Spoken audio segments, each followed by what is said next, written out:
Good afternoon, everyone, and welcome to playoffs. We got 3 best of 3s on the way to determine which Polish streamer is going to be heading over to LAN. I'm Janiro, your caster for today, and joining me is going to be the man, the legend, the myth, RJ himself. How are you feeling? Wow, that order totally tripped me up there for a moment. Hello there, Jeannie. Pleasure to be here, of course, as always, and excited for 2 beautiful semi-finals and then 1 really exciting grand final to get things kicked off. I had a lovely brunch this morning with the lady, so that was perfect. I had a good start to my day, and I'm excited to go and get this bread and see these teams face off against each other. Yeah, and we wouldn't be here today without the support from HyperX, so thank you for that. Exclamation mark HyperX in the chat if you want to find out more. Also, Surfshark, another sponsor of the stream here today, code SLV83 for a discount and 3 months for free. And then the city of Wrocław, which is actually where the tournament is going to be taking place, where all the casters, all the players, all the streamers are going to be heading to, and really looking forward to that myself. So far, we already have a couple of streamers that have qualified. We got the Real Red qualifying from Romania, Dragonka qualifying from Hungary, and then Murgi from Greece. And today, we're going to be adding on 1 more streamer that's going to be filling up that 4th slot. And then we have the Czech&Slovakia streamers left. And then there's always going to be that HyperX wildcard. Am I right? Yeah, absolutely. That HyperX wildcard is the perfect way to get your favorite streamer into the tournament if you've noticed that their performance might have been a little bit lackluster. Exclamation mark wildcard for that in the chat. Also, of course, brought to you by HyperX, and a fantastic way to get your favorite team still into those LAN playoffs potentially. Yeah, and that's where everybody wants to be at the moment. The LAN's very exciting, really looking forward to that. But for the teams to actually, for one team to actually be qualifying today, they need to run through those semis, they need to be going through the finals, and they actually need to win. So let's talk a bit about what we've seen yesterday specifically. I think from the, Sayu and Holak. Holak definitely coming out on top, as we saw, in terms of securing those 9 points. RJ, we have a lot of matches coming through today. Which one do you think is going to be the one that you're looking forward to the most? Oh, that's a good question. Well, I think that we're going to be starting things off with a banger, right? We've got that Team Holak versus Team Jacob matchup initially, and I really like that one. I loved seeing Team Holak play yesterday, so I'm just really excited to see another performance coming through from him and his team, and to see what they can actually bring to the table, how they can pull this off.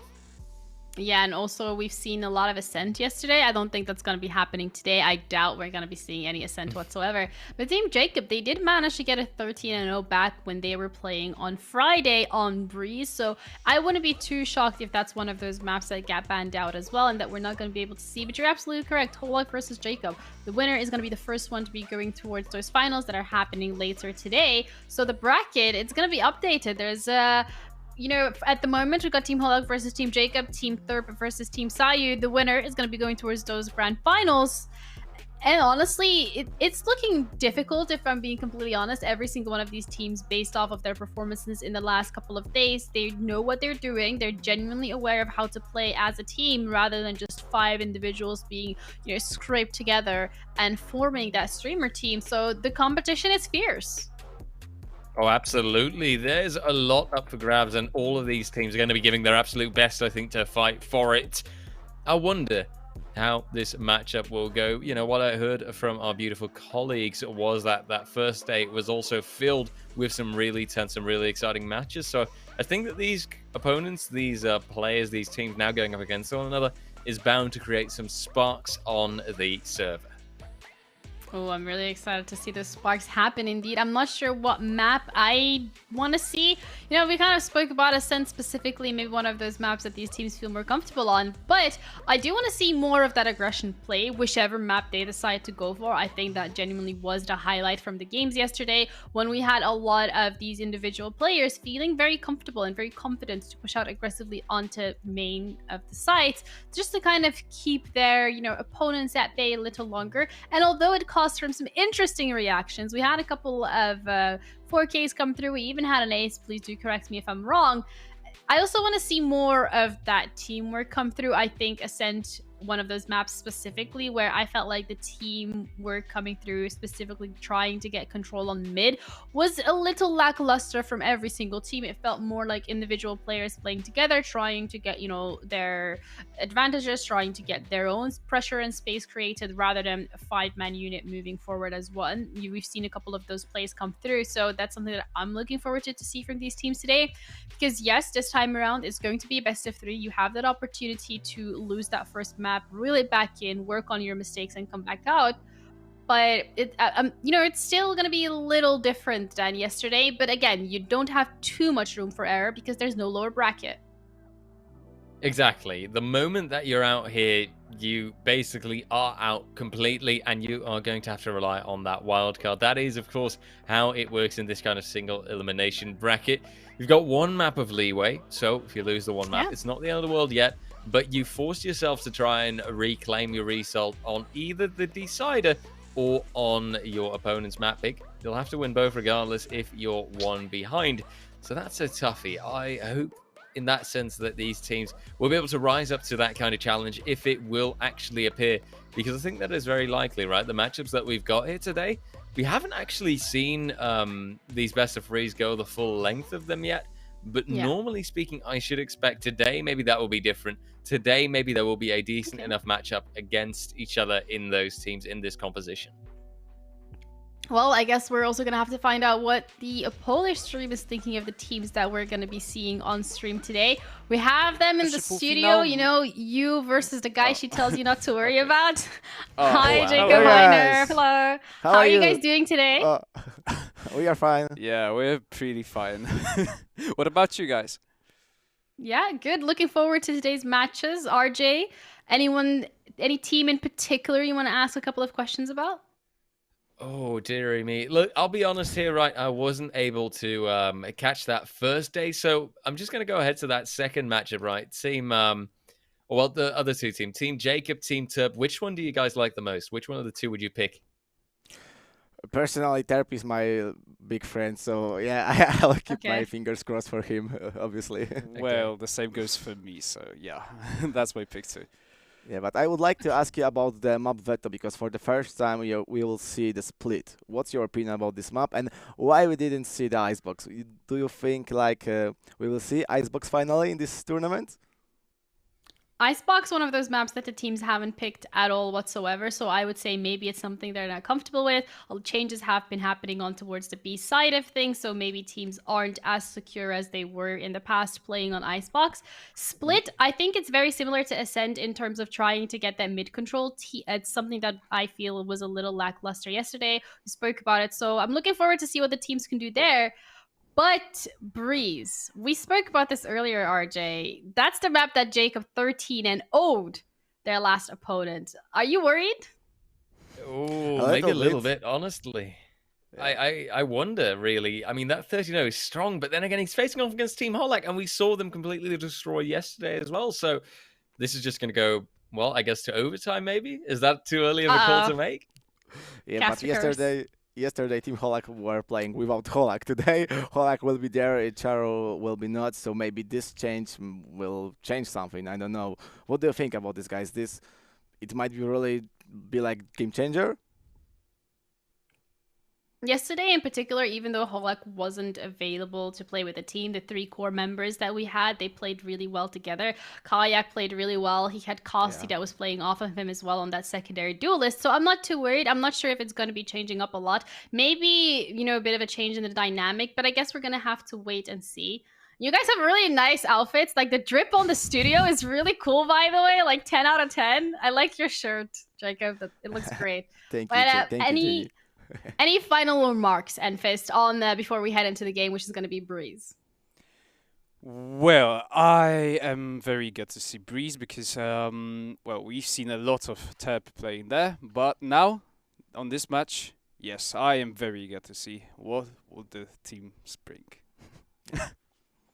Well, I guess we're going to have to wait and see as we're going to be heading over in Agent Select shortly. Thank you guys so much. Good luck with the cast out there, and I guess we'll see you guys later today. Yeah, you too. Bye-bye. Yeah, bye-bye. All right. Oh, I like him. You know what? You versus the guy she tells you not to worry about. The meme's happening all over again. They're out there in the studio. They got the drip. They got the outfits. And we're just here like, hi. We're working from home, guys.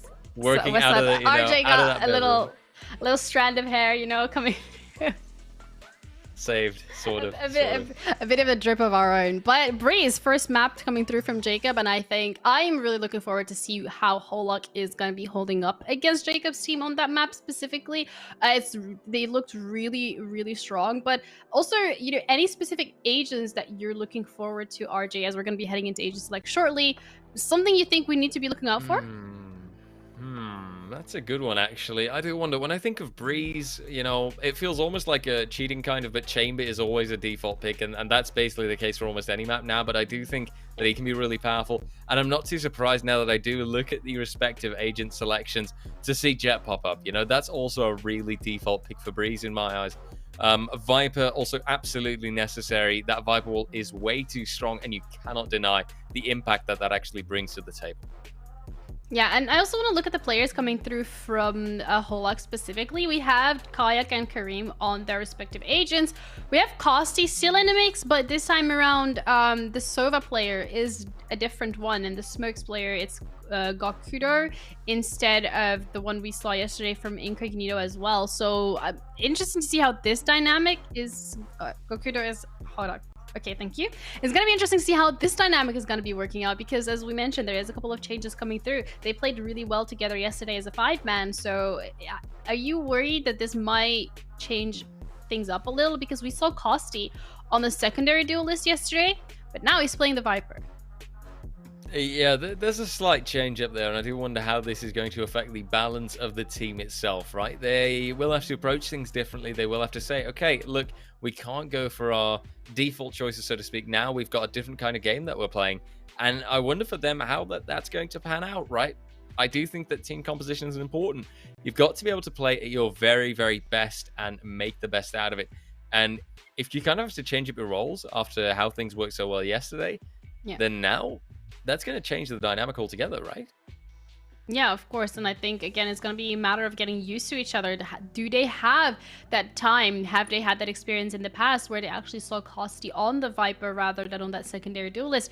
We're going to have to wait and see how that's going to be working out for them. But I also like the pickup coming through from the Cypher. Your hair is absolutely just gone. It's messed up. It's a mess.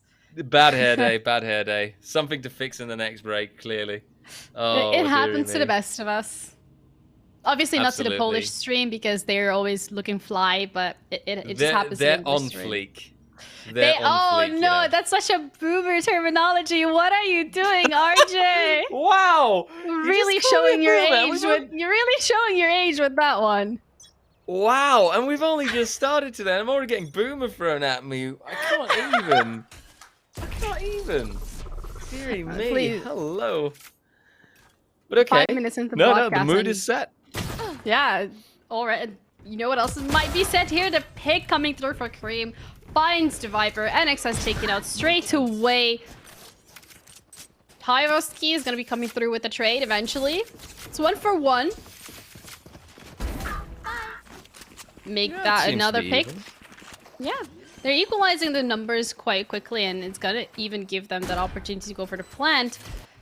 Retake scenario coming through. And how is Holak himself, Gorkudo on the Sage, gonna be playing against the rest of Team Jacob? It's gonna get shot down about right away. Kayak left. 1v3, Sheriff in hand, 8 HP. Trying to make this work, but it's not gonna be enough this time around.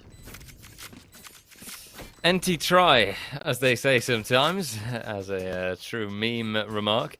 But hey, they gave it their best, right? Team Jacob, they make their initial mark, they make their start. And Team Holak just a little bit left behind, but this is merely a pistol round. There's still so much to be done. And of course, it's got to be kept in mind, Breeze was picked by Jacob, so it can be expected that they will feel a little bit more comfortable on this map, that they will be able to play a little bit more towards how they would like to play altogether, right? They should have a stronger strat. Yeah, you know, yesterday, RJ, you were like rating skins, and I feel like today, in true RJ fashion, we should do the same. How do you feel about the toy gun skin? You know, it's got its place sometimes. It just, I don't know, how do I put this? I prefer skins that look a bit more, you know, fierce, a bit more powerful, like what Kosti has right now. I like that more. Okay, well. They also managed to take out 1 player each. So Marshall's still available from the side of Jacob. The one that Holak Kayak had invested in is no longer going to be on the table. Some damage done in terms of HP. And Yuki's looking to catch up any player that wants to go for that rotation. Isn't going to be quite successful at that. Kareem with the Frenzy in hand, looking to do some damage himself. The clock is ticking. Recon Bolt's going to be shot, but it does going to give some information away as to their position. The plan's going to be going down. Shape gets the first. Kareem coming through with the trade. Yugi catching off the Wintier while they were coming through for that rotation. That's that Sova util no longer available. Numbers advantage secured further even by NXS. And now Gokudo with the classic, looking to do some damage, but it's not going to be working out. And Jacob, they're going to be holding on to 3 out of their 5 rifles that they invested in. Yeah, that's a really, really nice balance economically, even if they are now heading into that bonus round territory, obviously.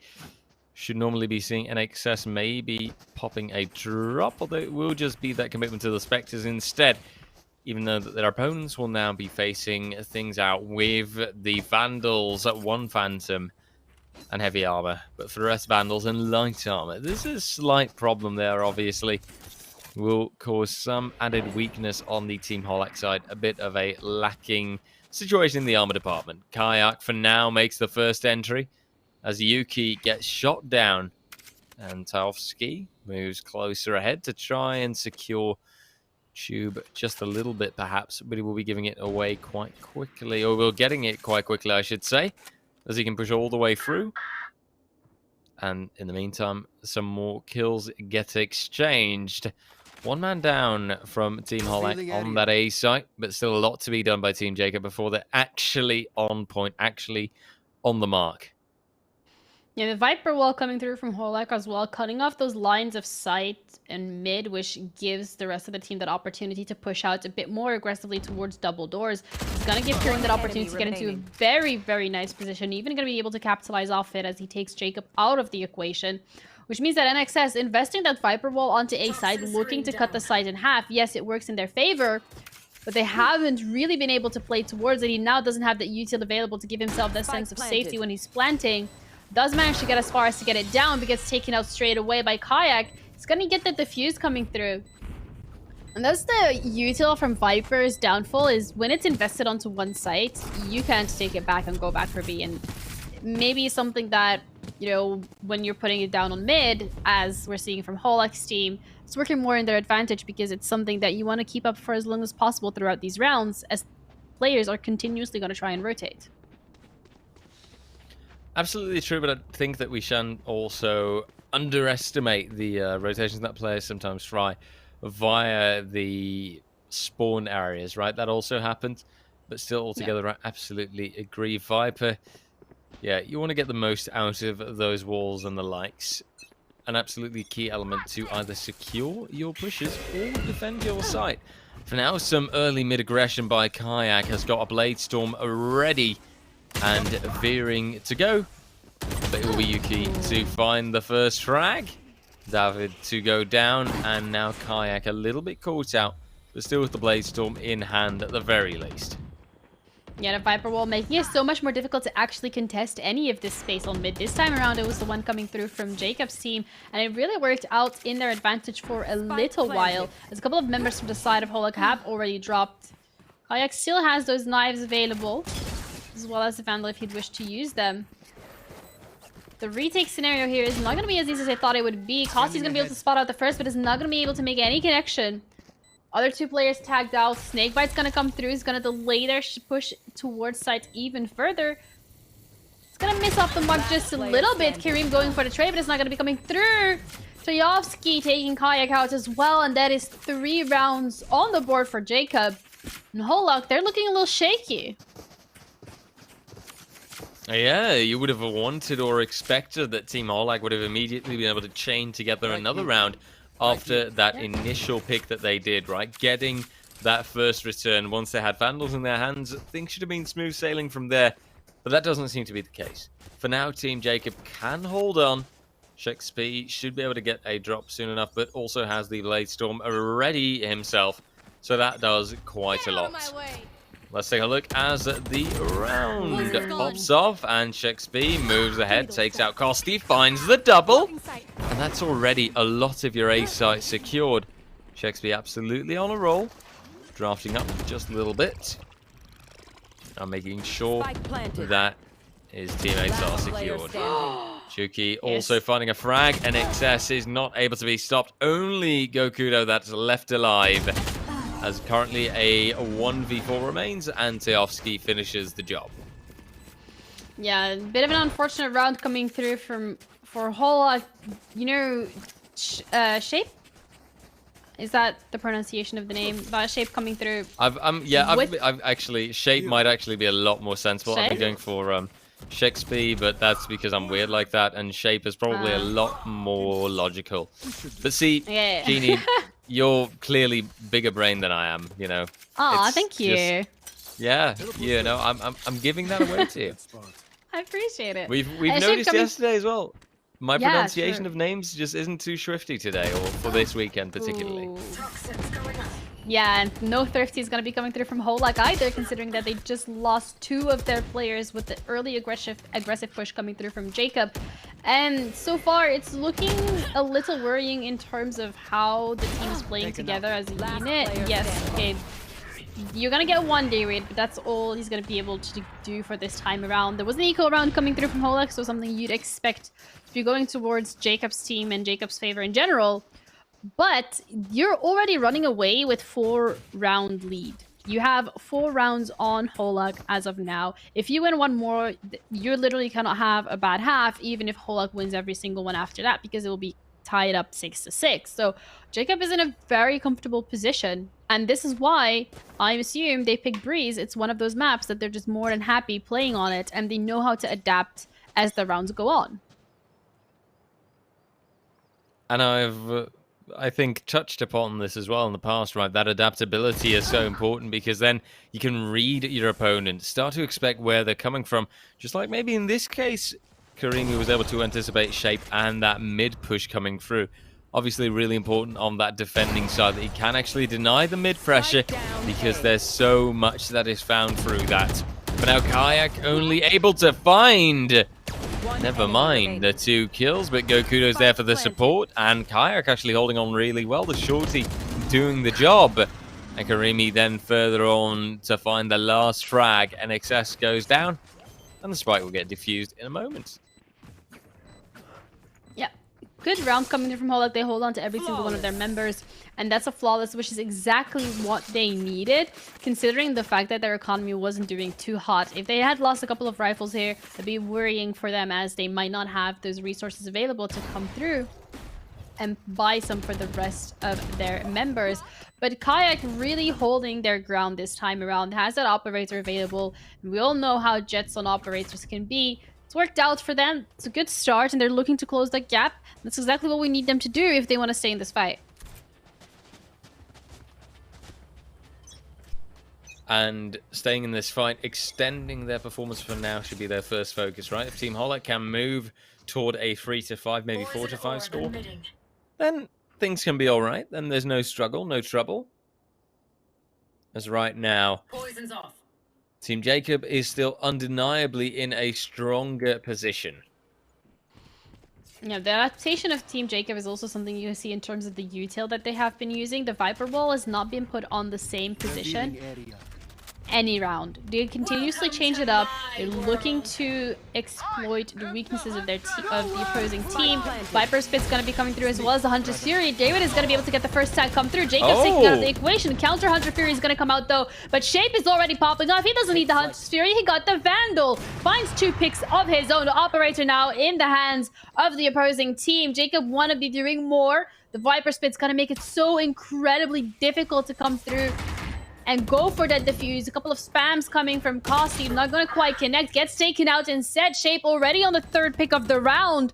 The barrel is going to be showing. David wants to go for it, but loses the gunfight to NXS. The Viper Pit is online for longer. Kayak finds 1, 6 HP. Has the operator, finds another pick. Is looking to go for the 3rd. It's not going to quite connect. Wants to go for that Shori. Isn't going to be enough. A dash coming out from Shape.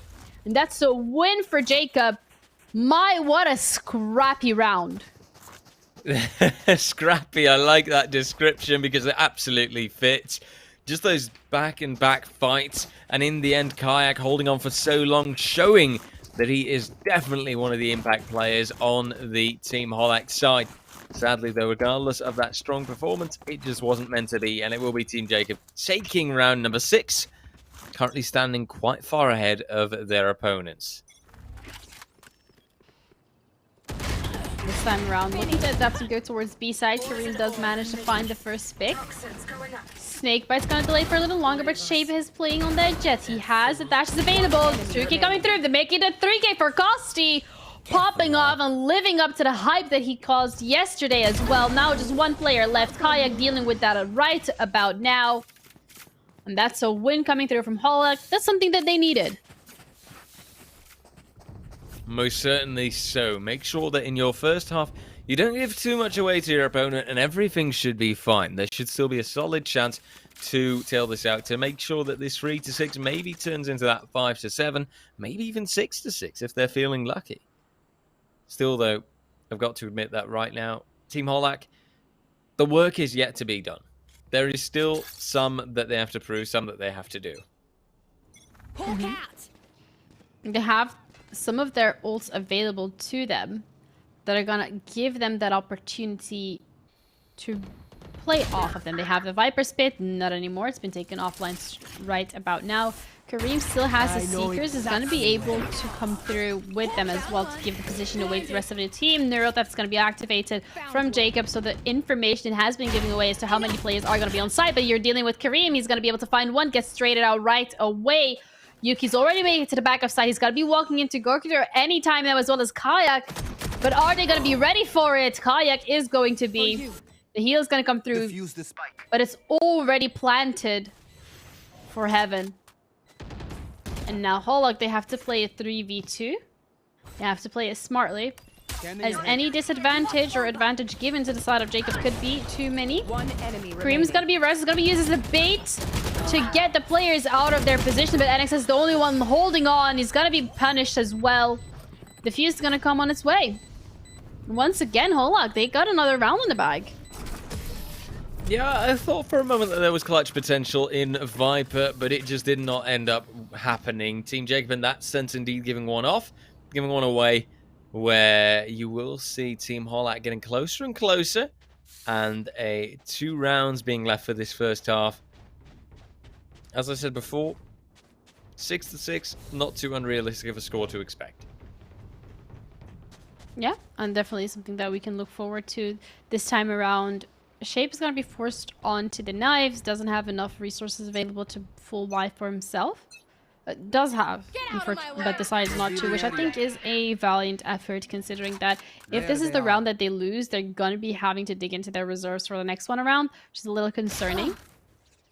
And as Shape looks to go for the first pick, Kareem shuts him down right away, and so does Yuki get shut down. Tai is looking to push out aggressively, is going to be losing. So, you know what? The beauty of Valorant, you don't even have to see them. You can just door bang them, I guess. I'm not entirely sure what to call that. That was not a wall. That was a door. That was not a wall. But spikes down. Gokudo dealing with that last player. And 5-6. You know, RJ, do you have a crystal ball somewhere? You know, I remember you calling this 6-6 quite early on. Yeah, I mean, look. I don't want to say that I read the script, but I kind of read the script. I know it's like it's an agreement to, you know, not read the script beforehand, because obviously as casters we have to act surprised and everything. But we do. There's a script. Yeah. I didn't do my homework. I didn't know there was a script. Oh dear. See, that's where it goes wrong. Yeah. Oopsies. Still, sometimes you still, you know, come off as surprisingly big brain. So. Credit where it's due. Let's see if currently, though, we'll see Kayak coming off as surprisingly big fragger, because obviously he's at the top of the scoreboard right now, and he's got a chance to solidify that position a little while longer. So Dash operator stalemate, as both Jets will be having their dashes fade away. Both Jets will be waiting, looking around to meet one another. But it seems that for now, a Viper ability or two comes in the way. Yuki with the start, Taofsky with a follow-up, but not until Gokudo has gotten 2 kills himself. A 3v3 is left out. Now with 50 seconds on the clock, it might turn into a 2v3 rather quickly. Yuki to find Kayak. And Team Jacob in that sense setting themselves a little bit closer to the 7-5. Yeah, some advantages could be gained, but again, once you're on the 7-5, when you're swapping around towards the pistol side of things, anything is possible. 30 seconds left. The beauty of the game, and Kareem so far trying to make it possible to solo hold the site. He has the spike down, looking to go for the pick on Yuki, but it's not going to quite connect. Tour de Force still available. Now Kosti is going to be left by himself to clutch this out. It's going to be spotted right away. Shot's going to miss.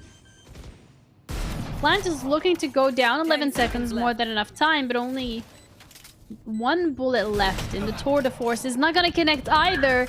Yuki missing a couple of these shots, but as the distraction's got to be coming through, Shape is going to be able to pick up the pick instead. 7 to 5 half. Jacob looking comfortable on that attacking side. Can they mirror it on the defensive side of things? It's a different style of play, right? It's calmer. It is more relaxed, more laid back. So honestly, for Team Jacob, that will be the best type of angle to play off. Make sure that they can let their enemies come to them and just play to the advantage of the site, right? Off the choke points that we've got. Because you've got to be honest, when you look at B main, when you look at A main, both of them have narrow walkways that enemies have to go through. So if you can counter that relatively quickly with good utility usage as well, then there's a really good chance for you waiting. Yeah, and Yuki's the one waiting this time around for the members to be getting onto site. Is going to actually have to back off because Kayak might be able to dash onto site, but if there's a blind, you're not going to be able to take him out. You're even going to get that opportunity to get the plant down. Dash back to safety. Play from window. It's planted for you. All they have to do is let Jacob's team tap the spike, and once they do, try and get them off of it. Some util still available, although quite a few have been used in the round. Viper wall is going to be coming up. Cutting off those lines of sight. And all Costi has to do is wait it out. Does manage to pick up one. Trade's going to be coming through. Kareem this time around looking to finalize it. Jacob almost coming through with that hero play, but it's not quite enough. Pistol round secured by Holak. They're going to be able to buy into the next round. Okay, let's go Holak. What a beautiful showing, and I'd say pretty decent on that turnaround, right? That is exactly what you'd like to see. That is exactly what they need to do to make it that 7 to 7 and to move further on from that. It'll feel like a bit of a reset even, I dare say. And I wonder how currently there'll be a good chance on the board for Holak to maybe make this that scoreline. Still, I've got to see it to believe it. But for now, the start that they make, Costi and David starting things off relatively well. A 3v5 being left out, and Team Holak immediately being able to commit to that plant means this should be smooth sailing so far.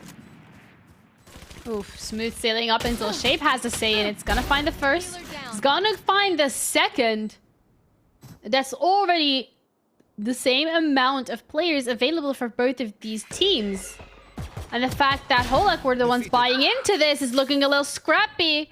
Another player taken down, and now it's only Kayak and David left to deal with the two players from Jacob. Make that one as Kayak takes that 2k. And that is a round secured, but at what cost? But what did it cost? Everything. Everything. Honestly, though, right now, I think that cost is negligible. I mean, look at the fact that they have gotten that on the board, that they are 7 to 7, that it is as close as it can be, and that now you get a bit of a reset going. I like the fact that these teams are going so toe-to-toe. It proves that this will be a tense engagement, a tense fight, and that this will be played out to the bitter end. Yeah, Kayak is going to be able to get those knives out and give that bulldog that he left from last round to one of their teammates, which is good for the economy. You know, you get it rolling. You get everybody on the board. And Kayak as well, one of those players so far that has been doing so incredibly much for their team, really instrumental in securing these rounds and finishing them off, but also in creating that pressure and space. He's going to be getting a lot of distraction towards himself, and Gokuta is going to be able to play off of it perfectly as he picks up two players of his own. The rest of the team are going to be able to clap back as Jacob do manage to take down Costi and Kareem. But still, the fact that Jacob's team's coming into this with a better buy, they are losing a lot of numbers, but also a lot of guns in this round. Specifically, gonna get tagged out. Kayevsky is gonna be able to pick up Kayak eventually. NXS with the snake bite kill on Gokuta. Now to 1v1. Not gonna go in favor of Jacob. Holak walk away with a lead. First round lead secured, 8 to 7. And it keeps being this tense affair, right? Holak gets around, sure, but it's such a close cut one. He's got to fight it down to the bitter end, to the last man. Luckily, now for Team Holak, they will have that economic advantage working for them. Heavy armor being right there. Vandals being bought. Sure, Kosti might still be rocking the Bulldog, but hey, that's Holek. It's not Holek. But hey, that's, you know, the bottom fragger anyway. So, does it really It's matter? Kosti. You can't talk about Kosti like that. Whoops. Oops. Whoops. Pretty caster. Toxic caster, Oh, man. now he starts fragging. I see. Ha. No, I get it, Kosti. Let's go, You just need Kosti. some negative reinforcement. Still, I want to see more and believe it. Gokudo with the next frag. Kosti being caught out by Yuki. Currently, the spike has been put down. Karimi and Gokudo on a roll. Kayak with the last one. 9-7. Team Holak, they're going strong. Strong indeed. One off double digits. And that round is more or less expected from them to win. We saw Jacob coming through on that economy eco round. They didn't really have the buy to be able to invest in any guns. Headhunter available from Yu. He does manage to find one pick himself. That's all that's going to be. Util as well from the side of Jacob, not invested at all whatsoever onto that round. Holak, they have that Viper wall come up. They had that Sage barrier orb to just give them some of safety to go for that plant. But that's all they really needed. And once you have Jacob's team wrap around, they had those really beautiful crossfires set up. We're able to punish them. They're going a bit too aggressive. And these Seekers, they're going to be punishing Shape from their position, forcing them out of it completely. NXS is going to be tagged with the Trailblazer himself. The Snake Bites is going to force Shape to even move further forward onto site. Gonna get punished for it himself. Viper Spit's going to be coming through online. Gonna give them an opportunity to go for the safe plant. Kareem is absolutely popping off. Gets a 2K himself through mid. Jacob, the only man left standing, has the neural theft, but it doesn't matter. You can't escape Karimi when he's on a hunt. He's going for it. Double digits in the back for Holak. Team Holak, they set themselves up, and they set themselves up strong.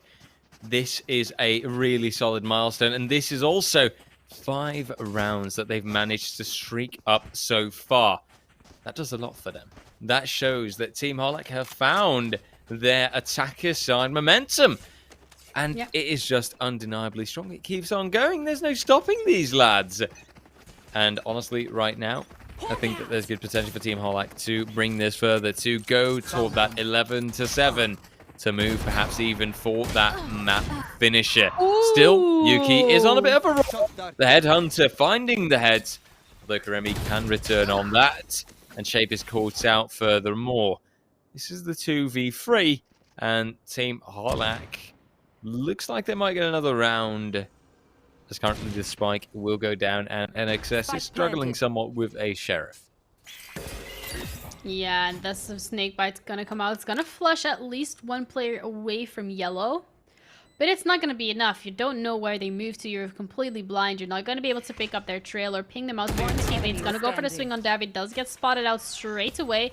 Jacob is now aware as to where David is playing from. But again, you have 2 positions that he can come from. He can walk up the stairs or he can swing you from the left side. Seems to be the latter. No, the former rather than the latter. And unfortunately, Jacob wasn't fully prepared for that. This time around, they have better weapons coming into this round. They have their ult economy is absolutely rolling. They got the Neural Theft, the Hunter's Fury, they have the Viper Spit, they have the Tour de Force. They can go for this if they want to. Throw everything they can at this round to do some damage to Holak's economy. But unfortunately for them, because they've stitched so many rounds together, they're absolutely rolling in that cash.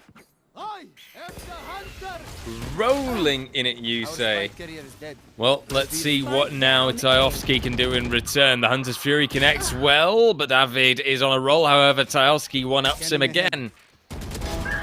As currently, Kosti pops on off. Vandal works quite well. A 2v2 remains. Team Holak, you're going to have to fight quite hard for this 12th round, this map point, so it seems like.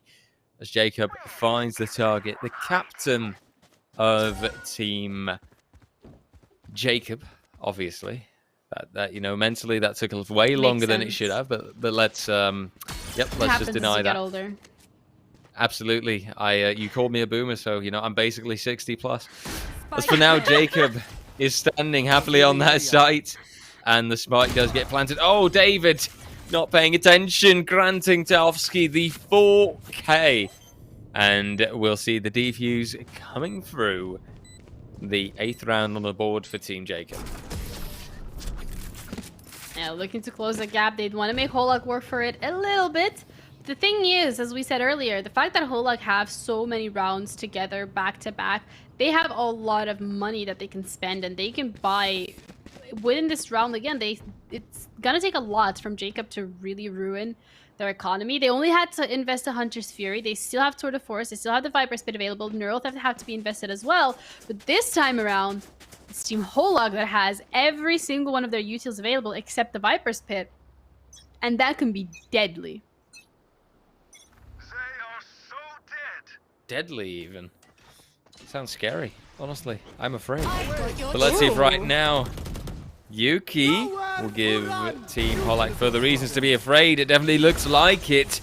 The Tour de Force is hitting its mark, but the Hunter's Fury will do the same. Yuki now pushing up aggressively, catching out David, and eventually being found by Kayak. It'll be Kosti committing to the plant, but it'll also just be Kosti left alive. Can this 1v3 clutch succeed? I'm afraid not. Shape denies the chance, and it'll be the 9th round for Team Jacob on the board. You know what? If that was the Reyna... I'm joking. Kosti did really well yesterday on the Reyna, on the Phoenix. So today, maybe considering you're being put on a different role, it's not really something that you're very comfortable with. But all in all, Jacob, they're doing well. You can't take it away from them. Individual performances really shining through from these individuals. Tour de Force is all they needed from Yuki to pick up some of these players. Even anticipating that mid push to be coming through, doesn't get distracted by the Seekers either. Every single time being able to catch one of these players off, you know, they get caught lacking with their pants down, and Yuki's absolutely ready for it with a Tour de Force. Here. But you can't count Holak out just yet. They still have 2 ults on the board. They still have that ability to buy, and they can buy next round if they'd like to as well. They're in it to win it, but the question is if they're going to be able to close it out or not. It's a very valid question to ask. I guess we'll find out in a moment, right? Because currently the pressure is mounting on either side, I would dare say. And at the moment, still a situation in which only the best may win. Initial frag has been found. Next one will also come to Kosti, but NXS finds a chance to return, taking out Gokudo and maybe denying Team Jacob that chance to the double digits after all. As currently Team Holak set themselves up to move toward the B site. Utility ability support is important for this one though, but Kosti, second kill so far, on a bit of a roll here it seems like. Once again, I will reiterate, that slight BM, it does a lot. Karemi now committing to the plant, Spike going down, and a 4v2 after plant. Well, good luck securing that, Team Jacob. I think that it might be wiser to leave this one for what it is, but NXS is quite close. Does seem to be eager to go for the fight, but will now draw the attention of the Jet in a moment, I think. Last player standing. They don't seem too worried about NXS. They do manage to take him out. Kayak was instead holding B main. This is what they expected Jacob's team to be pushing from, and they were absolutely correct. Yuki was pushing through B main. That's the beauty that I've kind of seen from Holak coming through yesterday, but today as well, regardless of the fact that a couple of members have been added / removed from the roster. It's the fact that they know they have the communication and they know how to explain to their members in kind of the blink of an eye of like, okay, this is what I'm holding, this is what you should be holding. Let's just make sure that all our bases are covered. And they've been doing that time and time again, and it's working out in their favor. And even these rounds where Jacob have that opportunity to get a bit of an advantage coming into it, because of that synergy for Holak's team and that communication coming through, they've been really good at making it work out in their favor still. There go, Viper Pit gets taken offline immediately. They throw their own Viper Pit at it. They're gonna be able to go through for that plant. Kosti playing outside of it, however, does get punished for it, so that's no more Viper Pit available. It's a little scary from the rest of Holak, because they now only have 2 players make that one. Kayak, the only one left standing. Shape's gonna be able to take him out as well. It's gonna give the team the opportunity to go for defuse, and they're moving into those double digits themselves now. And that's just a scary situation, right? Team Holak just denied, and just when they are close, when they're right at the edge, it just doesn't quite work out. Match point will remain, and I say match point, it's really map point to be fair, right? We are in a best of 3, people. Don't forget that little detail, as obviously this is already playoffs day. And in case you are potentially wondering, well, but my favorite streamer, they're not here. Well, don't fret, don't worry. Exclamation mark wildcard, and you still got a chance to vote your favorite streamer all the way to the beautiful city of Wrocław. Also vote for your favorite caster. Which is obviously at RJ Casts. Yeah, of course What? it's gonna be RJ. I mean, no, both of us. What? Both of us. No, favorite. No, it's okay. I was gonna say it doesn't actually exist because all casters are poggers, but you know, RJ had to take the limelight for himself. Ahem. I don't know what he's talking about. Yeah, no. Neither does Team Jacob know what's going on, as the majority of the members have already crossed from A onto B. That Dash is going to be coming onto site, and Jacob's not going to be able to capitalize off it, even though he was aware of Kayak's position. And XS taken out too. The Resurrection's still available. They don't want to lose Gokudo straight away, but that's exactly what happens instead. Resurrection taken offline. Costi gets taken out too. That Viper util no longer available to play for that post plan, but Kayak wins the trade against the operator. Gets the ace on the final round. What a way to close out that map. 13-10. Kayak, he really stepped up. Honestly, Kayak, no surprise there, right? If there's a player that we saw at the top of the leaderboard yesterday, it was Kayak. And if there's one player that Team Holak cannot miss, then it's Kayak. Insane performance, and to get the map win in such an impressive fashion at the very end, well, credit where it is due, you know, then it really does seem to be deserved. 13-10, it does so much, it is so strong, and yeah, the problem that I see appearing right now is the fact that this was Team Jacob's map pick. Okay, really good resistance. 13-10 is not the worst score to lose with. But still, that resistance, will that be enough? Now we will move to Ascent after this one. Team Holak picked that, and they did that for a reason. What's to say that they won't be much stronger on that? What's to say that won't be a 13-5 win for Team Holak, and then an instant place in those grand finals? Yeah, or both of these teams are going to be winning each other's map picks, and then we're going to be heading to the decider. But I guess we're going to have to wait and see. But you're absolutely correct, RJ. This was Jacob's map pick. We're going to be heading into Ascend next, and that is going to be Holak's map pick. And we've seen yesterday what they can do there. So I guess we're going to have to wait and see which team is going to be coming out on top, as we'll be heading to break, and we'll be back shortly with the second map.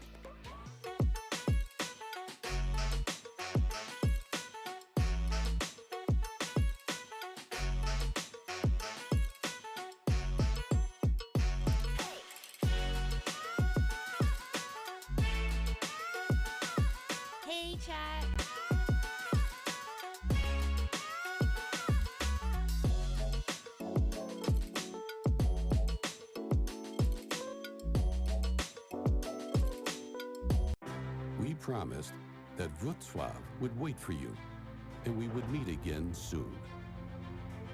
We always keep our promises. The time has just come.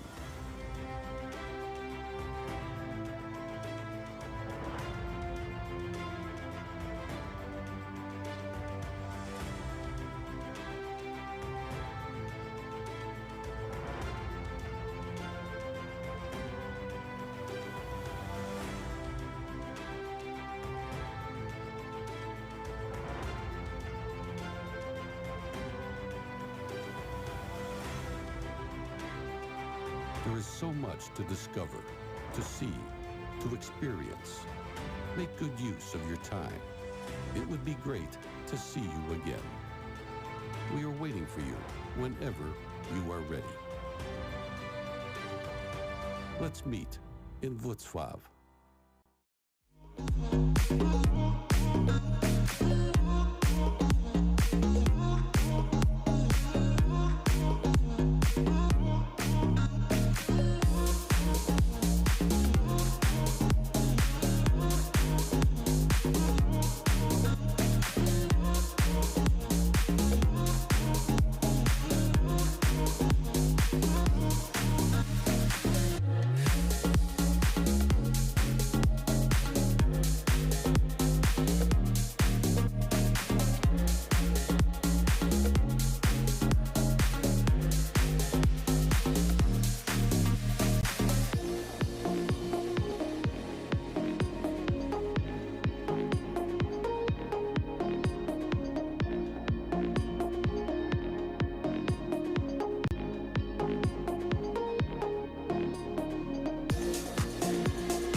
welcome back everyone to map number 2 of the first semifinals that we got going on here today. I'm Ginny, your caster for today, and joining me is RJ himself. Once again, we're back to bring you some of that action. We just saw Breeze RJ, and that was Jacob's map pick. They unfortunately weren't able to walk away with that win.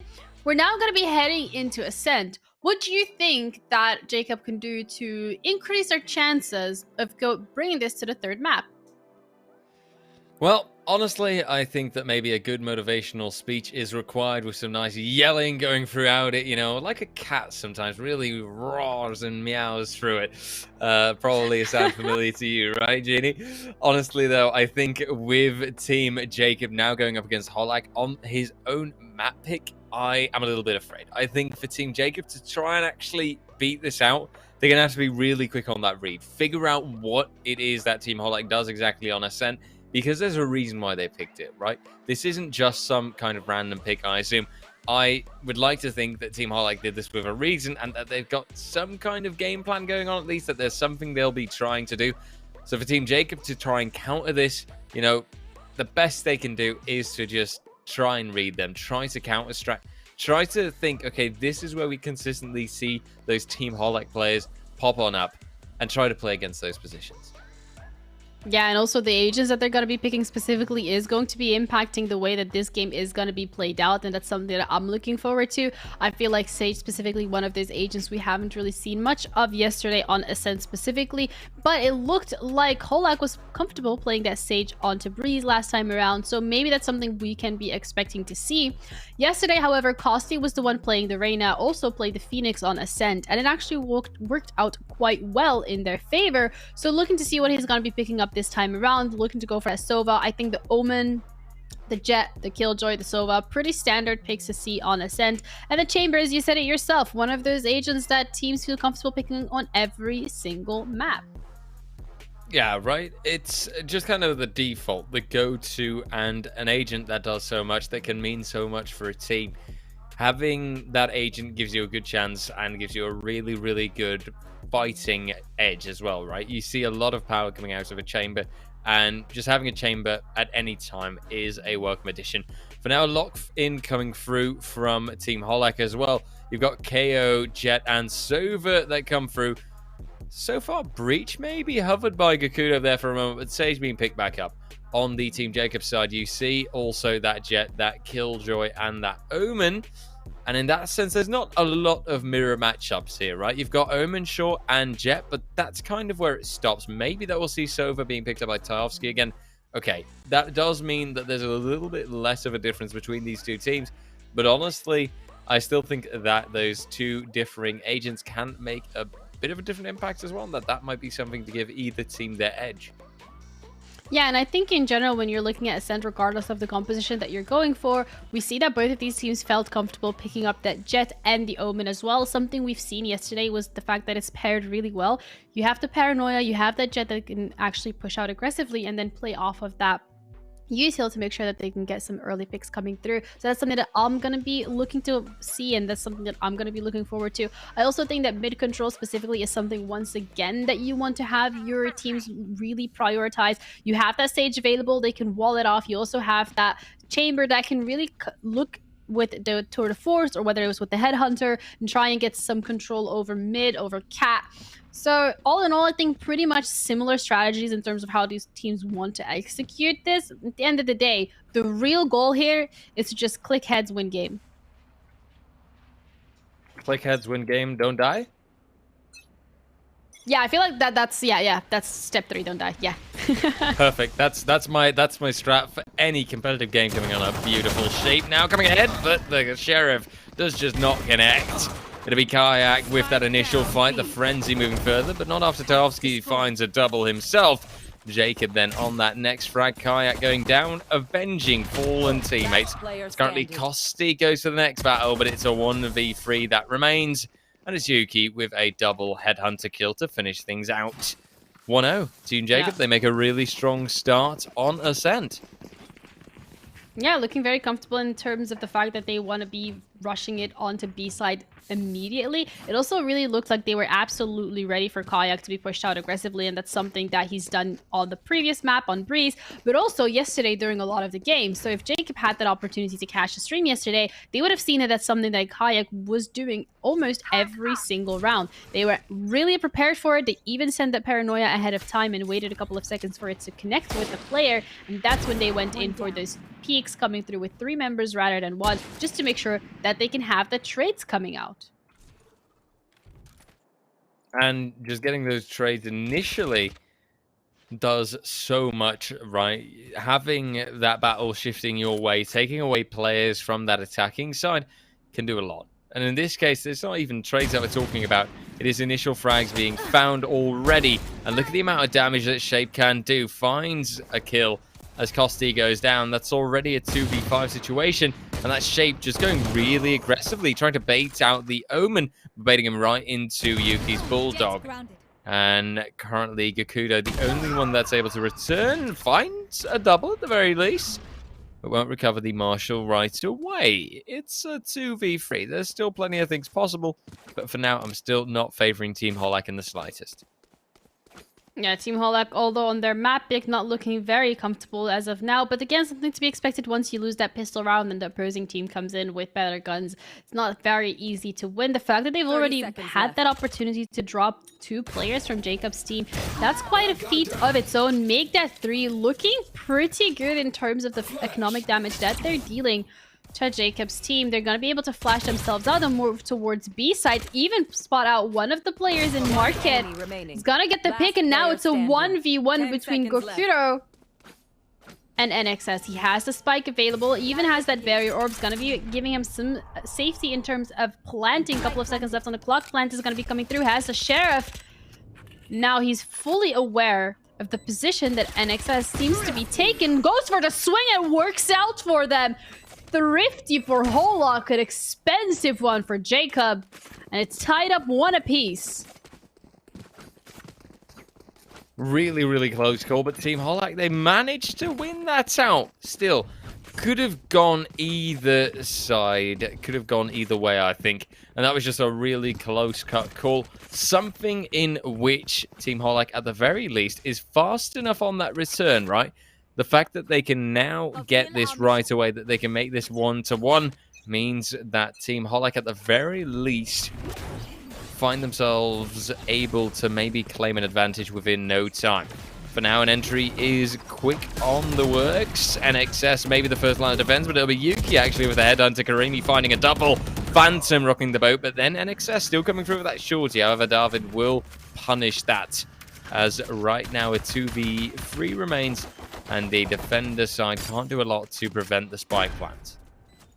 Yeah, that stage wall is gonna giving them that opportunity to get onto site a little longer. It's gonna cut off some of those lines of sight when any player is in hell. But when you have that shorty coming through and they're just hugging that specific corner instead of trying to push out aggressively onto site, you lose a couple of players. You lose 3 of them, which means you also lose 3 rifles, and that's a concerning part for Holak in terms of what are they going to be able to bring into the next round. Now that Jacob, they have that full buy coming through. They have the heavy armor as well as the vandals, 2 light shields from 2 of their players. But in regards to that gunpowder, Holak has managed to replenish as well, and even have an ult ready. So whether or not Karim is going to be deciding to invest his ult, something looking forward to. Ultimates. They can change up around so terribly much. And let's see how that comes into play. As currently KO does pop his Gakudo with the first entry. Shape going down, but NXS stronghold only leading to a double. However, in Kayak's position here might be good, will lead to a kill on Yuki. Tracer giving it away. Dreamy committing to that plan for now. And Holak looking around. Kayak, though, still that strong line of defense. And currently, it'll be Jacob on the return. Karimi going down, but David on a roll. As currently a 1v1 remains again. Holak won this out last time. So in theory, they should be able to do it again. Especially now with Karjak standing ready. But Tyovsky much stronger. Actually baited a little bit there, it looked like, with the dart moving the other way. And that did not go the ways of Kayak at all. 2v2. Team Holak, Team Jacob, they're toe-to-toe for now. The cape. Kayak saw the cape, but unfortunately wasn't fast enough. That was so incredibly close, and both of these teams invested quite a lot in this round, but particularly it was Team Holak that invested. They had no command to be coming through, get that util off of the side, run onto the sides, but even if there's no util available, guys, you're still able to shoot your opponent, and that's exactly what Jacob did. I felt like Holak didn't quite do their due diligence in terms of cleaning out some of these corners, and it kind of came back to bite them. Kayak this time around looking to get a couple of picks, but let's find the first one. Not gonna be able to get the second as the Hunter's Fury does connect. Gokuro coming through with the trade, and XS taken out. Now it's gonna blow the site wide open. Tour de Force, however, still online. They haven't dealt with it as of yet, and as the first person drops, Koski ensures that it's taken out of the equation. You're gonna be able to get the plant down. 11 HP left on Kareem. They have to defend this for as long as they can. Flashback up on Heaven is gonna force Yovsky to back off. Re-smoking tree just to ensure that whoever decides to push out of it's gonna have to show themselves before they're able to see Last player standing. who's gonna be connecting. Kareem and Kosti get one apiece. And that's the third round in the back for Holak, 3-2. Very solid. Team Holak with a much stronger performance in that round as well, right? You don't see that kind of dominant showing that we noticed, or well, that close cut call, I mean, that we noticed in the previous round. These are the kind of rounds that work a lot better for Team Holak, in my opinion. The ones where they can just get a dominant win, where they can preserve a lot of funds, and where it's Team Holak just gaining that advantage. Ahead. Yeah, advantage secure, but now they also have to secure another round if they want to keep pushing this one forward. Looking to push as a 5-man onto B side, only leaving one player to catch flanks. It's something that Jacob has been doing time and time again. Kayak's already deep onto side, finds the first. As they're pushing out of smoke, they're going to be passing each other just about now. Shape is already in. Switch is going to be able to find a pick. Kareem comes through with a trade. Dawid catching up the player that wants to go for flank, and it feels like Holak are so incredibly comfortable with the strategies that are coming out from Jacob. One player left, NX as looking to get the pick through. Gotta be a couple of missed shots, and eventually it does connect. Kayak finishing off the round strong, and Holak 2 rounds stitched together. Very nicely done. The 4-2, and Team Holak just getting themselves perhaps going on a bit of a roll at this point in time, right? Just making sure that currently they can keep this going now, set up a steady streak, get some momentum. That's also a really vital part of a good attacker side, in my opinion. And it should be good to go for them. It should be Team Holak just feeling comfortable. For now, though, let's keep our eyes peeled and see how this pans out, as currently an execution for mid is found, and a lot of presence will be claimed. There's only one Sova that's going to try and hold things off, but that Sova will be found relatively quickly, so it seems like Overyuki is able to return, taking out Kayak, the star player on the Team Holak side. 2 players are from the side of Jacob, and they have quite a lot to do. They do manage to find that one pick onto Kareem. Now, that means that Holak, they have the numbers advantage. Yes, you have that plan down. We want to be dealing with Jacob on the Killjoy, but instead decides to stick to B site. Stick to their util, and hopefully don't lose their gun in the process, because their economy, it's not looking as green as you'd expect it to. Or maybe as they'd want it to. I mean, hey, maybe both. Maybe they'd expected it to be greener, but maybe they also want it to be greener. Sadly for them, it's only the color of their defender's side where they'll be finding anything green. Jacob, though, at least getting a good exit frag to come through. But still, this is a clearly lost round. Team Holak on the upper hand, 5-2, and Team Jacob still somewhat struggling, but maybe getting a new chance for a buy to come through here. It's not going to be the best, A little bit lackluster here and there, I think. Maybe a Guardian or a Bulldog. That's got to be committed to at some point. But altogether, Team Jacob will be making something out of this. And it looks to be actually heavy armor plus a Spectre. Maybe also a way more sensible call to make, actually. Don't listen to me. I'm just a silly caster, clearly. Of course. Like a caster that isn't even Radiant. What's going on? Ooh, the paranoia is going to be punishing Yuki, forcing him to go back straight away.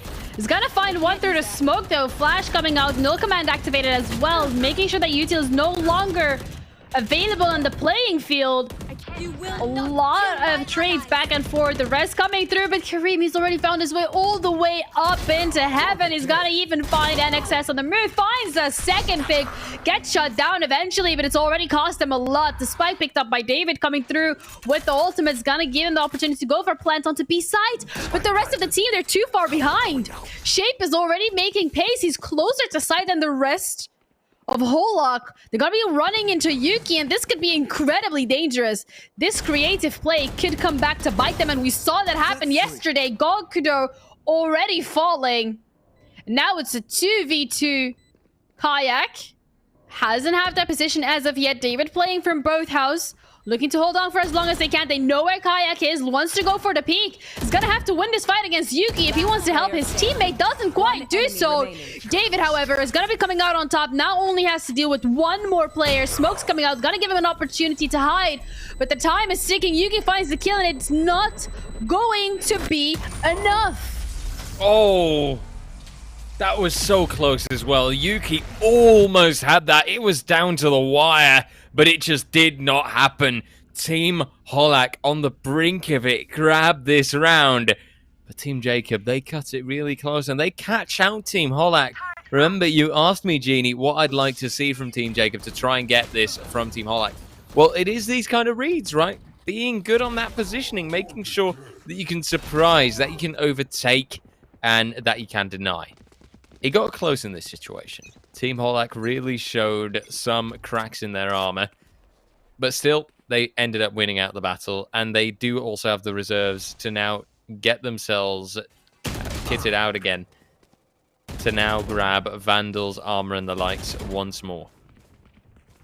Yeah, unfortunately, it's gonna be one player right away losing those Vandals and the armors and the likes. As a bit of a too overzealous push on mid. It's gonna be punished. A Bulldog coming through from Shape does do some work. That dog bites. Jacob with the frenzy doing some damage himself. And this feels like a repeat from yesterday, where teams are able to perform way better in these eco rounds than they do on normal rounds. And the question here remains, is it because Holak is just blatantly disrespecting and feeling confident, knowing that Jacob's team is coming in with lesser buys? Or is this Jacob's team really reeling it in and ensuring that they're playing perfectly? Paranoia. It's going to be forcing out one player. David's going to be able to spot one himself. Paranoia come through, but unfortunately, he's going to be hitting their teammate. Haven't had that opportunity to move back into both house as of yet. Does find the first. He's going to go for the second. Doesn't quite connect. Kayak with the collapse come through. Gets the 3K, finishing off the round with 17 HP. 7-2 for Holak on their own map pick. What a performance. Oh, what the hell, Kayak? You can't do people dirty like that. That was an absolutely unwinnable situation, a 1v3. And Kayak just does that. Gets the lineup, admittedly, right? The double kill. It was given to him. And David did a lot of work in the beginning as well. But the fact that Kayak won that engagement with the turnaround onto Shape was absolutely elite. Still, Team Holak making these kind of crazy plays, it works for them. And it will mean that Team Holak, in that sense, just keep moving on up ahead, that they keep getting in a stronger position, and that currently some initial picks get found quite quickly. Hunter's Fury, double from Kayak, Spike being put down, and just 2 players left. Shape stuck in the market, and Chamber on the rotation to run right into David. Check his PC. Kayak is on fire. He's landing every single shot so incredibly beautifully. Entry fragger to the max. I have no idea what's going on. But the last 2 rounds, Kayak has had such a big impact in terms of dwindling the numbers of Jacob, and even when Holak was in a disadvantage, just keeping cool under pressure. Under pressure. It's definitely mounting for Team Jacob, I think. I had to know that that was coming.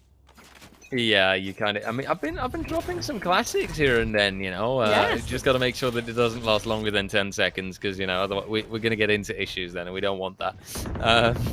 Still, I honestly think for Team Jacob that can be a tilt factor also coming through, right? Them realizing, oh dear, if we don't get this, then we will just lose out. We'll lose our shot at the grand final, and we will just be caught out. For now, it's Kayak moving further up, checking a million corners at once, but it'll be Gakudo to find a double. And hey, that Blaze Storm, you know, it's nice to see that it doesn't always have to ring true. In the end, it's Yuki coming through, and Kayak taking the last frag. 9-2, Team Holak just on a roll, setting themselves up for the 10-2 halftime score.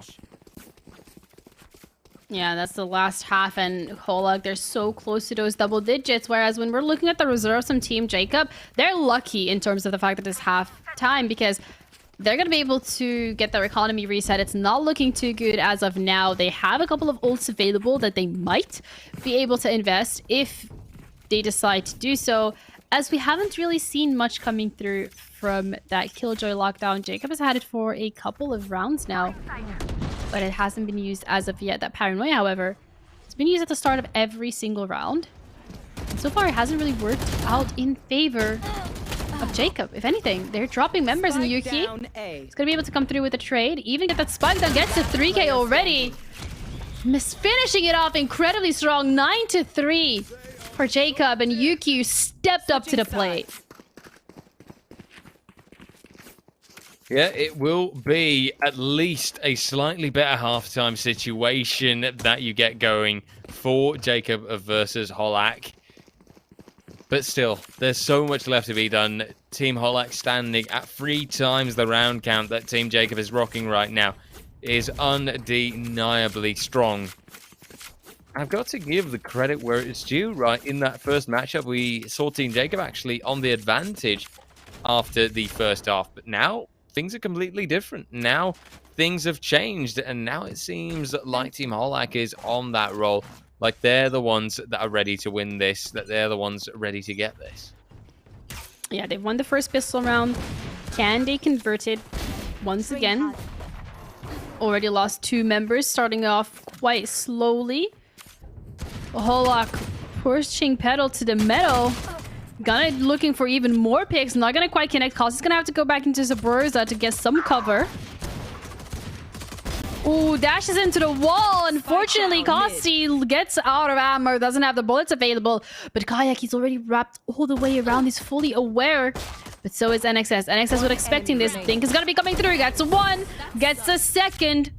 10 points on the board for Holak. 10 rounds, double digits. And that's a pistol round secured. And you know what that means, RJ? It means this is probably going to be guns indeed, that's for sure. And I also think that it means that this will be a final few rounds before it actually goes the way of that fated decider. I don't think that we're going to get that anymore. I think that Team Holak now, with just claiming that pistol round alone, I think that that could be enough. Ooh, well, not if Shape has something to say over it. Got that Bulldog coming through. That's a judge on Gurkir, but if you're up against a Sheriff, you've already lost 2 members. What's going on? Everyone from Holak's team is dropping. They even had the better guns coming into this. We said, you know, pew pew boom boom, but that's exactly not what's happening. It's Jacob's team that's doing the pew pew this time around, and even that finisher is doing pew pew. I mean, hey, credit where it's due. The turnaround for Jacob here was really solid. And obviously, with that turnaround, they do reclaim a lot of weaponry as well. So that is a really good boon for them. Meaning that now Team Jacob might be able to commit further, might be able to start a bit of a turnaround of their own. make sure that this semi-final goes more in your favor. Make sure that maybe Team Holak is just left to struggle somewhat. Struggle indeed, and Holak, we've seen this yesterday as well in terms of them really getting an advantage, but then it just being shut down and taking a little longer to close out the game. It's a matter of getting back into that headspace, a matter of getting back into how they want to play this and not playing too aggressively, not getting a little too comfortable here.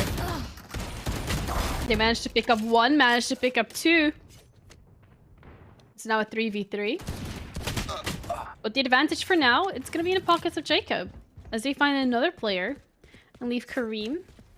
Costing a very low HP. David taken out, and that's only one player left. They're hunting for him. They're going towards B side. Look how far up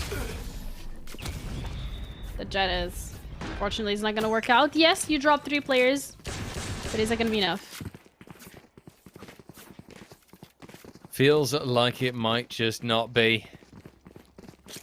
Feels like it could be too challenging, but for now, let's keep our hopes set right on Team Jacob that they can still turn this around. Although I think those Vandals and Phantoms, they are starting to look scary, especially on a player like Kayak, right? We've seen what he can do. If he starts popping off in a moment, if he just finds those cheeky headshots or two, then it could be a done round. Then it could be a round going the ways of Team Holak again. So for the players of Team Jacob, all I can say is be wary, be careful. Because I wouldn't be surprised if Kayak is going out on a hunt again. Yeah, you should not underestimate the power of Jacob C, but neither should you underestimate the power of Holak when they're put in a bit of a pincher. They've already had that opportunity to drop the spike in mid. They only have 2 players left, so Jacob, they need to come out of this fighting. They find one, but the trade's gonna be coming through. Spike completely under Holak's control, closing out this round. Not as clean as I might have expected it to be, but the fight for mid goes into Holak's favor. For now, it is the 11-5 Team Holak that show up quite strongly so. And that, as I did say, right, needed to find themselves just the weaponry. The weaponry to help them achieve the round. The weaponry to help them achieve the results. For now, it's 1 pistol per player there when you look at Kayak and Jacob. Thing is, with Kayak, you can see the Blade Storm coming out, and that has been popped.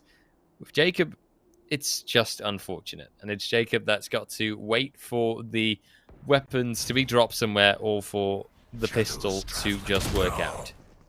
Well, that's not working out for David, is it? It's taken out right about immediately. Kramer looking to get a pick himself, but it's not going to work out for him either. Kaya coming through with a double updraft. He's not going to connect tonight. He only has 3 available. Make that 2.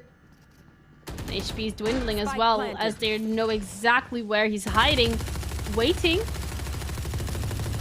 for Godiker to be wrapping all the way around, pushing it out through 3, but only 2 HP left on Kayak. Is going to be spotted out. Molly thrown at his face as well. What can they do? Classic in hand, 2 knives, 2 HP. Heal is going to be coming through. But do you want to be pushing out aggressively, or are you going to wait for it to actually work out? High ground secured by Gokudo as he has the barrier orb coming through. He's gonna spot it out immediately. Gets punished by Shape. Kosti with the Ares does find one. But there's still a heck a lot to do if you want to secure this round. Kayak dancing with death gets punished for it eventually, and Kosti is gonna call the save in the side to back off. Yeah, the spike was just ticking on way too long. And that means that for Team Holak, this was not worth trying anymore. That's a lost retake, and that is simply a lost round altogether. Team Jacob deservedly claiming this one. But Team Holak kind of struggling in that sense, right? You've got momentum that's being taken away from them. Economic strife really appearing. And them just figuring, look, we're going to give this our absolute best shot. You know, we're going to also force this through, go for this buy anyway, and see what we can do to still counter Team Jacob. And in theory, for Team Holak, if they do just play their angles, if they wait things out, it should be a good chance. Currently a wall popping off, and Kayak holding the corner. Shape, though, on the return. Kayak on a bit of a roll there, finds a double already. And for now, another dash might come through. Look at these shots. Kayak quality player, all right. And now just Jacob left. A 1v4 that is undoable. And that is the very likely 12-6 to appear in a moment on the board. That is so beautiful coming through from Holak. Really expecting that push from Jacob and punishing them for it immediately. They're able to read them like an open book. And that's scary. That's what we said Holak has been really good at, and that's what Holak has that advantage over in terms of other teams. Seeing it in action today again, wow, English, again, difficult today, but seeing their ability to read teams in action again today, and this time around with a team that's in the semis as well, it really does put into perspective how strong they can be once they put their mind to it. They're on match point, and they force their opponents in such a difficult situation. Very, very difficult. And let's see if maybe for now there'll be a chance for Team Jacob to at least extend, because obviously Team Holak not just on the map point, but actually on the match point. Kareem moving out, a little bit iffy there, but eventually he'll find his first frag. Shape going down, and now Gakudo putting the further pressure on, catches out Tajovsky just as much. Tour de force from Nuki, though, able to retort.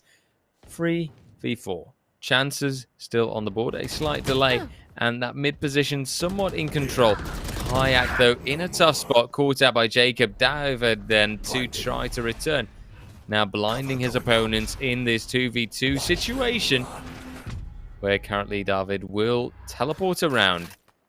Element of surprise, the high ground. Surprise, he says to Jacob, and a 1v1 is the final situation. 40 seconds.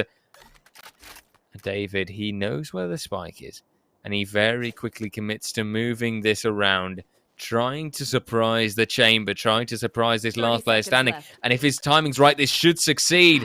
Oh, look at this. The box saving his life. And now Yuki being found, headshotted by David. And that's the 13-6. Team Holak, they claim 2 maps in a row. And with that, they immediately secure the best of 3. And they get their spot in the grand final for later today. That last round, absolute big brain, 5-head, Giga Chad move coming through from David. The positioning, just reading the fact that you know, they're going to be coming through to mid for that rotation, actually getting that teleport on that higher ground. And the timing was so perfect. There wasn't even a sound cue available for Jacob to be able to spot him out. And instead of holding the spike, which is what most players would do, decides to do a little trip, a little ring around the rosies, goes around, and Yuki just did not expect it. I didn't expect it. I'm sure you didn't expect it either, RJ. I mean, I noticed that he was doing it, but yeah, it is off-brand, so to speak, right? Normally your tactic is to say, okay, I'm going to commit to this now. I'm going to just hold the spike and hold on for dear life that I will not be caught out by him. And with a chamber, that's risky at times, right? Usually you also get quite aggressive players, and we've seen Yuki time and time again actually find those results, find those kills. But for now, I will have to keep my eyes peeled, right? That is something that he sometimes did not anticipate. And you saw it as well. At the end of it, he was just caught out by the Omen in the back. Harsh reality, but a very deserved result, I think, and a really, really nice showing from Team Holak to get the 2-0, the first best of 3 of today. Yeah, and the fact that Team Holak is winning that 2-0, it's going to be impacting the bracket just a little bit, as they're going to be the ones that advance into those semis. Now, it's between Terp and Sayu. I think we kind of all put our money on Terp to be the ones heading into these grand finals and taking on Team Holak, but RJ, what are you expecting? In this matchup, I understand, right? Terp was a favorite of our beautiful Polish colleagues. But on the other hand, I have seen Sayu play, and I don't know. I think that there's great potential there too. I'm just going to follow my beautiful Polish colleagues for today, though. I believe in them, and I will say Team Terp, let's get it. Let's go. I want to see them rock and roll. Yeah, well, the fact that Jacob lost to Team Terp kind of does, and then also lost to Holak, it does put into perspective the same level that we can maybe expect between Holak and Team Terp. Sayu also losing to Holak, which is what put them into these second semifinals here today, as they came in as the lower seed. So, you know, if my math adds up, which I'm going to be completely honest, it's not the best, it's looking pretty good for Terp right now, but I guess we're going to have to find out after the break.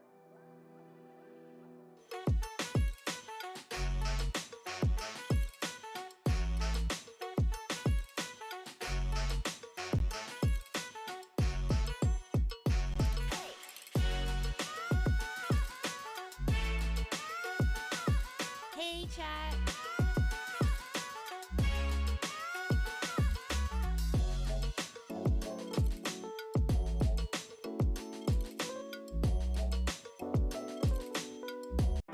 We promised that Wrocław would wait for you, and we would meet again soon.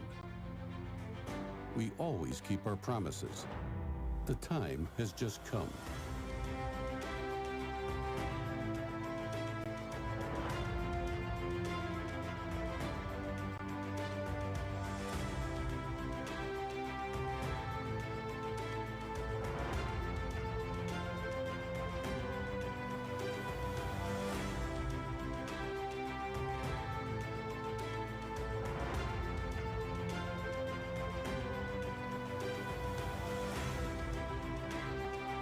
There is so much to discover, to see, to experience. Make good use of your time. It would be great to see you again. We are waiting for you whenever you are ready. Let's meet in Wrocław.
catastrophe.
the beat. And make it wild, wild, make it wild, wild, wild, make it wild, wild, wild, make it wild. Make it wild, wild, wild, make it wild. Break it wild, wild, wild, make it wild. Break it wild. Make it wild, wild, wild, make it wild. Make it wild, wild, wild, make it wild. Make it wild, wild, wild, make it wild.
guess who's back? Back again, it's Ginny and RJ, and we're coming through to bring you the second game of the semi-finals, where we're going to be seeing Terp versus Sayu taking on each other for that one spot that's left in the finals. That's going to be against Team Thorak. Now, RJ, how are you feeling about this one? We kind of threw around a couple of predictions, and you know, we said that anything can happen. So do you think Sayu, considering their resilience yesterday, might have a shot? Well, first things first, be sure to tell a friend. Just like our friends over at HyperX, a big shout out to them, and our friends over at Surfshark, you know, props to them as well. And indeed, we were taken away from Split, right? We didn't get to see that decider, and now we enter a different playing field. Well, you know, you asked for my prediction, and I'm going to stick with Team Terp. Now, I'm invested, and our beautiful Polish colleagues, well, they have just made me a convinced, tried and true Team Terp fan. Okay. If now Team Sayu ends up winning massively, well, then I will just be a clown on the hunt for his red nose after the break. Well, that will be funny, but I guess we're gonna have to wait and see. In general, we haven't seen too much from Terp, as unfortunately we weren't the ones casting, but from Sayu, we saw what they were capable of, we saw how resilient they can be, but we've also seen the mistakes that they're able to make during the game specifically. Coming up against Terp, that's going to be the top seed of Group A, which then also means that they're pretty much equally matched to Thorak, who were the top seed of Group B. I'm a little worried for Sayu. I think this time around, they're gonna have to hit the ground swinging. Yesterday, it was in terms of losing a lot of those early rounds, and then halfway through the map, when you switched the script, they were able to get a couple of rounds, but unfortunately, they just had too much of a gap that they needed to close, and they weren't able to do so. Yeah, I think that we kind of noticed, right? Team Sayu definitely showing issues at times, and they came in, right? Not in that #1 seeding, but they're still there. However, it was rather fickle. It could have gone either way, and in that sense, I do wonder if Team Sayu now won't be facing the same kind of stress again. In this type of situation, it isn't this spread out best of one scenario, but it is just a best of 3 with potentially 2, maybe 3 maps to be played. So in that sense, I think Team Sayu will have to get their A game on from the get-go. And they can't take a bit of a breather from the start. They can't just say we're going to take it easy with our first map. They just have to show up right away. Yeah, and we saw that last game specifically as well. The first one of the semifinals when we were looking at Holak versus Jacob. They went for that breeze pick. It was a map that they feel very comfortable in, but unfortunately for them, it didn't really, you know, work out that way. They lost their own map pick. Then, you know, I thought like they go onto their own map, they win it. So I think this is something that Sayu need to be very careful of. If they get that opportunity to be the ones to pick that first map, they have to make sure that they're picking something that they are very comfortable in. You don't want to lose that first map. You want to make sure that your map is at least the one that you secure, get under lock and key, just to give you a bit of an advantage moving forward into the next map. Because at the end of the day, if you lose your map, just a mental drain and also just the momentum that you have as a team, it's just gone completely. It's just removed, deleted, non-existent. And you know, you said it yourself, they might need a bit of a pep talk. We never got around to hearing your pep talk, RJ. So let's hear one from Sayu. Maybe you want to give them a pep talk before they head into the game, before they, you know, head into these map picks. Oh dear, have I got to tell them, come on lads, go and get this bread, you know, you can do this, destroy your enemies and fight them to the very brink and fight and strive for that grand final. You just got to believe, don't stop believing, as they say, and keep on going for that winner's feeling. As honestly, look, I will admit, right, only the best may win. And maybe I will be proven wrong. Maybe I will, you know, have been fed some false information by our Polish colleagues. That's possible too, right? Could be a little bit of bias at play there. They could be going for Team Terp because they know them. But, you know, knowing them, that's not a guarantee that they might win. So I don't want to discount Team Sayu too much either. There's probably still great chances for them up for grabs. I think maybe even, depending on how this will go, this could be a closer affair compared to our first semi-final that we saw today. Although what I also see right now is the map picks coming through, and Ascent, of course, also coming through. And Haven. No great surprise there. Yeah, Bind is going to be the first map that we're going to be heading to. One of the maps I saw you played on yesterday, didn't really find quite much of a success on it. So it's Terp's pick, which means that Terps are going to be the one that have that opportunity to spearhead themselves through this best of one by potentially winning their own map pick. Again, if you are picking it, most likely you're the most comfortable on this map. It's something that you feel like you have enough strategies for. You might have even seen that opportunity of watching how Sayu played on Bind specifically, get an opportunity anti-strategize. We saw that in this game earlier today with Jacob versus Thorak, where Jacob specifically, they were very much expecting that early aggression coming through from Thorak, which almost cost them Breeze, but then it didn't, because Thorak were able to adapt and come back from it. But the fact that Bind is going to be the first map that's going to be picked and locked and loaded for both of these teams, it brings the following question, RJ, and that is the agent selects. Are you looking forward to seeing one or two particular ones again after their run yesterday, or are you open to be pleasantly surprised? I mean, when I see Bind, I've honestly got to think of Raze again. You know, is yeah. that still viable? Do you consider Raze a good option for Bind? Because I sure do. I think that honestly, it is one of the few maps really where you still see Raze nowadays. You know, we've got to admit here that nowadays Raze is getting a little bit less love compared to, for example, a Chamber, you know, when it comes to sheer fighting power, or obviously the Jet. But yeah, I think that Raze is definitely a solid pick for Bind. Maybe also just pair that up with a Sova, maybe a Sage as well. That typical wall on the A site, you know, it just works its charm. That's really what you need, and that gives you a guaranteed spike plant as well. So, you know, I'm just going to go for those two. Really classic pairing, but one that also really works. Yeah, I also think I wouldn't be too surprised if we see Yoru being put in the works. Yoru specifically on Bind after those reworks. The fact that you can use abilities whilst in your ultimate is absolutely correct. We've seen it on Masters for VCT. We've seen it in a couple of VRLs this week as well that have been rolling around. Teams are getting comfortable with Yoru. They're getting comfortable with running him into their strategies. They're getting comfortable with using that util, and they know how they want to play off of it. So I wouldn't be too surprised if this is one of those picks that we see coming through.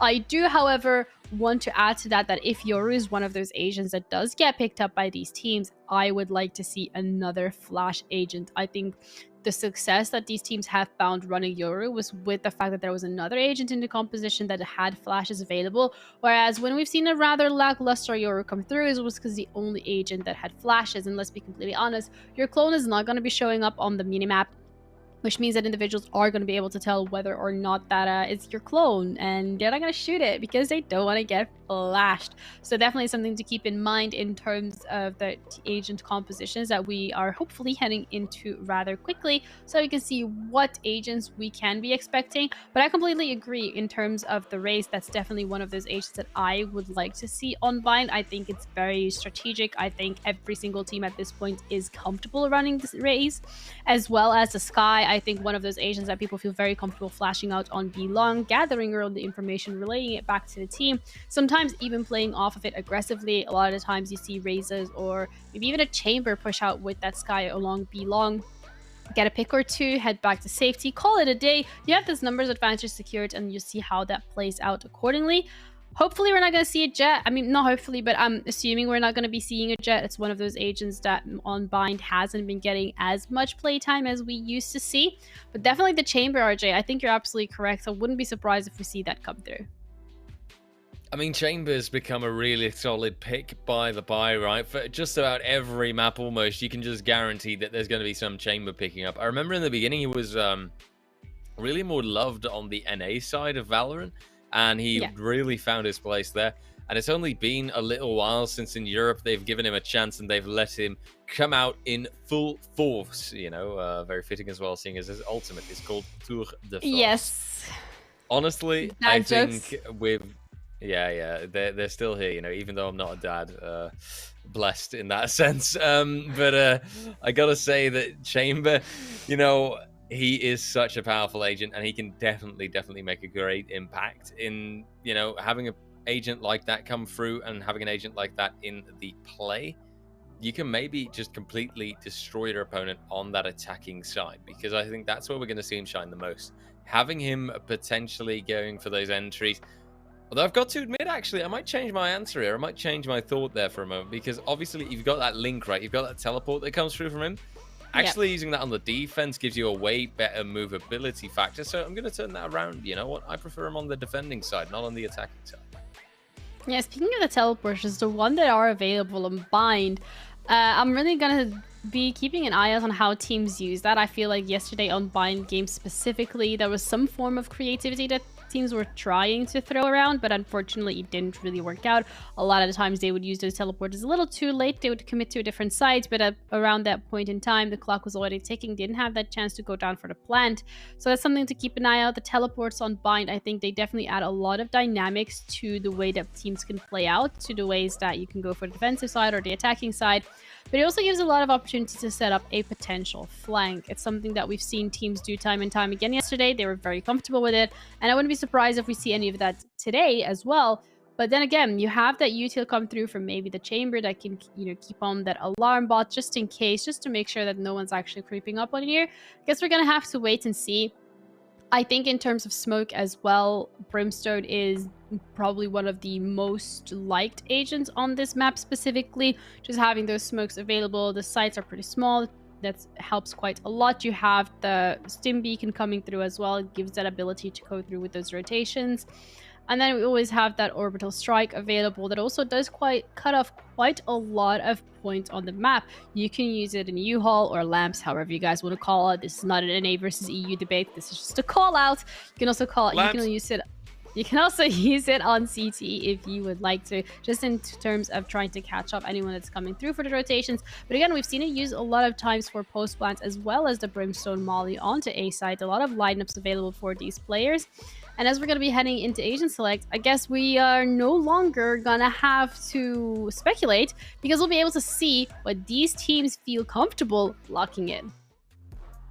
Well, let's go ahead and take a look. Right, it's time to figure that one out. Chamber, Sage immediately seeing those two pop up on the team side, no big surprise there. And the Brimstone coming through from Team Terp, also just like you called it out. Looks like we might actually have that mirror matchup on the Brimstones, as there's also a Raze being picked by Zayda. Big fan, and really hoping to see that Raze just work its magic, work its charm. As currently that also gets paired up by Ziwa. I think that's how you've got to pronounce his name. Once again, my Polish, it is a little bit rusty. So rusty that it's actually never existed in the first place. I was going to say, I need to know this. You spoke Polish? No, I absolutely never have, no. I'm thinking if there's any Polish word that I know, but it's not very polite word, so I'm going to keep them to myself. But I'm sure once we get to that beautiful city of Wrocław, we'll be getting some great Polish lessons from Tomasz, for example. Yeah, I guess we're going to have to wait and see. In terms of the composition coming through from both of these teams, there do seem to be mirror matchups coming through. The Raze, the Sage, the Sky, the Chamber, and the Brimstone. We spoke about every single one of these agents. We've pointed them out as agents that we're most likely going to be seeing on the map. And look at us.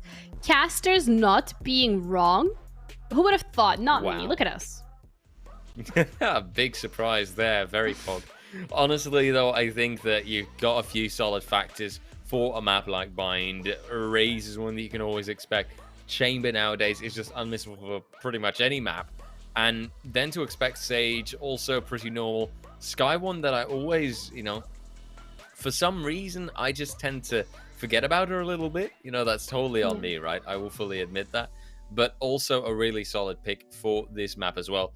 And then you top that off with, a Brimstone to come through, right, for his beautiful smokes, for his orbital strike. That can sometimes do so much, that can deliver so much impact, just like we right now, along with HyperX and Surfer, delivering you guys the game. Let's take a look and let's go into the first map of today. Not really, the first map of the second semi-final.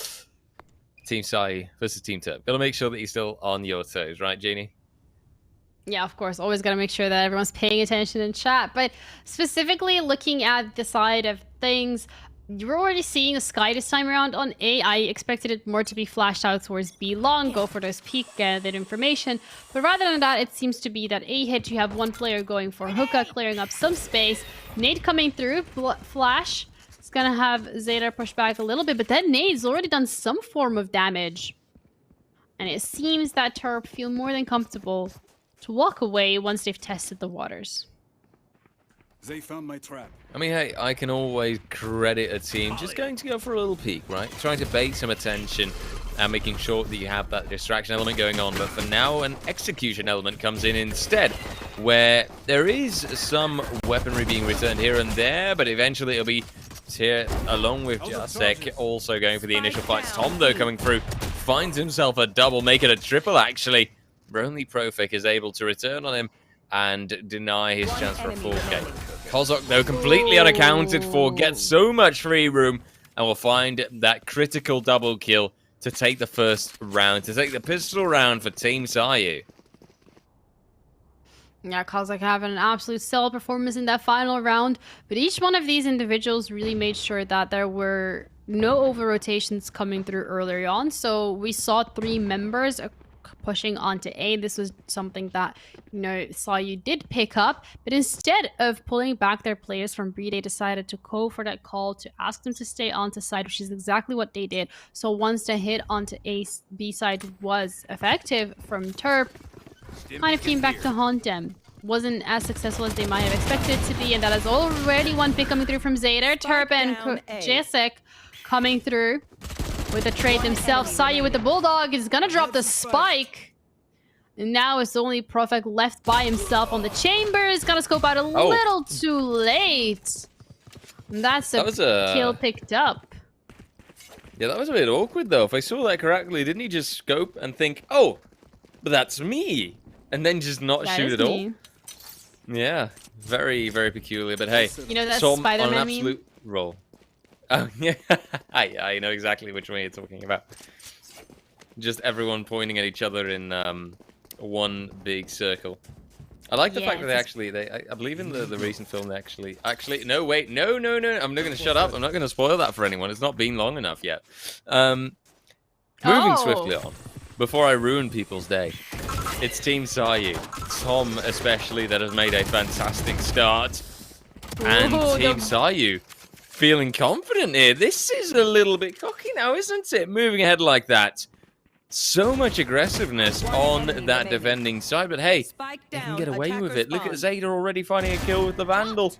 And 4 players having already gone down on the Team Terp side. Only Jiwa that is left. And now will be found by Tom. Also, with that kill, he immediately unlocks his ultimate Tour de Force. Ça marche. That works, as they would say in French. Oui, ça marche, ça va. But what doesn't work is the economy. For Terp, they came in with those Vandals. They had the better buy. Every single member from Sayu had that opportunity to upgrade to a Vandal themselves. They're sitting comfortable. They're sitting great. So, you know, we said about the fact that maybe the Terp might not be as confident on this map as we think they are. Maybe Group A was just the easier group of things. And it looks like Sayu this time around. Maybe our Polish colleagues memed us. Scout destroyed. Ooh, maybe it was a oh, well, I was gonna say maybe it was a meme, but that definitely was not a meme. As Zio and Sferon pick up one apiece. Hacking away at those ice blocks. It's gonna drop Zio, but they're gonna be pushing forward. They want that Vandal. They want their weapons back. Do manage to pick up a couple. They even managed to get the plant down. Smoke's cutting off those lines of sight, so the Tour de Force isn't going to be able to do a lot. No, not at all, actually. And you've got Tom now setting himself up with the links, right, with the teleports. Good wallbang at the very least found. And Tom moving ahead quite happily, just like his teammate Kozok will. It's actually Tom sticking behind just a little bit, but eventually a refrag angle should be there. Catches the player in Bass. How does he do that? And we'll move. Stick the defuse for now, but the Brimstone Incendiary is good. And now Tom is incredibly caught out. I don't think he can get this. Then he'll quickly teleport away. A right shame, but a deserved 4K for Tom, who's absolutely shown up to this matchup and said, hey, I'm just going to completely kill today. 9 kills already. Just the 1 death. No assists because, you know, when he shoots at somebody, he makes sure that the bullets will hit their mark and that the players will not be there to survive it. A gift. Yeah, Tom, though does manage to get the Tour de Force online, is even going to be pulling out this time around. A thrifty coming through from Torp, something they needed. It was an expensive one in terms of the fact that they lost every single one of their players, so they're not going to be able to hold on to any of the guns that they might have been able to pick up this time around. And Terp, as they're looking to push towards B, Sayu, they're more than happy to play it back. They found my trap. Trap's gonna be destroyed. It's gonna give Tom some information away, though smoke is actually not gonna be doing him a lot of favors. Seekers are gonna be coming out, giving away some of the information at their location. Perfect does manage to pick off Kobe. One player already down from the side of Sayu, and the plant is gonna be coming through. It's looking a little dire. Now the Seekers are blinding Tom. The Tour de Force is offline, and so is Kozak's Orbital Strike. The Resurrection is going to be coming through, bringing back one player. Seems to be acting as a bait, but Terp doesn't fall for it. They're playing as far back as they possibly can. Profec has already made a whole tour around the map. It's going to be able to find the first, looking for the second. Isn't going to quite connect, but eventually it does. Sayu falls himself. A beautiful tree animation coming through. And that is second round in the bag for Terp, looking to make a comeback. And a lovely 4K that was scored by Profec. Really well done. Clearly a chamber versus chamber battle that is setting itself up here. I see the storyline already. Tom versus Profec. Two chambers battling for that #1 position in the scoreboard at the end. And who knows, if Profec's on a bit of a roll here, he's got a great chance to maybe overtake his opponent and to maybe claim those 9 kills himself. Yeah, so far, the chamber... It's usually the jet versus the jet, you know. This time around, it's a chamber versus a chamber. As we said, we weren't really expecting to see jet on this map specifically. That's exactly what happened. The composition is pretty much what we called. They are aware of some of the position of these players. Perfect does manage to pick up one. And it seems like that's all it's gonna be. To force Sayu... to force Terp to go for those rotations. Orbital Strike looking to delay and clear out the back of sight. Isn't going to connect with anyone. I haven't looked in lamps just yet. They're going to be running into Sayu. They found him once. But that's all it's going to be good for. Orbital Strike itself being invested this time around. That means it's not going to be available for post-plant. Still, even with that having been invested, shouldn't be the end of the world because you've still got such a massive advantage. Tom, though, will come through, taking out Sferon. Leaving... Oh... 2v2, perhaps, but make it a 1v3. Profec to fight against Kobe Love and Jacek to finish out this battle 3-3. Team Terp, they're right there. They're back on target. They're back on the mark. And it'll be Team Sayu slowly but surely getting left a bit behind here. Currently, they stand at an equal point in time. They stand at equal score count. But now there's a shift coming. And I'm afraid that things are looking a lot more favorable for Team Terp and their mighty reserves, their mighty weapons. Yeah, it's not looking too good for Sayu coming into this round. They have one ult available. They have that showstopper that's potentially going to be able to come through and do some damage. But for actual damage to be caused, they're going to be having to walk into players. They walk into Ziwa, throws out the nade. More of a warning shot coming through. And Profec is looking to conquer A-sides by himself. This is not going to work out in his favor. Already getting control off of Hookah. Kobe's going to make sure it's going to take them just a little longer. One more player. Looking to get pinched from both sides. He drops a spike into Hookah. Does manage to spot out 2 more players. They now need to go and recuperate, but that's just so stopper that we were talking about and how much they can do. He's got to find one player, one left. Tom coming through with the headhunter. Finds Jacek's head. And Sayu, they managed to get themselves another round on the board. And they didn't even have a buy. Yeah, right when it matters, you see good usage of abilities and just close range angles coming through. Sheriff in the hands of Tom, or it might have been his headhunter, I'll be honest. Looked a little bit more like his headhunter, actually, the icon. Just shows up exactly when we want him to, so credit where it's due for that one. A really key player in that sense, and Kobe Love then holding this angle quite well. With the support from Zeta, anything was possible, and that round goes the way of Team Sayu. right now, I believe that we've got good chances still waiting for either side. It will depend on how this retake from Team Sayu will pan out. Yeah, it's pretty equal in terms of skills as of now. Nate is not gonna phase Kobe too much. They drop a little HP, that's all it's gonna be. Molly keeping Ziwa at bay for just a little longer. Smoke's looking to make that even more difficult if possible. The rest of the team, they're hitting towards B main.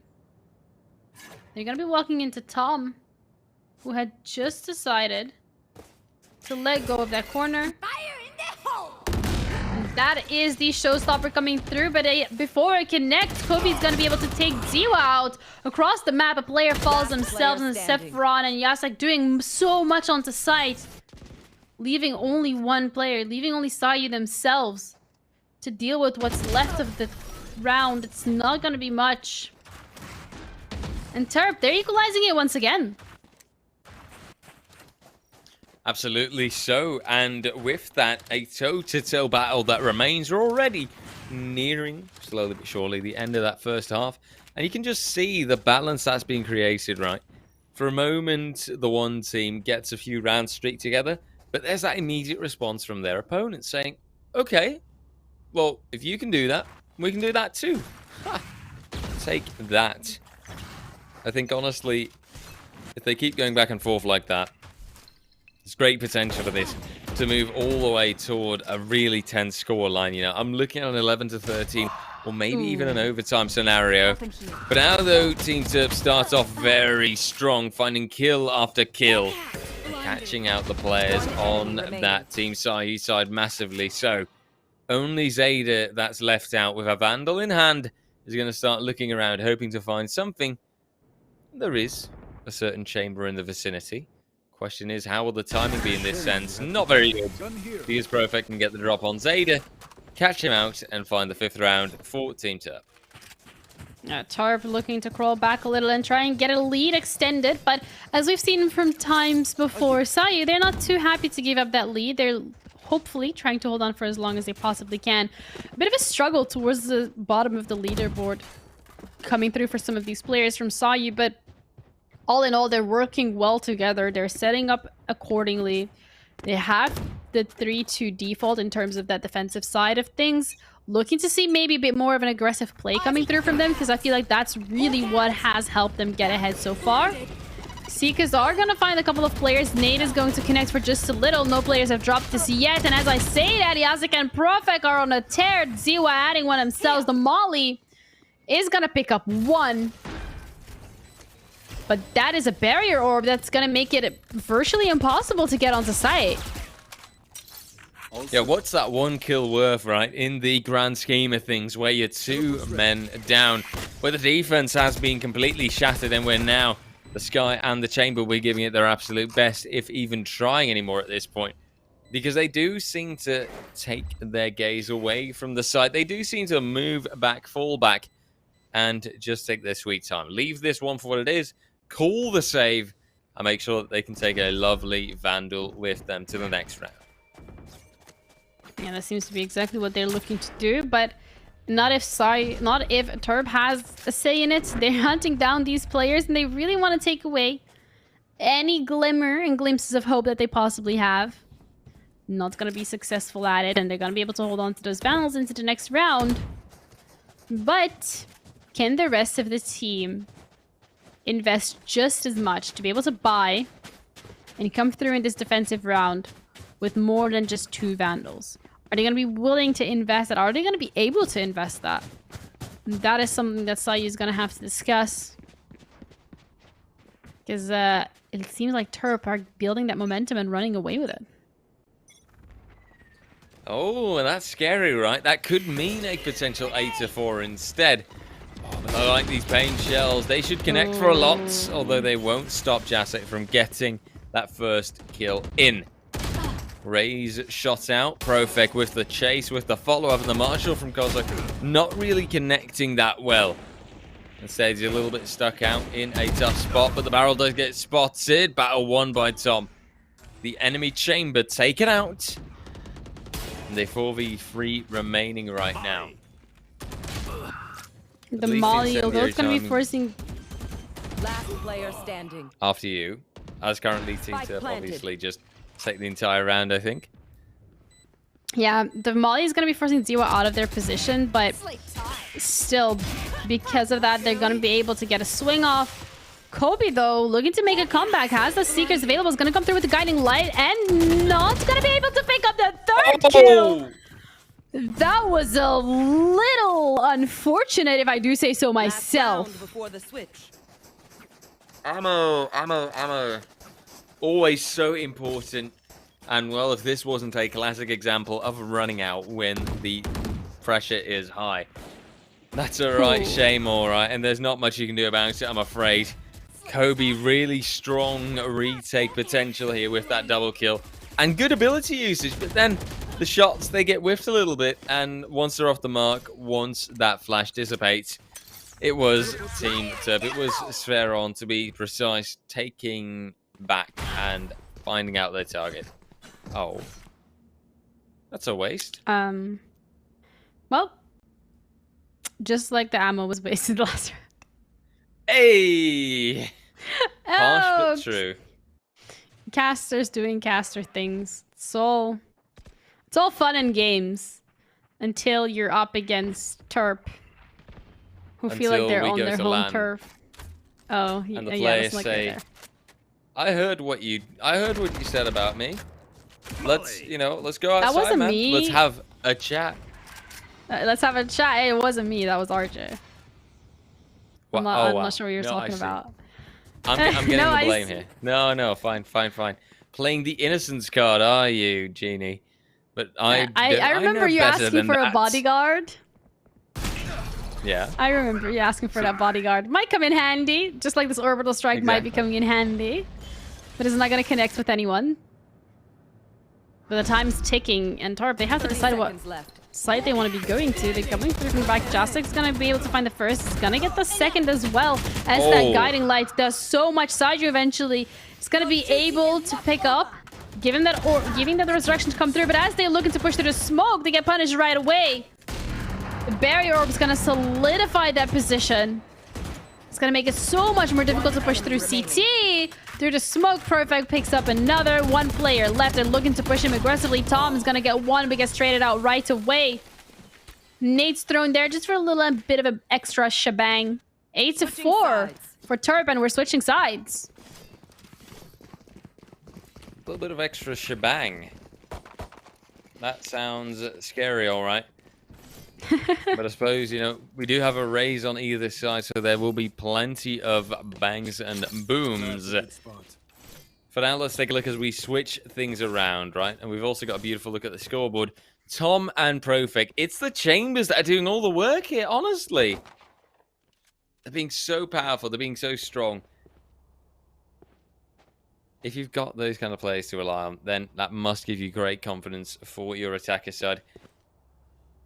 And I think that we'll be noticing that coming through now from Sayu, normally speaking, although admittedly Profek is the slightly better chamber based on the amount of kills.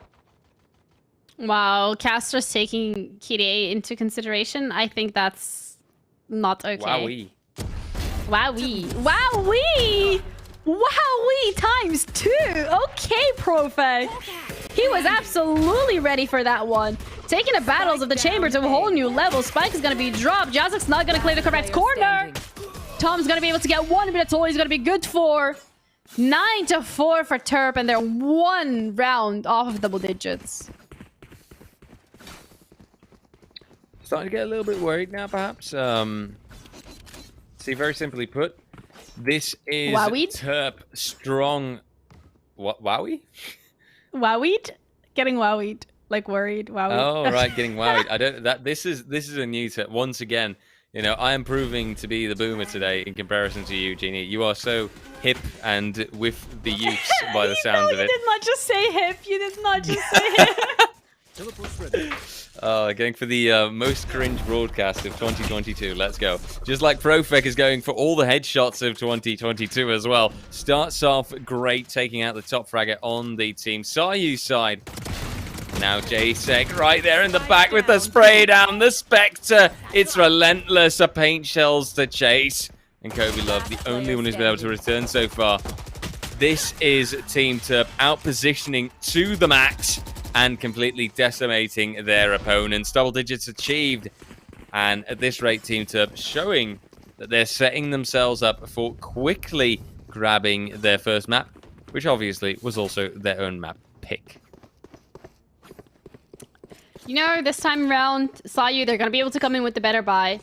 They have a chance. They have an opportunity. They have potential to tap into. Yasek, however, only 1 point away from those Seekers to be available. They've been doing a lot. They've really been throwing a spanner in the works for Turp, for Sayu. So, Kobe has got to scout out bats. And this orbital barrier is going to be put up straight away. Delaying that a bit further, but whilst that is happening, whilst 3 players of Turp are busy onto A site, the majority seem to be scouting out onto B. It's a bit of a mix of what we've seen them do so far, but no one from Turp is moving. Patience is a virtue. I think that might be the best call Team Turp can make right now as the enemies are at the gates. Jiwa coming through. Ooh, the paint shells to chase can be good. Turp having that trigger discipline, but only connecting to the one. Jiwa, though, can come through with a double. It's a 1v2. Something's possible here. Spike gets committed to Chiron, though, not getting... We'll actually take that first frag. Kozak goes down, and it's a 1v1. But there's still that judge in the hands of Chiron, and that is so tough to work with. Chiron even has upgraded, however, I believe, to either a Phantom. I've got to judge this based on the shape of the gun that I can see. And Tom stands at the ready, but the timing's off. That means Spheron even can commit to the defuse, still clutch out this round and take the 11th one for Team Turp. If they keep playing like this, then I fear that this might be a 2-0. Yeah, it's not looking good from the side of Sayu, and we said how important it is to get this first map of the best of 3 under your belt, just to give yourself that opportunity to breathe, just to give yourself some of that momentum and to build off of it. But it looks like it's not working out for Sayu. At least not this time around. Turp have been able to shut down even their best buy attempt. Now, coming in with Spectres, you can't really say gun blazing. So instead, they're looking to huddle as a total of 4, but the collat, it's gonna give Profac a freebie. Bada boom. Bada boom. Time to hunt. They're concussed. And he's out Insane. for more.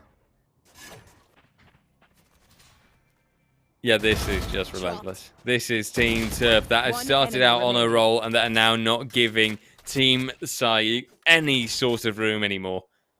You've got just Sayu himself left, running into Spheron there, but winning out the battle. 1v2. There's still potential here, but there's no res to be found. I'm thinking there shouldn't be any ultimate orbs left either, and it doesn't matter. It's Jiwa that can take this battle. It's a 12-4. It's Team Sayu. Nowhere to be found on this second half. Match point achieved by Team Turp. Just 1 round away from getting that victory in the first map and from setting themselves up for a really good performance for the second one. Yeah, this time around, however, again, Sayu, they're not going to have that great buy coming into this. Tour de Force ready and available for Profac, so that's something that they can be playing off of. And that's exactly what they're going to be activating starting of the round. The nade is going to be doing a little bit of damage, not too much. Prepare for hellfire. Orbital Strike is going to be coming through, looking to clear out lamps. Zayther instead is going to be finding Ziwa, looking to get onto side, but he's fully blinded. Does manage to still jump into lamps. Resurrection is going to come through. Kozak is back online. Kobe gets taken out straight away. Sayu coming through with the trade. Saffron He's gonna be able to get the spike, but it's dropped outside of the teleporter. It's a 2v2. Make that a 2v1. Profak with the tour de force wrapping around, looking to punish Terp if they decide to go for that teleporter. Pick up the spike. This time around, doesn't seem like the teleporter is where they want to be going for.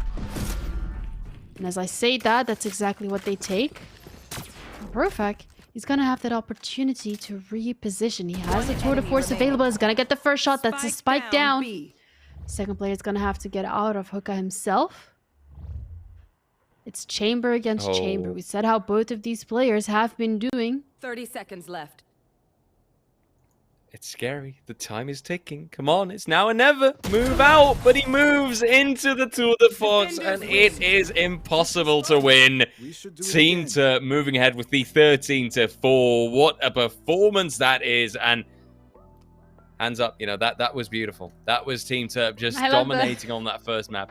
And yeah, you know, I'm a very expressive person, and honestly, I really wonder how this is going to go now, because honestly, Team Terp with this kind of first map performance, I really hope Team Sayu has some great tactics up their sleeve for that second map that we will see. That will be Ascent, by the way, in case you were still wondering.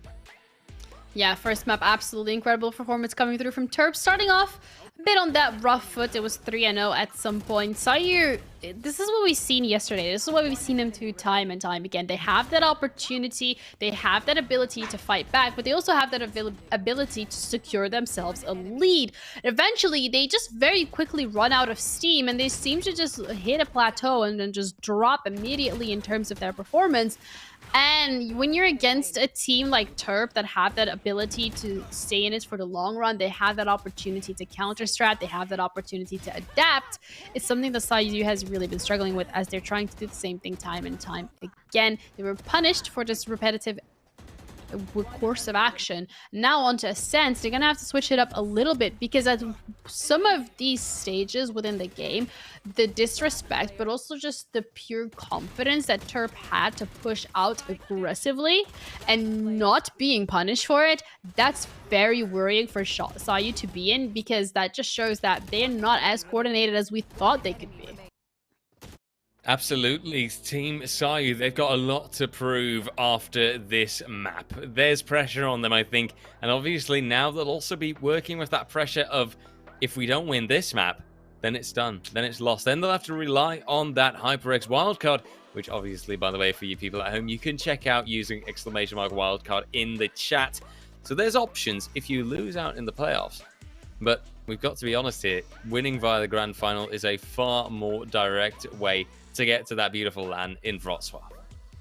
Yeah, and I guess we're going to be figuring out how both of these teams are going to be performing on the next map, which is going to be Ascent. After the break, we'll be back shortly.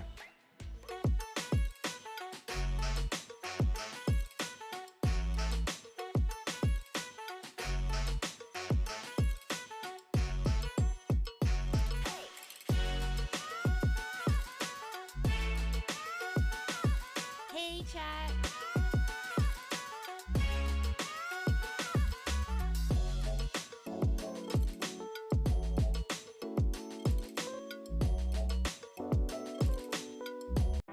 We promised that Wrocław would wait for you, and we would meet again soon.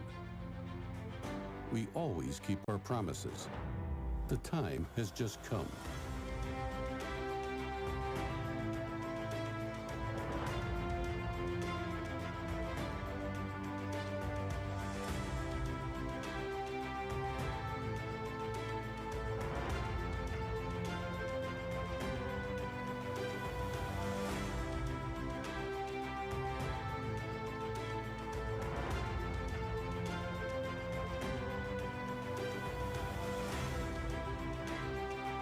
There is so much to discover, to see, to experience. Make good use of your time. It would be great to see you again. We are waiting for you whenever you are ready. Let's meet in Wrocław.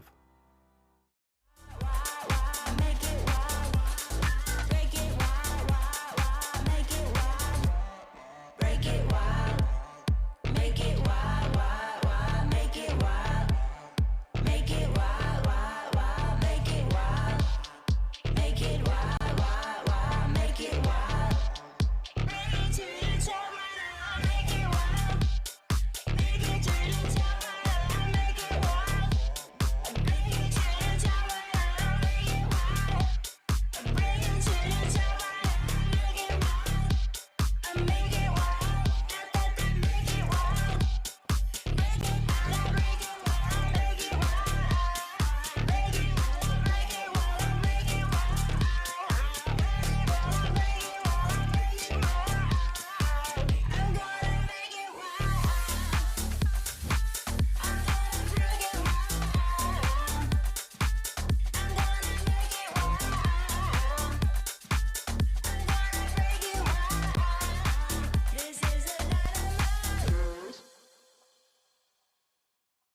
We are back with the second map of the second semi-finals for today. You got me, Jeannie, and RJ on the cast. We're bringing you the action as well as the dad jokes. And we're going to be heading into map number 2. That's going to be Ascent.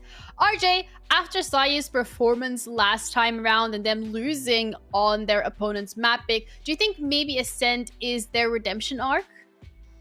Oh, shiver me timbers. I am a little bit afraid for the lads from Team Sayu. The way things are looking right now, it's not too good. I think that there's potential here for a redemption arc, right? We've been told that Ascent is a notoriously Polish map, so maybe that will be the redeeming factor, right? This being such a staple of this community, of the streamers, that could be a chance for them to at least get a better shot at it, to at least play on comfortable territory, I suppose is the best way I could phrase it. Because right now, I mean, with the way that it's looking, we can't deny the fact. Losing 4-13, that is tough. That is heavy. Yeah. But Sayu and his team, they did pick this map. They consciously went for this, and they decided to play Ascent. So I can only hope that right now, they will be able to pull it off. They will be able to play it like they've never played it before and impress us. Get that 13-5 score or whatever in your favor and push this to Haven to that decider map. Is there anything specifically from Sayu last map that you think was really the turning point in terms of them losing that momentum? We mentioned it earlier. We said that, you know, they started off really strong, that they weren't really able to do it. Is there anything specific that you think they have to work on this map to make sure that they can actually walk away with that win? Because that's going to put them onto the third map. They're going to be going into Haven. Haven't really found much success there themselves, but still, it's going to be one of those maps where they do feel a bit more comfortable. Yeah, I think that we saw it, right? We had that first map. We had that decent enough start. It went 3-3 at the beginning. There was a nice little toe-to-toe fight going on, even 4-4, I believe. But the moment we got past that point, things just tailed out. I believe that we started off with Sayu on that attacking side, and their attacking side, well, it just wasn't that strong anymore. They kept struggling. They lost their executes. They didn't seem to be able to get onto those sites. And every time that it did get down to a tense 1v1 fight, it was usually Team Terp winning those out. And in that sense, you saw Team Terp build up a pretty solid advantage toward the end of the first half. It was 8-4 in favor of Team Terp when that first half had ended. And well, as you know, it ended 13-4. So for Team Terp, it was just easy going the moment they got on that defense, the moment they got on that side where they could just let Team Sayu come at them. And they showed that as well, right? They showed that aggressiveness on that defending side, and they got away with it. They could do that. Team Sayu wasn't there to punish them. So now let's take a look at this agent comp and see if this time maybe Team Sayu will be getting that different composition, that different lineup that can at least help them out somewhat. We've already Omen, Killjoy, Sova, and KO locked in. Yeah, so now it's just a matter of which duelist they're going to be comfortable floating. I'm going to be assuming the Jet, and it feels like we've seen this before. A mirror matchup coming through from Sayu versus Terp. That's already 3 out of the 3 agents ticked off of the box. Never mind, Chamber is there for Profek, and Profek on that Chamber, specifically last map, he did so incredibly well. He has done a lot for the team. He's really been able to get those early picks. He's really been able to clutch out a couple of rounds, which, you know, dare I say, I might have believed were unclutchable. So definitely a very good player in his own regard, and matched with the rest of the team of Terp, he's been doing incredibly well. So it's gonna be a little scary for Sayu, the fact that they're gonna be dealing with that Chamber once again.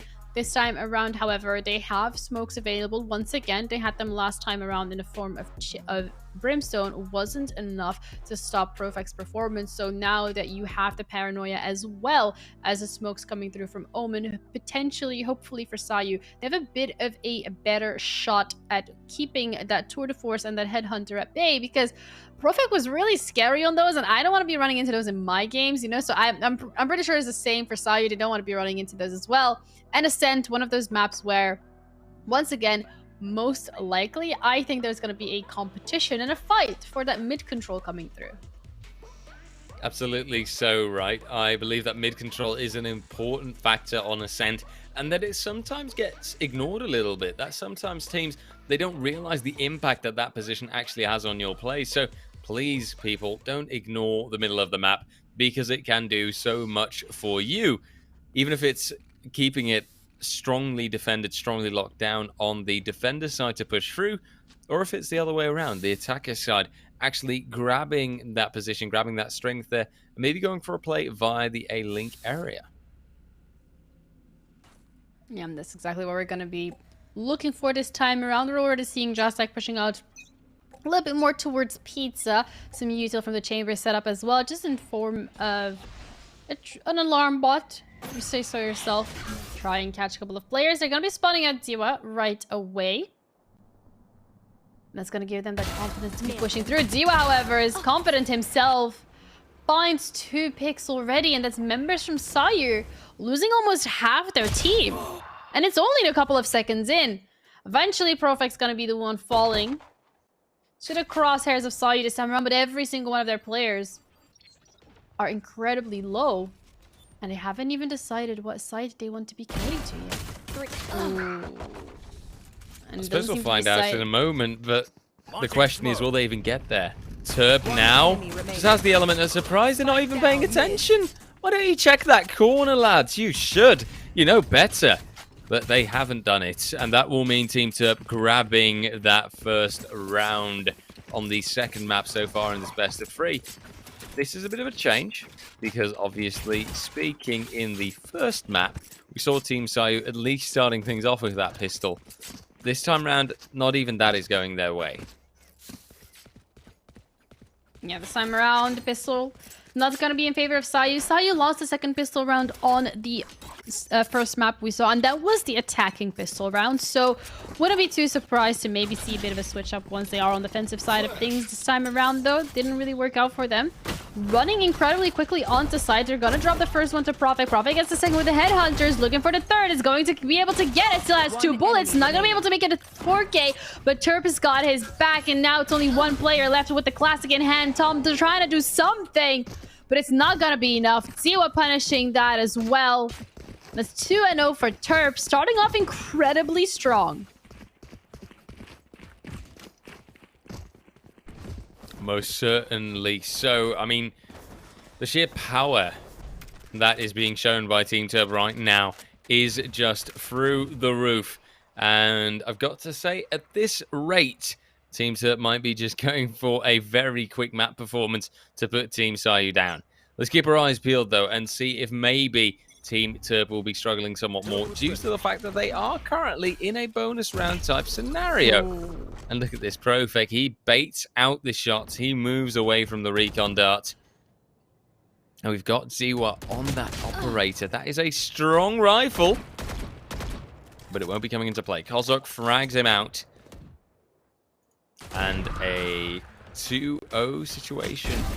Might be turning into a 2-1 soon enough. Even though Profec, it's a beautiful headshot. This is still undeniably tough. This is still a scenario where Team Turp is 1 man behind, and where now they're 2 men behind. Plus, that weapon disadvantage is also a factor coming into play with now.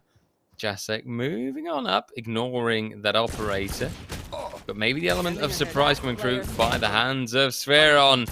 I don't think it'll happen, though. The recon dart is pretty solid. That's a beautiful wallbang headshot. But even then, Spheron can't deny a plant. He's down to 20 or 51 HP. Numbers are hard sometimes. And now the spike is being planted. Yeah, don't do maths on live broadcast. And Sephiron trying to go for that swing. But 50 HP is going to drop to Zayder eventually. Sayu do manage to secure that round. They lose a couple of their players in the process. And that was a beautiful skirmish towards the mid area of the map where Profec was really trying to come out on top. And that's the mid control that we said last time around that wasn't as prevalent as we wanted it to be, as we maybe expected it to be. This time around, both of these teams are putting a lot of pressure on mid, a lot of emphasis on the importance of having control of mid. And I'm happy to see that. It seems like they are more and more getting comfortable with the use of util, and that's the paranoia coming out right away. Ziwa's going to be forced back. He's going to come through with the right click. It's not going to be enough, but it doesn't matter. Turp's already found one. The Molly doing quite a lot. It's not going to connect with Saffron. Still has Shock Dart available and perfect. He has a Tour de Force. He's going to find the first. He's going to go for the second. Shot's not going to quite connect. He's going to spot out their shoulder. Able to take Corby out right away. 2 players already down. 2 flashes invested to keep them at bay. What a performance coming through once again on that Tour de Force. Yeah, just shows you right away, right, how strong that ultimate is. It's a free operator, and it just works a charm. Profek on a roll. Speaking of the devil, finds a triple so far. Sviron setting himself up to get the 4th. In the end, though, it will be Terp to go for that frag, and it will be Team Terp all together to still lead the fray. Yeah, looking like Terp, they're walking away with this lead, and looking at the ults as well available from the side of Sayu, yeah, they have the Blade Storm, they have the lockdown, they could invest it this time around. Wouldn't surprise me if they decide to go for it, as they have 3 Vandals in the mix. But this is a bit of a scrappy buy coming through. You only have a Sheriff on Zayder. Tom's going to be more than comfortable playing those knives, but you have to take into consideration the fact that if this doesn't work out for them as they expected it to, then it will be a little concerning, because that means that they're not going to have another buy available. So the 1 ult's already been invested. That means only the lockdown is now available in regards to their ultimates. And Tom's going to be able to capitalize off of one of these knives. He's going to find the first, but that's all. Is going to beat Ziwa, countering him with Blade Storm of his own. He's going to be able to go back to safety. 64 HP remaining. No heals available for any of these teams, as no healers have been locked in. And he's going for the re-aggression. He's got to find contact with Kozak. But he's not going to be the one coming out on top. Both Blade Storms offline. That's a shame, but not the end of the world. For now, it's still a balance maintained, and Sferon showing some aggressiveness, but the Killjoy turret still giving his position away. As currently, Zayder will be moving on up, Sheriff in his hands. And well, speaking of the devil, speaking of the Killjoy, that ultimate gets triggered too, and now Sviron will be moving out on it. However, still gets the read, still gets all the kills. That's a beautiful triple to be found. And sure, there's 2 players detained, but too little too late, as Team Terp has claimed the round already. 4-1, and Team Sayu still very much left behind. Yeah, you're coming in with a lockdown. You're going also for some of these dry peaks. And when you're putting a lockdown onto a specific site, it pretty much gives away what you're trying to go for. You're putting it down on B side, it's very obvious that it's going to be a B hit. So you have that lockdown. It hasn't even finished yet. None of the players have been detained. And instead of using a KO flash to come out onto site, you decide to go for a very wide swing. And not even as a 3-man, you go for it individually. That's just some of these mistakes that Sayu have been committing that Terp have been absolutely incredible at punishing. Night, says Ziwa, as the first kill is found in the next round.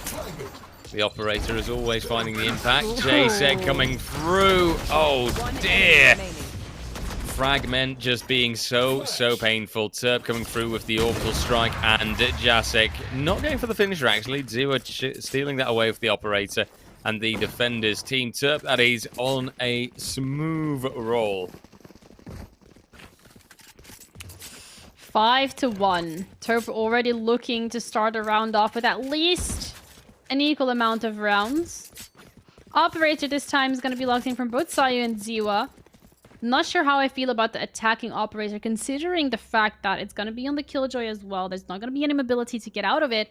But also the fact that the team is struggling financially. They have 2 ults available once again this round. But are they going to be able to play off of it? Can they capitalize off of it? Shock Dart's going to come out. The swing coming through from Zayder, punishing Perfect for the aggressive play. Saffron does manage to come through with the trade himself. So that's a player down for every single one of these teams. Dash is going to be running out as well. Yasek going aggressively, gets punished by that operator. Tom doing damage himself. And it's a mid control that we've been talking about earlier. They're looking for it, and instead, they're going to be going towards B. Swearon is going to be pushed out of his position. It's a 2v4. Do they want to go for the save? And indeed, the save might be necessary. At least that can be important. At least that is better for your long term. Now Sayu connects, Feron falling, and the spike having been planted. A bit of a shame for Team Turp to lose out a round like this, but Team Sayu still in a relatively tough spot. Still a whopping 3 rounds behind after this one. Still have to close in that gap if they'd like to. Operator available on Ziwa looking to go for those X6 frags. He's going to be able to hold on to it for just a little longer. Doesn't seem like Sayu want to risk it and hunt down Ziwa in regards to taking this operator away from him. It's something we've seen Turb do last game specifically. They weren't too keen on letting Sayu go for any of these saves. But it's a sound call to make. You're holding on to that operator. It was a bit of a big investment. And Sayu, they win the round. They only lose one of their members, which means that they get to hold on to their rifles as well. Their ult economy is looking much better now. They have 3 of them available. And they could be making a play off of this. Because yes, Turp, they can buy this round. They can buy next. But if you keep hitting them with some of these detrimental blows, eventually you're going to be equalizing the play field, but you're also going to be ruining their economy. And that's exactly what Sayu is looking to be going for. Honestly, their best course of action. Let's take a look, as currently Ziwa will be the first line of defense. Operator versus operator, and Sayu wins out that battle. Great start made yet again. So great potential has been found. Where Team Sayu can see themselves in that position where they can claim dominance, where they can move ahead further. Time will tell, though. They've still got to execute. They've still got to find the site. And, for example, good timing of a Hunter's Fury like this can be so worthwhile. But it won't amount to anything. No hit found, and Sferon will still be left out in his happy little place on the B site. As Team Sayu is slowly but surely setting themselves up for the A site, moving up ahead, and maybe running into Profect in a moment. No command activated. It's gonna deny any util onto the A side, and looks to be an A hit. Operator does manage to pick up one. Kozak coming through with a trade. The resurrection is gonna be available, but Turb takes for the swing, finds Kozak instead. Kobe does manage to get the player back online, but the paranoia, the trigger discipline coming through from Profect, finds the 2K, going for the 4th. Spike is down, 1 member left. And Tom is looking to make this count, finds 1, but the Odin is already doing so much. He gets the pick himself. It's 1-on-1. Tom turning this around completely. The time is ticking, but Profect manages to clutch this out.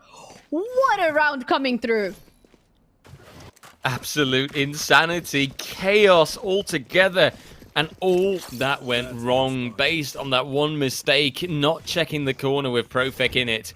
That allowed Profect to stay steady, to leave it as the enemies came closer and closer. Got him a guaranteed double kill. Had the supports from Sveron coming through with the Odin to spray down the opponents. Even though this round started out positively for Team Sayu, it was completely turned around, and that was it right there. That was that critical play. And that will be the lads from Team Turp claiming round number 6.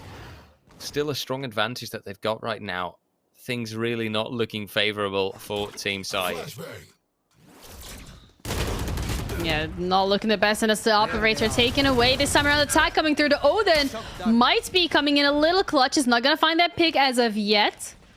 And he's going to have to back off to the back of sight. Ooh, Sferon catching Kozak with the pants down, looking to go through for that shock dart.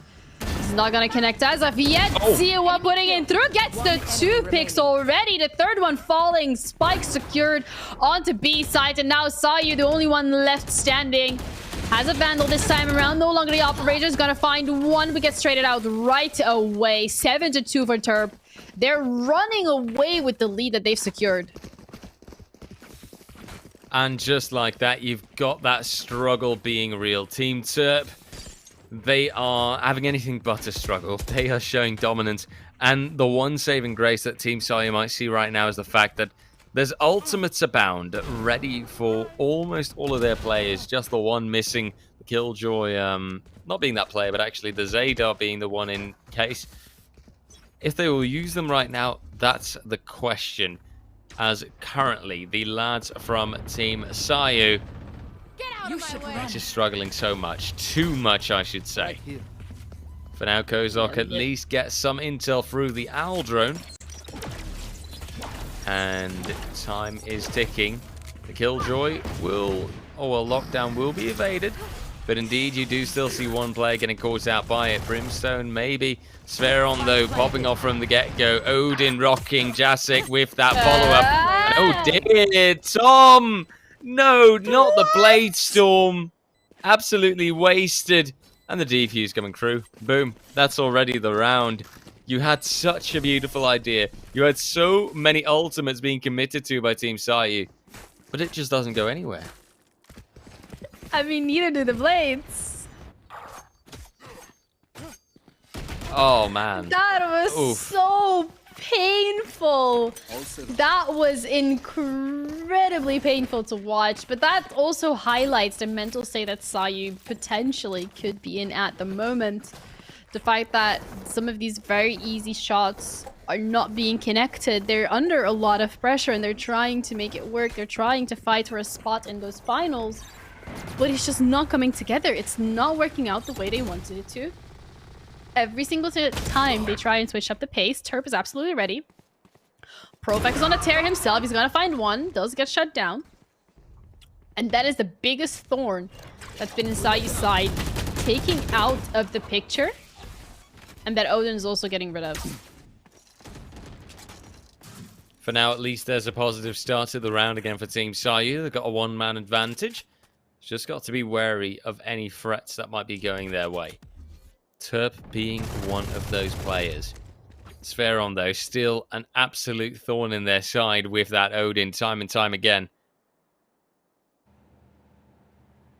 As currently Terp stands at the angle. Kobe Love will find the return. 2v4, this should be a done deal, especially now with Ziwa getting caught out. Tom maybe struggling just a little bit, but Kozak finding the last and the third round, at least, on the board for Team Sayu. Last round in But the half. there's still so many more to achieve, so many more to do. Yeah, there's a whole mountain to climb from Sayu if they want to make this work. It's going to become a 9-3. It can be an 8-4. An 8-4 does look better as well, and it gives your team a bit more of that mental going into the next side of things. Because it does mean that if you convert that pistol into a bonus, you're going to be onto that 6-8, which again, it closes the gap quite quickly. Now, what Sayu really have to do is try and make this work. They have to try and execute this perfectly. Not give up too much space and pressure early on, and not give Profek that opportunity to go for a trade. So all he's gonna be good for now, just one player taken out. And they expected it. They expected Profek to be playing it aggressively, and he got punished for it right away. Operator shot doesn't connect, but you also have to take into consideration that there's more members from the side of Turf that are comfortable playing this aggressively. Jacek himself doing some damage, looking to get up one player, and now it's just Sayu. Zayder from Sayu is the only one left, and is looking difficult. Oh yeah, it's looking like a struggle. It's looking like a bit of a fight that we're currently seeing.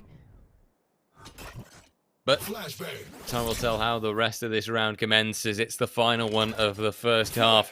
It's a chance still for Zayder to make this into a 4-8 type scoreline, but I don't think it'll happen.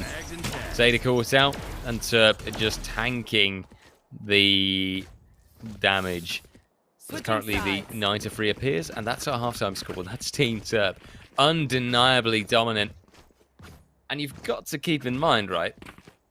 Sayu decided to play on Ascent. They wanted this map. But I'm not really feeling it. I barely noticed the fact that this is the map that Sayu had chosen. It feels more like this is a situation in which you've got Sayu just getting woefully caught out.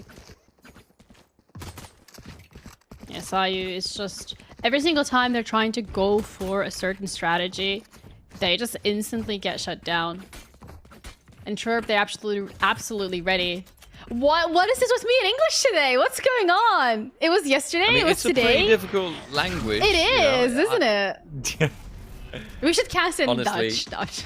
No. No, dearie. even no. worse. No, I think that's That's going to make even people worse. run away further and faster than we can possibly imagine. Ooh. We just do our best. We'll make something nice out of it, just like Profik finds his nice headshots, although just the one that will be the No. hard limit for this round. Kobe Love able to return on it. Jacek trying to find the next. There's currently, you do have that play for middle being committed to by Team Terp. Yeah. And so far they've And had there's a no little bit of util. success with it. There's barely anything really. So this is going to be a tough fight. Oh, there's But two now of the them. Is he gonna flashbang be does expecting jump two? Out. Oh, yikes. Wasn't Yikes. expecting to, I think. Plus, also just did not hit any of his shots.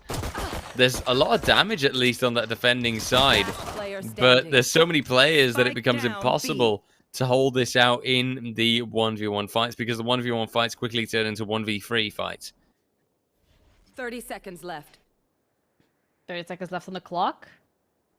Do have to go for an hour and never, but just look at those beautiful crosshairs set up by Sayu. They're not gonna give Dio that opportunity to go for those isolated 1v1s. He does find one. Is he gonna be able to get another? Nope. So he's gonna be good for. And that is the pistol round that we were talking about. This is what Sayu needed. They need this pistol round to be able to convert it into a bonus round. They need to be able to start collecting these rounds to close out that gap in any way, shape, or form possible. Profik getting a little too overzealous, gets punished for it. Zay there as well. Making sure that the team does hold on to that spike once it's dropped. Whereas Jacek gets a bit too overzealous, goes towards CT side. Didn't expect two players, didn't connect any of the shots either. So it's possible. They just have to play this smart. No mistakes can be made. Absolutely none whatsoever, and Kozak will make sure of that. Gets himself a double, but there's still quite a bit of return, and there might even be a spike plant committed to. That seems to be successful enough. You've now got that close range angle that's being held by Profik. Our dear old Chamber on the Team Sayu side, not quite catching out Tom though. And now Jacek struggling somewhat, throws out the flash, but will be pressured in a moment. Not only by Zeta, but you also had Tom right around the corner waiting to put further shots down. 5th round for Team Sayu, and at least their start on the second half is positive. Yeah, so far looking good on this attack, on this defensive side of things. And it's similar to what we saw on the first map as well, where on the defensive side, they felt very comfortable. They won the pistol round, they won the bonus round, and they even won the 3rd round when Terp had those guns coming through. If that's something that repeats itself in this map specifically, Terp, they're going to be in for a rough one. As Sayu is going to make them sweat. Already the scoreline much closer than last game specifically. And Terp coming in with better guns this time around. Some util as well.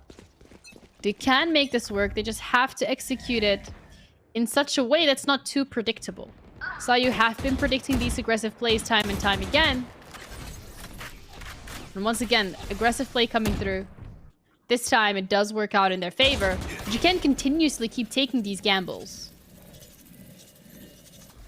No, absolutely not. It's way too risky, and it will create scenarios in which there is far too high of a risk to be caught out.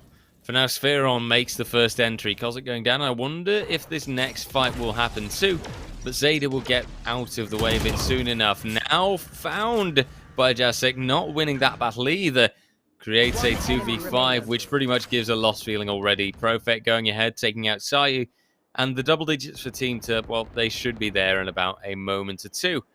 The Spheron commits to the plant, but Kobe Love should also realize that this is a done deal. He's got the vision denied, and Spheron moving ahead for the refrag.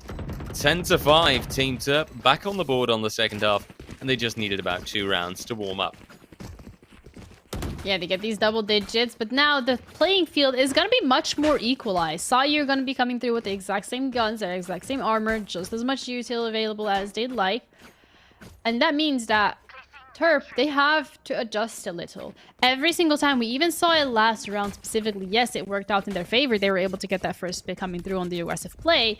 But Sayu were peaking with 3 out of their 5 members. They were expecting it. They were reading them like a book. Swarm grenade out. And Terp can't keep making those same plays. And already it's a 5-man hit.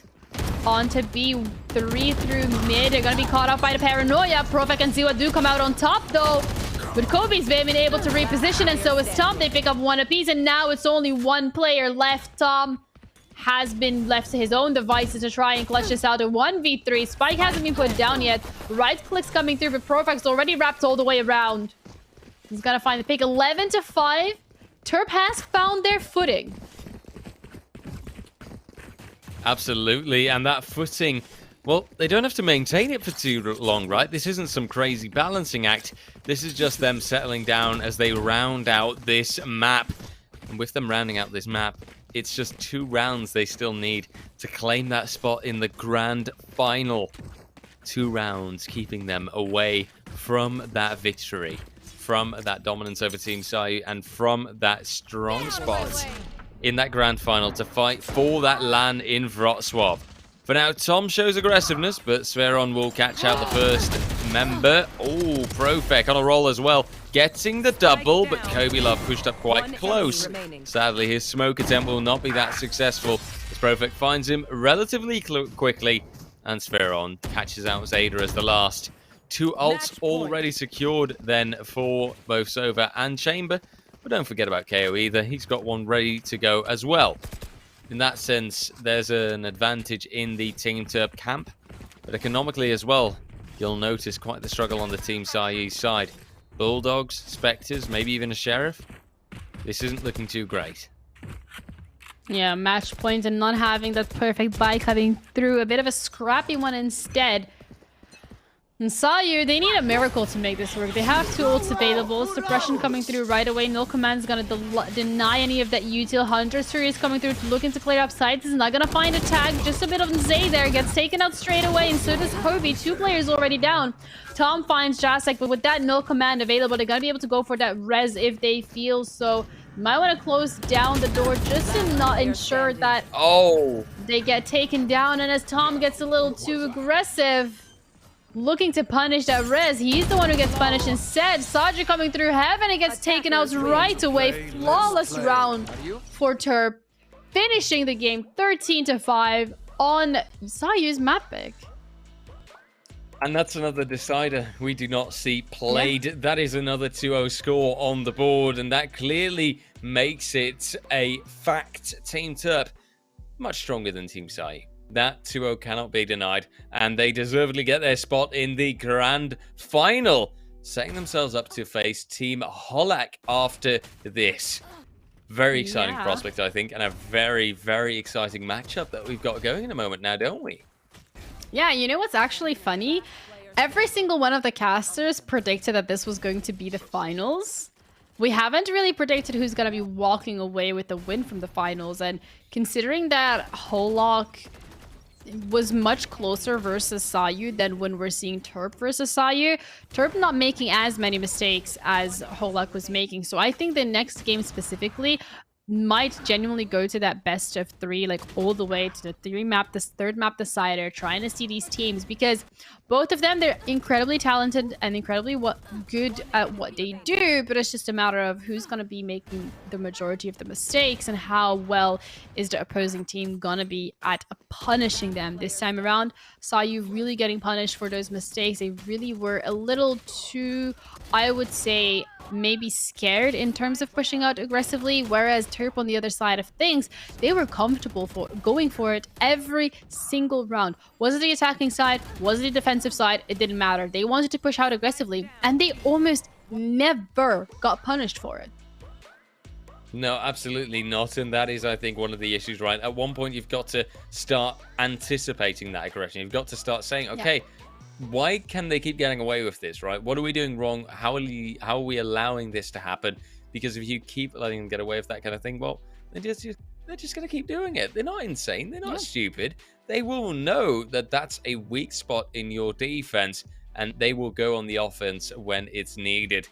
It's all those kind of factors that make this 13-5 appear on the scoreboard, and that just show us, okay, Team Sayu, they're not quite in this. Now, obviously, for the people at home, don't forget, don't fret.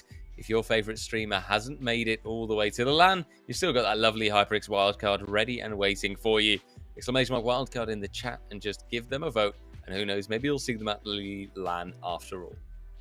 Yeah, I guess we're gonna have to wait and find out. But if you're looking to see how Terp versus Holak's gonna go, don't go anywhere. We'll be back shortly after the break.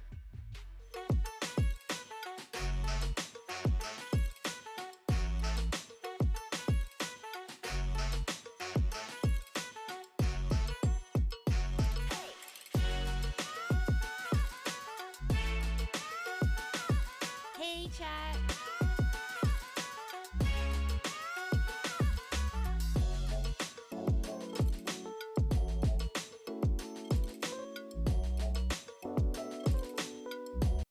We promised that Wrocław would wait for you, and we would meet again soon. We always keep our promises. The time has just come.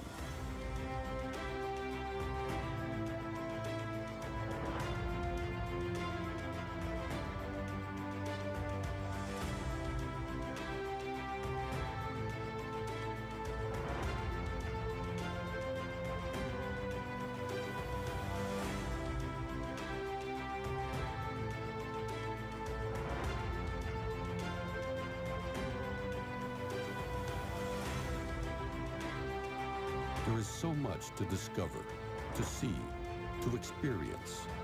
Make good use of your time. It would be great to see you again. We are waiting for you whenever you are ready. Let's meet in Wrocław.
Welcome back, everyone, to the final game of this evening. After today, we're going to be able to know which streamer is going to be heading towards the Wrocław LAN as the Polish streamer. And honestly, it's been quite the journey so far, RJ. Are you excited for this one? Absolutely. This is going to be a delight. This is going to be a pleasure. I'm looking forward to this grand final because I think the two teams that have made it this far have absolutely proven themselves that they deserve to be at this spot. Still, though, I wonder what this matchup is going to look like, right? We have seen, first off, Holak versus Jacob, and we saw that that was actually a pretty tense fight. That was actually a pretty close fight. Yeah. Even in that first map already, you noticed that, okay, Holak won us out, but with 13-10, that could have gone either way. And clearly, Holak did get the upper hand, but it was a close call. For that second match, though, we saw a much more dominant performance coming out from Team Terp. And in that sense, with their 13-4 and 13-5, I think I already know who I favor for this grand final. Oh, it looks like you're going to be favoring Holak based off of that analysis. No, but Terp definitely looking like the stronger team. Even yesterday, when we saw Holak play versus Sayu, Sayu is able to make it actually quite a close battle. They really stood up for themselves. They really showed us what they were capable of. Obviously, they're capable of quite a lot. They made it towards the semis. Unfortunately for them, not towards the finals. But if your favorite creator hasn't made it to LAN yet, you can always vote for them with the HyperX wildcard. All you have to do is !wildcard in the chat. You'll be able to cast your vote. The streamers will then be competing in their own tournament for that 6th spot in the Wrocław LAN, who also happens to be a sponsor of today's stream, as well as Surfshark. Otherwise, we wouldn't be here today, so thank you all for making this possible. Now it's going to be a matter of whether Terp can make this a quick run versus Holak, and if they can make their dreams possible and go to LAN, because if we're being completely honest, Holak, yes, some mistake coming through in the ways they play. Yes, against Sayu, it wasn't as clean of a game, but the map picks that are going to be showing up right now are going to be solidifying whether or not we're going to be seeing Ascent. Oh, we are. And by Icebox. Icebox. All right, this has got to go to the decider. Boom. It's been decided. Boom. Okay. It's been decided. It's going to the decider. Yeah. I've got to say, though, I'm a little bit disappointed. That Bind and Ascent pick, that is just completely, you know, very samey, very rinse repeat. But hey, I'm here for it. I'm not going to judge. And I suppose when I look at the previous matchups, right, I shouldn't be too surprised. So far today, we have seen Ascent as our second map twice in a row already. Third time's the charm. So, you know, it's consistent. We got to thank these streamers for being so awfully consistent. You know, that is something. So GG's to them.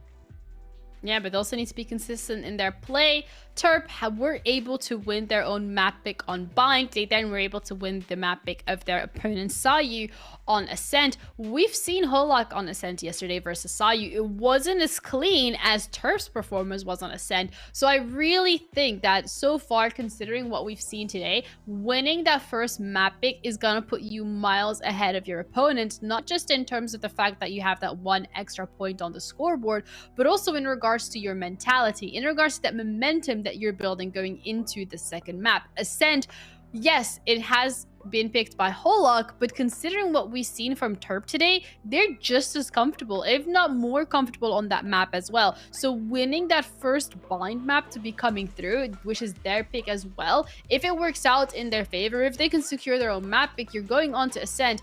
Yes, it might be an equal playing field, but if you already have a little bit more of that advantage coming in, it's gonna be a little scary for Holak to be dealing with. So really hoping that they have cleaned up on some of those mistakes that we've been seeing today and yesterday. They did look a bit more sharper this morning. They've had some time to prepare. They even had that opportunity to watch Holak, to watch Terps' game specifically, and see how they played on these two maps, and maybe even come up with a strategy as to what agents and how they want to be performing.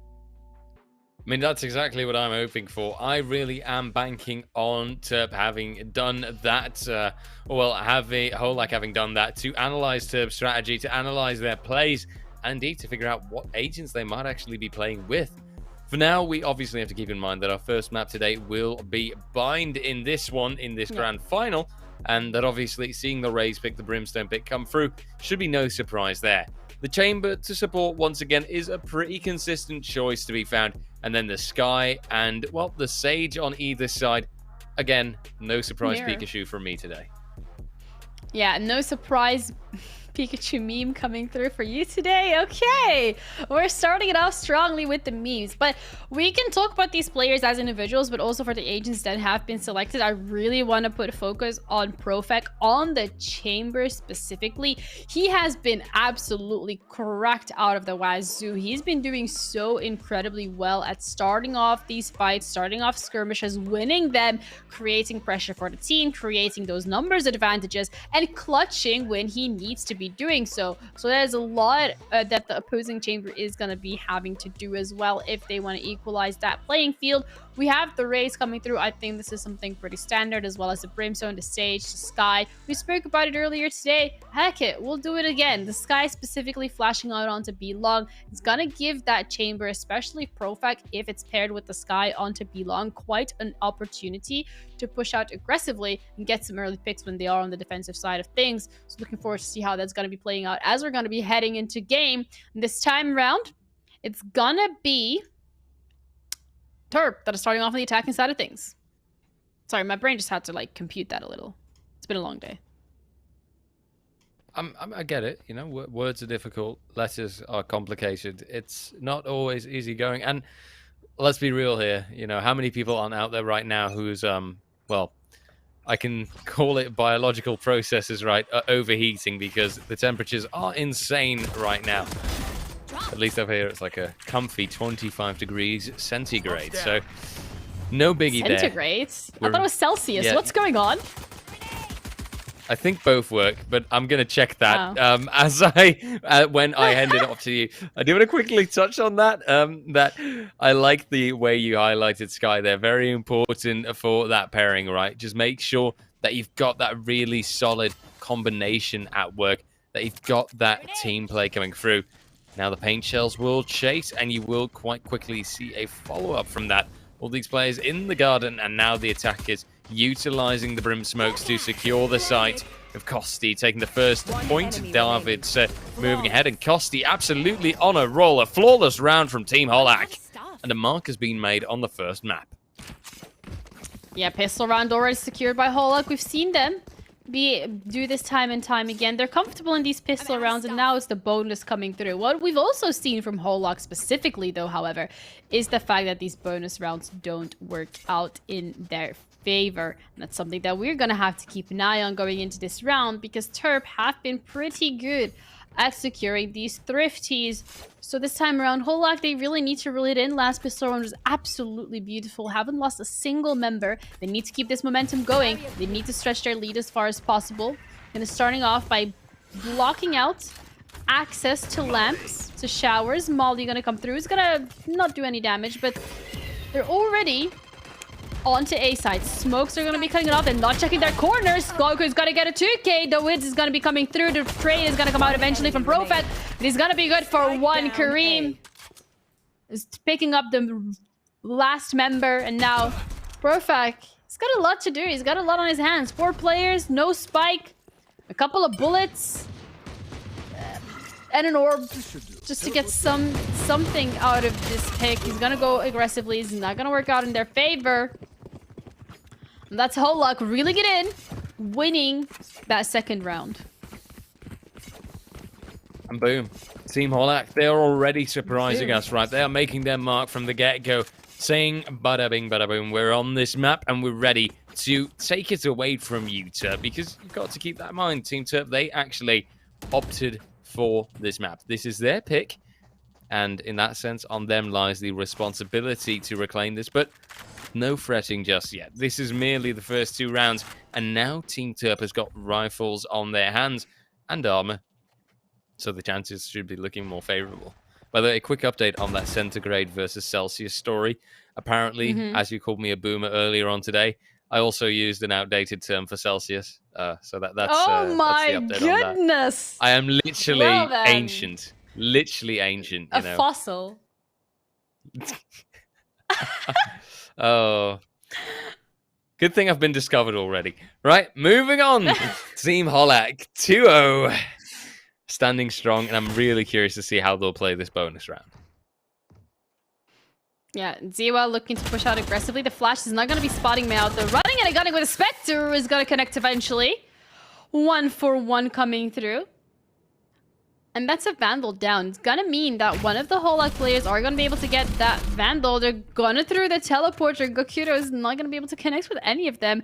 Quite a funny interaction to be coming through, pushing through Hookah as they're fully aware that only one player is left, 30 HP on the cost T, and they are aware this is going to be the case as Sage was onto A side, so no heal available. Gonna get that spike down. They still have majority of their members alive. Yasek picking up the Vandal himself as well. And now Holak have to play the retake. And obviously a difficult situation to be in. Dab, but then also caught out by the Sky Flash. Leaves just Kareme, but sadly he can try as he may. It will not succeed. Team Terp on the return on their first round already. And perhaps even a little bit too soon when you look at it from the Team Holak perspective.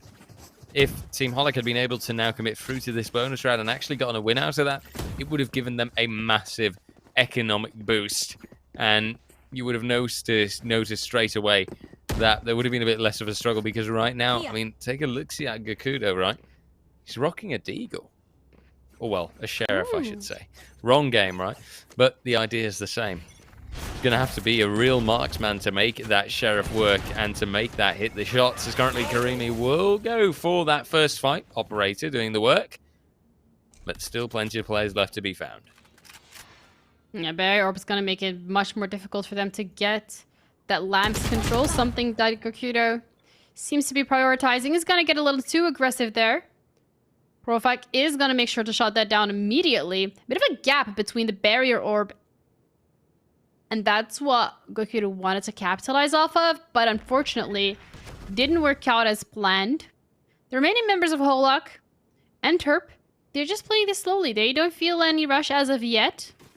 And Profak actually using the gap between the wall and the Barrier Orb to get into position. Kareem, though, with the operators already found one, looking to make it another, but Profak is returning fire onto the team. Sferon down as well. Profak ends up winning the gunfight. It's going to be able to pick up the spike. Needs to go for the plan. There's 30 seconds left. Has more than enough time. It's a 2v2. And the Tour de Force is online for Profak if he wishes to use it. The Boombot. It's not going to spot anyone out. Now they're going to have to play this slowly. Haven't spotted Profak as of yet. He's going to be able to get one. Bunny hopping out. Still has Kayak to deal with. I got really excited there. I was going to be like, ace, ace, ace. And the moment I said it, the moment I just called it, boom, destroy. Yep, ruined it. And right now that's Team Terp standing at the 2-2. Very quick on this return, and maybe in that sense already giving away what things are going to be looking like. Still, let's keep our eyes peeled and see how the rest of this will pan out. As currently, I feel like it's a bit of a more level playing field, but then again, I look toward Team Holak and I think that the economy is just down the drain.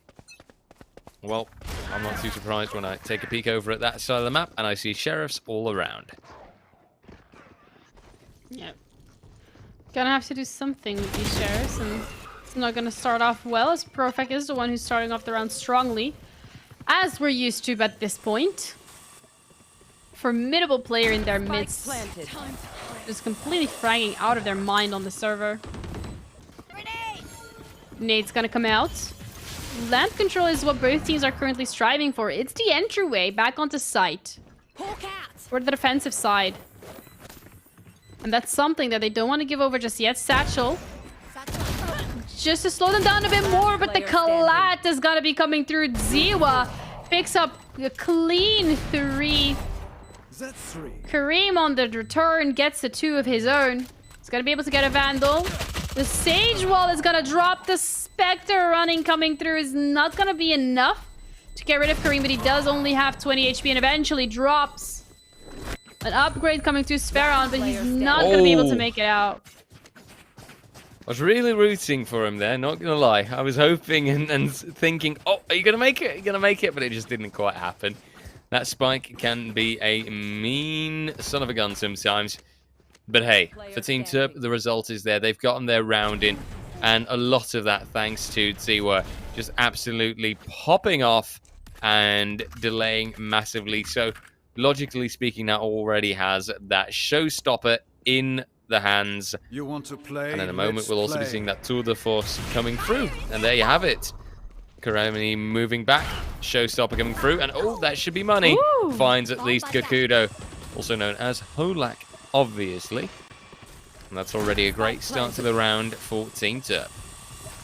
Yeah, Gakudo is Holak, and I call him like Holak because we're close like that. Yeah. Come on, tell me you get the copy pasta. Okay, you don't. It's fine. Yeah, Not I do. very close. It's okay. I get the meme. Yes, I'm up to date Ziwa. on the Twitch Maymays. culture. Oh my goodness! The Maymays! Okay! Karimi though, making a meme out of that tour de force, taking it out right away with the operator. But are not gonna have enough to go through for the defuse. Ziwa has been able to pick up kills himself, and that's the beauty of the Rays. The beauty of those satchels, of those nades coming through. Really putting a spanner in the works. Not giving Holak that opportunity to defend their sites. Absolutely, and that is exactly what you need to do on that Team Turp side. Keep shattering the defenses of Team Holak. In that sense, I think that there are already cracks in the armor map showing on that Team Holak side, and obviously that economic strife is constant. You see it again coming through with Spectres, light armor. It's just not ideal, not what you're waiting for, not what you want to get, and it does make things rather difficult for that Team Holak side right now. Yeah, it might have been a better call to call for a save and get the economy under wraps. But instead, you invest in the orbital strike as well, running onto site, getting the barrier orb up, giving themselves some safety and first of plenty. But when you have the orbital strike from the opposing team coming through, it's gonna make that incredibly difficult. Instead, decide to go for that teleport. They're gonna have to deal with the Sage Wall themselves, and Hook on every single player is on A. They're rotating, running for their lives. It's a marathon. It's a sprint, not a marathon this time around. Warning shots are fired and don't quite connect, and this time the plant has been gone down. Profik on the back end finds one player, position revealed. But can he capitalize more off of it? Because Kosti is right behind him. The danger zone is nigh. And for Team Turp, they seem to be riding the high. Kosti falls, Kayak connects. Last player standing. But with Sferon fighting back, I think you might even want to call hacks. No, that's a terrible way to follow up the rhyme. Obviously not. Karimi, though, the last man standing, caught up by Turp. And that will be the man himself and his team finding the 5th round, even when they lose 2 people in it. And this is why the clip from yesterday should be used, where you admittedly say that you want to be a rapper and I tell you not to. I feel like that needs to be circulated Look, around. I can bust straight fire, okay? I just have to be in the right mood for it. Okay, are you in the right mood? No, Okay. not like that. See, it's gotta flow naturally, and right now Okay. you're killing my vibe, Genie. You're killing my vibe. Oh no, I'm so sorry. That's horrible. I shouldn't be killing my co-caster's vibe, right? That's just not it. Oh dear. Now I just feel The bad. vibe is... No, but that's another vibe being absolutely destroyed by Darrett in a bit of a peculiar position himself. Seeker's coming out. Gakudo is not going to be able to get that res online, even though it is available. Kosti left all by himself. Is going to find one. Spike planted. Has the guiding lights be coming through. Is going to give a flash out. Looking to click onto Turp's head. That's exactly as he does. 8 bullets remaining. Stuck in heaven. Has 2 more players to be dealing with. Has a lot of corners to check. Is not going to check that one. Ziwa popping out. Surprise, surprise. And Turp are walking away with another round. Yeah, for a moment at the start, right, we've got to give Team Holak that credit. It looked really strong for them. But that momentary start was just that, a mere moment in which Team Turp has completely returned and decimated as a resort. 6-round streak versus the 2-round streak that Team Holak was able to put up. And at this rate, I would not be surprised if Team Turp is going to turn that 6-round streak into an 8-round streak. Dare I even say the 10-round streak? No, you always say that, and then it like comes back and haunts you, and the teams aren't any happy anymore. Just don't do any predictions as a caster. I feel like it never works out. Wow. And no, not just you. I mean, casters in general. Like, we should never be predicting. Like, it's always, you know, it's always the caster curse. Why are we doing this? I predict that Kosti will be checked by JSEC, and that in that sense it was a bit forbearing.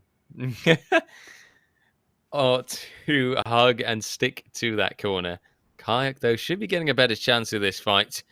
There's no ability to save Profex advance. And Karimi, in the meantime, will be able to find JSEC. That's the 4v4 that remains. 45 seconds. Time will start ticking a little bit. And for that Team Turp side, it will eventually be that rotation around, because that spike is at the start of B long.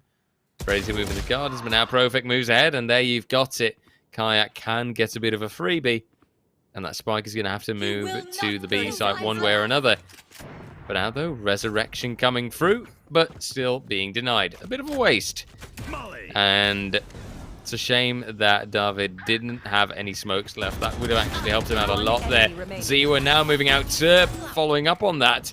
And Ziwa making it clear, yeah, you know what? I don't care about your incendiary, Brimmy. I will fly right over it. Look at me go. Spike gets planted. Team Turp, 3v1, should be a done round. Should be a done round there. Are they going to allow Kareem to be holding on to that operator?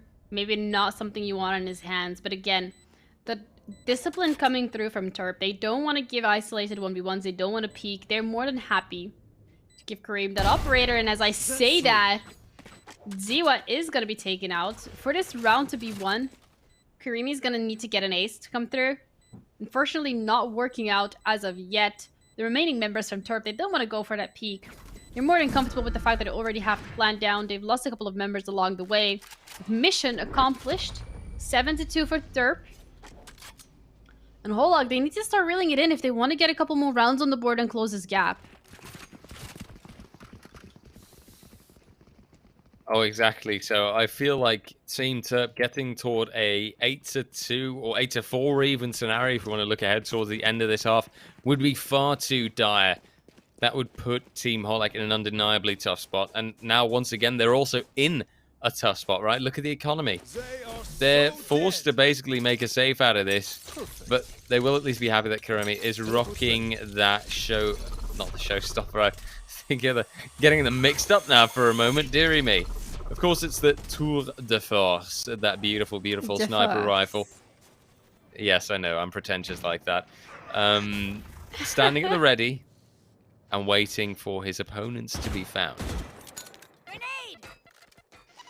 Grenade being thrown in Turka, looking to clear out some of those tight air angles that you might not want to be face checking. Kayak still at the operator on A. The majority of the players from the side of Turp, they're comfortable for that B hit. Time is ticking. They might want to decide what site they're more comfortable at. But that's, again, the beauty of Bind. You have these teleporters available. You can just go from one side to the other. Not much to be worrying about. Stim beacon down. Stim beacon's gonna be coming through. They're gonna drop onto side. They're running into Recruiter. Gets one. Tarv is gonna be coming through with the side. Ziwa gets one himself. Kareem now has the Tour de Force available. 5 HP though, slowed as well. Heal might be coming through eventually. But he has so much that he needs to be doing. The rest of the team might be looking to go for display. They have the Seekers available if they feel comfortable using them. Playing with the idea of sending them out. It's the Railways that comes out instead. A showstopper forcing Kayak all the way back to CT. Kareem just stuck between a rock and a hard place, looking to fight his position out of it. He's gonna get one. Kayak though manages to pick up Ziwa. Has wrapped around now. 2 players remain from each team, but it's Turf that are going to be walking away with the win. And there you have it, 8-2. I don't want to say I told you so, but I kind of told you so. And obviously, it is wow. also partially to blame on that vicious economic cycle, right? Every time that Holak loses out a round, a buy round that is, they're forced to basically go on an eco in the next one. But even now, I can still see the signs of that struggle just moving on through. Again, they're going for a buy, but they barely will have any creds left. And this constantly puts you in that tough cycle of trying to make things work, trying to make ends meet when it's just really tough for them to. Operator log B long is gonna find some contact. It's gonna be flashed instead. Kareem forced back. That could have been a detrimental play for Torp, but instead they've managed to maintain it for now. Yes, like even getting that operator offline. Derby looking to code some damage with the Guardian, but it's not gonna work out. Seeker is gonna be popped, giving away these locations. And instead of going for the plant on B, it seems like Turp are dancing with the idea of going towards A site, orbital strike towards the hookah to give them that safety. Majority of the players going towards CT. Even the plant, not for hookah, but for CT instead. They flipped the script. They've changed these positions so incredibly well. Turp really adapting to that aggressive push from Holak. For now, though, Kayak, Gakudo, aka Holak, really making a lot of pressure. Jacek, though, will come in back, but a 1v3 remains. Sure, the time continues to tick, and it feels almost as if the ace potential is there. You've got to account for the fact that this won't even be an ace. This should be a 6k. For now, the Jacek should be peeking out, but the diffuser is stuck, and Kosti holds the angle. It will be the third round coming through for Team Holak. And this is exactly what they needed to try and at least make this half look a little bit more salvageable. I don't say, well, decent or anything, but salvageable, because let's be real, there was an 8-round streak that just came through from Team Turp. How can you get around that? How can they get around that? It's the term, the fact, the matter of the fact now, the fact of the matter of the fact is for Holak, they have to win this one specifically. They have that operator available. They can do Let's play. some damage. They can get one round. You're dead on a 4 to 8. You can work on that pistol round. Holak have won the first pistol round as well. They can potentially do it again. But that's what they need to execute. They need to ensure that they're not making mistakes. They shouldn't let Turp get their aggressive strategies. They should not be over-rotating. And they should hold on to sites for as long as possible. Wait for reinforcement to come. And not get caught when you're going for those rotations like you just did, Mr. Gokudo. Beautifully done, and that will at least look like a once again more positive round going the ways of Team Holak. They've got a 1-man advantage, still got 2 ults ready and make that a 2-man advantage as Jacek will go down, and Turp, the man, the myth, the legend himself, will remain, but maybe even run into a showstopper in a moment. Although currently Kayak's showstopper will disappear. Turp is still in an undeniably tough spot, and it feels as if they've caught him out, like they know where he is. Will at least find the frag on David Zor. Still has 2 players to find, and that will be impossible to do. 8-4 is your halftime score, and it is one in favor of Team Turp. Moving strongly, and I'd say Team Holak for now still playing this wrongly. Okay, RJ. Looking to drop some bangers during stream. I respect it. It's been going pretty well this time around. You know, sometimes it works out for RJ. Most of the times it doesn't. But you know what? It's the ones that do that count. Exactly. That's what I like to think of as well, right? You know, always look on the bright side. Look at the positives. Look at the positives. The positives is gonna potentially be this pistol round for Holak. As they're looking to secure maybe a bit more of that lead, or at least close the gap. Starting off really strongly. Profex out of picture. He's that player that's been doing so much for Turp. This time around, he's not gonna be available. And this is exactly what we like to see, right? Team Turp in that sense having lost that one man already, but Jacek may be able to make that difference. Oh, whilst the flash is good, the kills do not connect. Just one is found. And already that's an undeniably tough spot. Enemy remaining. You've got the surprise element that comes through, and Kayak, just like that, will find the third kill. Nice double at the end, and 5-8 on the board. Team Holak, they managed not to only get the first pistol round, but they actually grabbed the second one as well.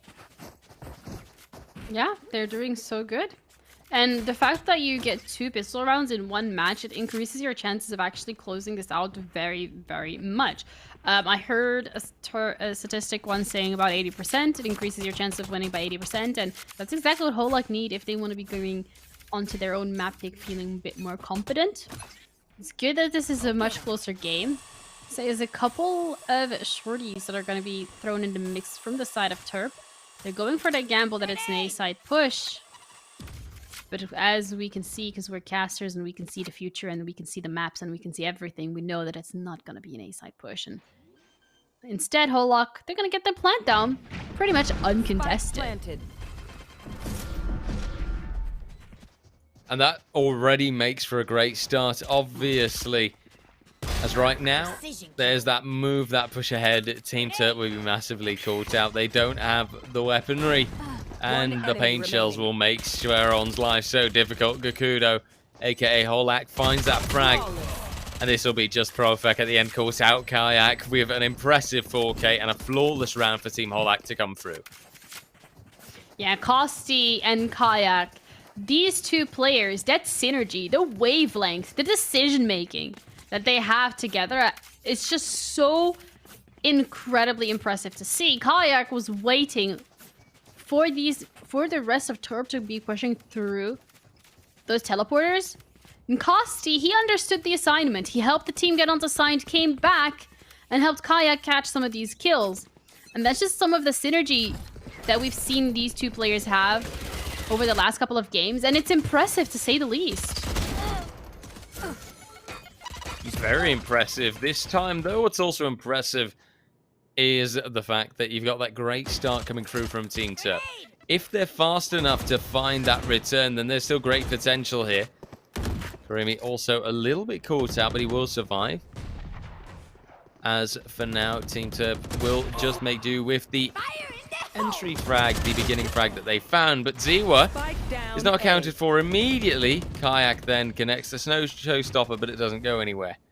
Sveron lurking about for now. And a 3v3 stalemate being achieved, but the spike having been planted. For now, though, Sveron will find Kayak. That leaves just Davidzor, and he gets completely caught out. It's the sky flashes that come through, and it's the defuse that will succeed for Team Turp. Don't even start that shit here, mate. Yeah, Team Turp 1 round away from those double digits, and Holak, yes, they have some life to them, but they seems to have those wind in their sails as they're slowing down a little.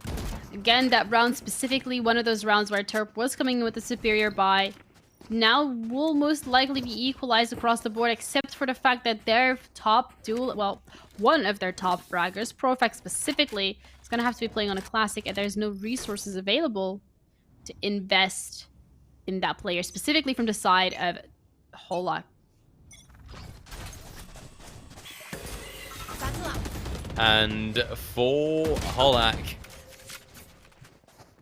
I want to see them play this off like it's just a mere temporary setback. And with the speed that they applied, it definitely looks like it. Jacek, though, comes through, but it's a mere 1 kill that's found. And altogether, this is Team Holak in a much more favorable position. Karimi also planting right away. 4v2, make it a 4v1. Kosti happily searching for the final target. But Turp will at least win out that one aim battle. 10 HP left, however, no bullets available. And Turp, I think, realizing that this is a bit of a done deal already. It's gonna hold on to that Vandal. Does want to save it, which is the correct call to make. But that does give Holak that opportunity to close that gap even further. 7-9 is what we're gonna be standing at. Only 2 round difference, which is incredible considering how big that gap was. Earlier we saw 8-3 come through. And Turp, they're really struggling on the defensive side of things. Maybe something that I didn't truly expect from this team. They were really going on the attacking side, and I was expecting them to be able to translate it towards the defensive side of things as well. But unfortunately, that has not been the case so far. Holak, they're pedal to the metal. They're ready. They're feeling it. They've warmed up. They've switched on their monitors. They're going for it. As I believe it's one of the breach abilities says, let's go! And that's definitely what they're doing. I like to see this change of pace when they do that on the attacking side, the, you could argue, slightly disadvantaged side. It's even more impressive. And we will see Team Turp being denied their double digits for now.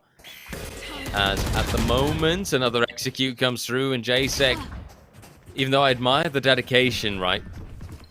That flash every time attempted, but often not succeeded. It will lead to a weak point of entry every time that Holland can happily make use of. Kosti then holding the angle. Turp, the only one who's found a return so far, but here's Kayak in the back. Going to say, oh well, hello there, how do you do? And eventually catching out Ziwa. Pain Shells now to follow and put Turp in a tougher spot, scaring him off further away from the site. As currently the entirety of Team Holic has also taken up those more defensive positions, right? You see them moving away quite a bit further from the site so that they don't have to run the risk of losing their weaponry when the spike is set to explode. Yeah, once again, I'm gonna have to hold on to that rifle. I've seen it before, and it's a little concerning. It speaks volumes to the economy that Turp's gonna have to be dealing with. Which again is gonna allow Holak to close the gap and tie us up potentially to 9-9. Much more fierce and much more lackluster as well from Turp on this defensive side of things. They haven't found their footing. They're not sure how they want to go through with these rotations. They don't have that util usage coming through to delay the pushes from the side of Holak. Instead, Holak are just running it onto site. And Turp, they're leaving it wide open for the taking. Yeah, there's great chances on the board for Team Holak. Maybe we'll see that reversal. Maybe we'll see, okay, that halftime score, definitely a little bit disappointing in the regards of Team Holak.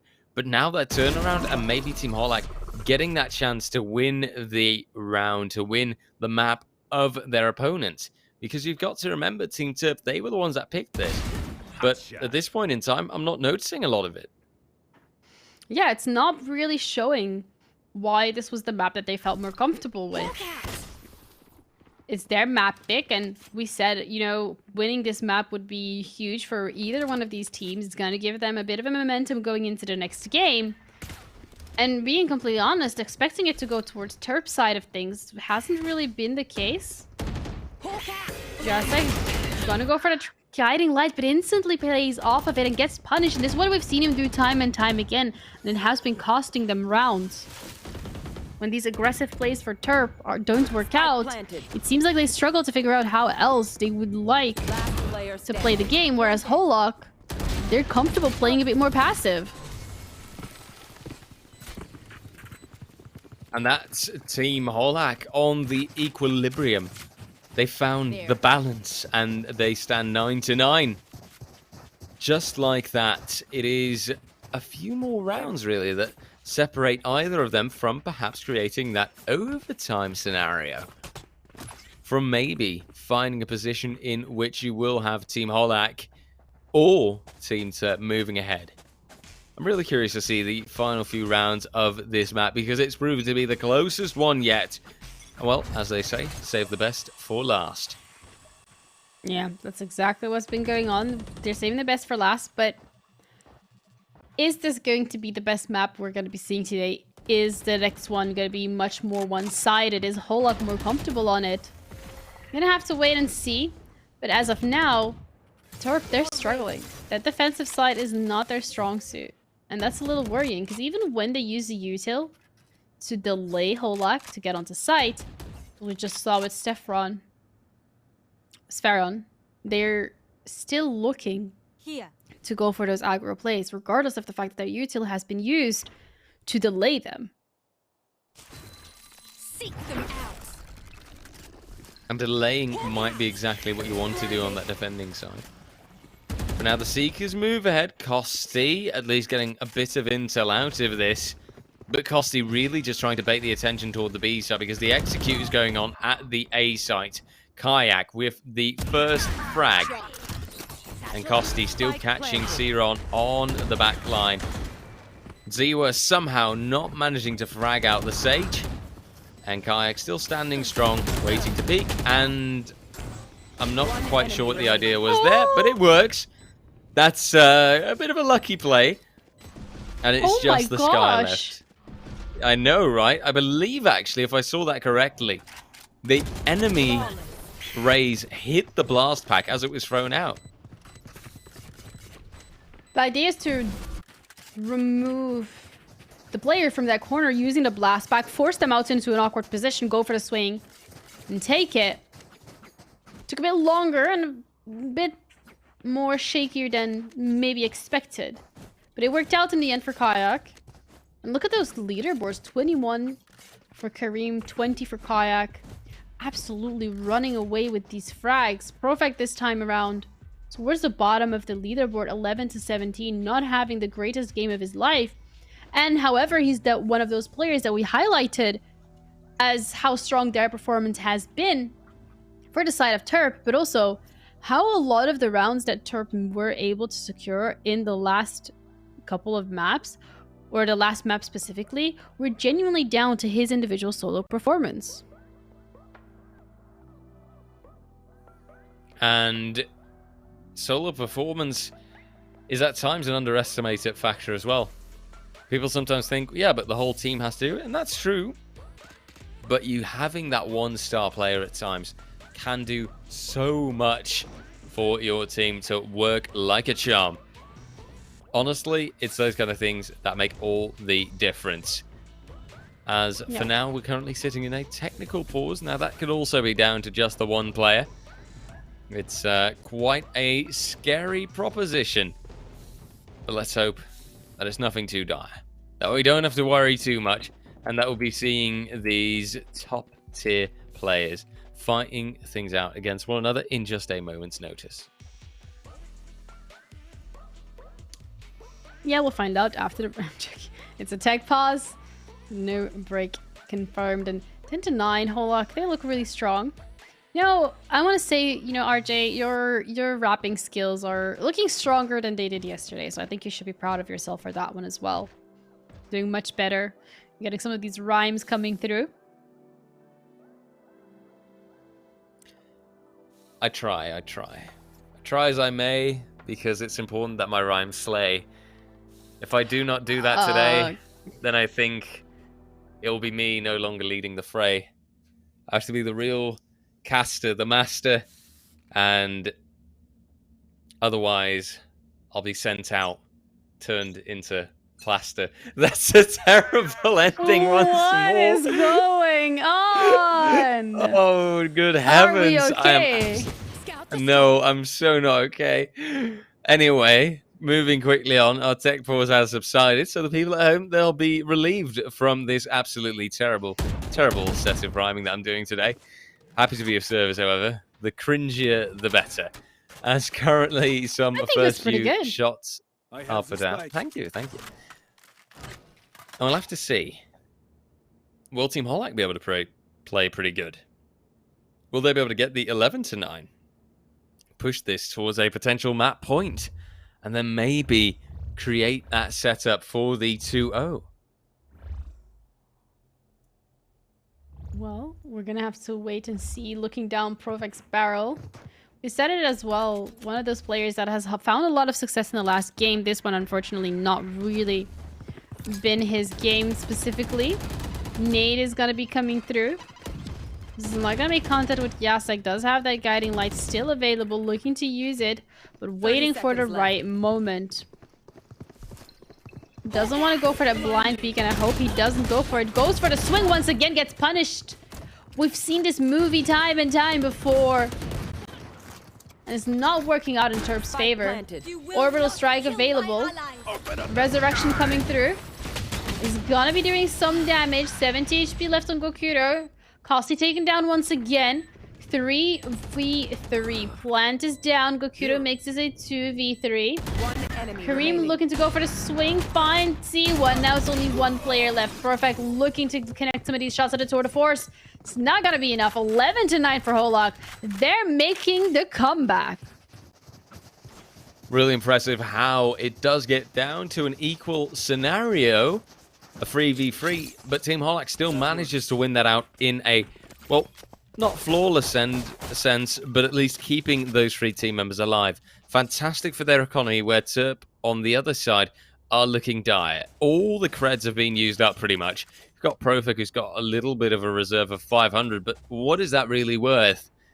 It is an undeniably tough situation, and I wonder how Team Terp will be able to get over this. As currently a new round commences, Team Holak setting themselves up for a potential B execute. Profik getting some paint shells thrown his way, and the smoke's popping out. At least some slows coming through. Holak trying to find his first entry. Kosti supporting. Currently just 1 or 2 headshots having to be found to make this round work its magic for Team Holak. And Kayak, on the meantime, looking to jump out of Hook, as the majority of players are too focused on the B main. That's the showstopper coming through. Is not going to need to connect with anyone as of yet. Goes towards the back of site, looking to clear it. Is going to find Jacek. Now it's only 2 players left. Terp and Z1 need to be able to clear this up if they want to stop Holak from going towards match point. Cost is going to be the one pushing out aggressively. He's not going to connect the shots as of yet.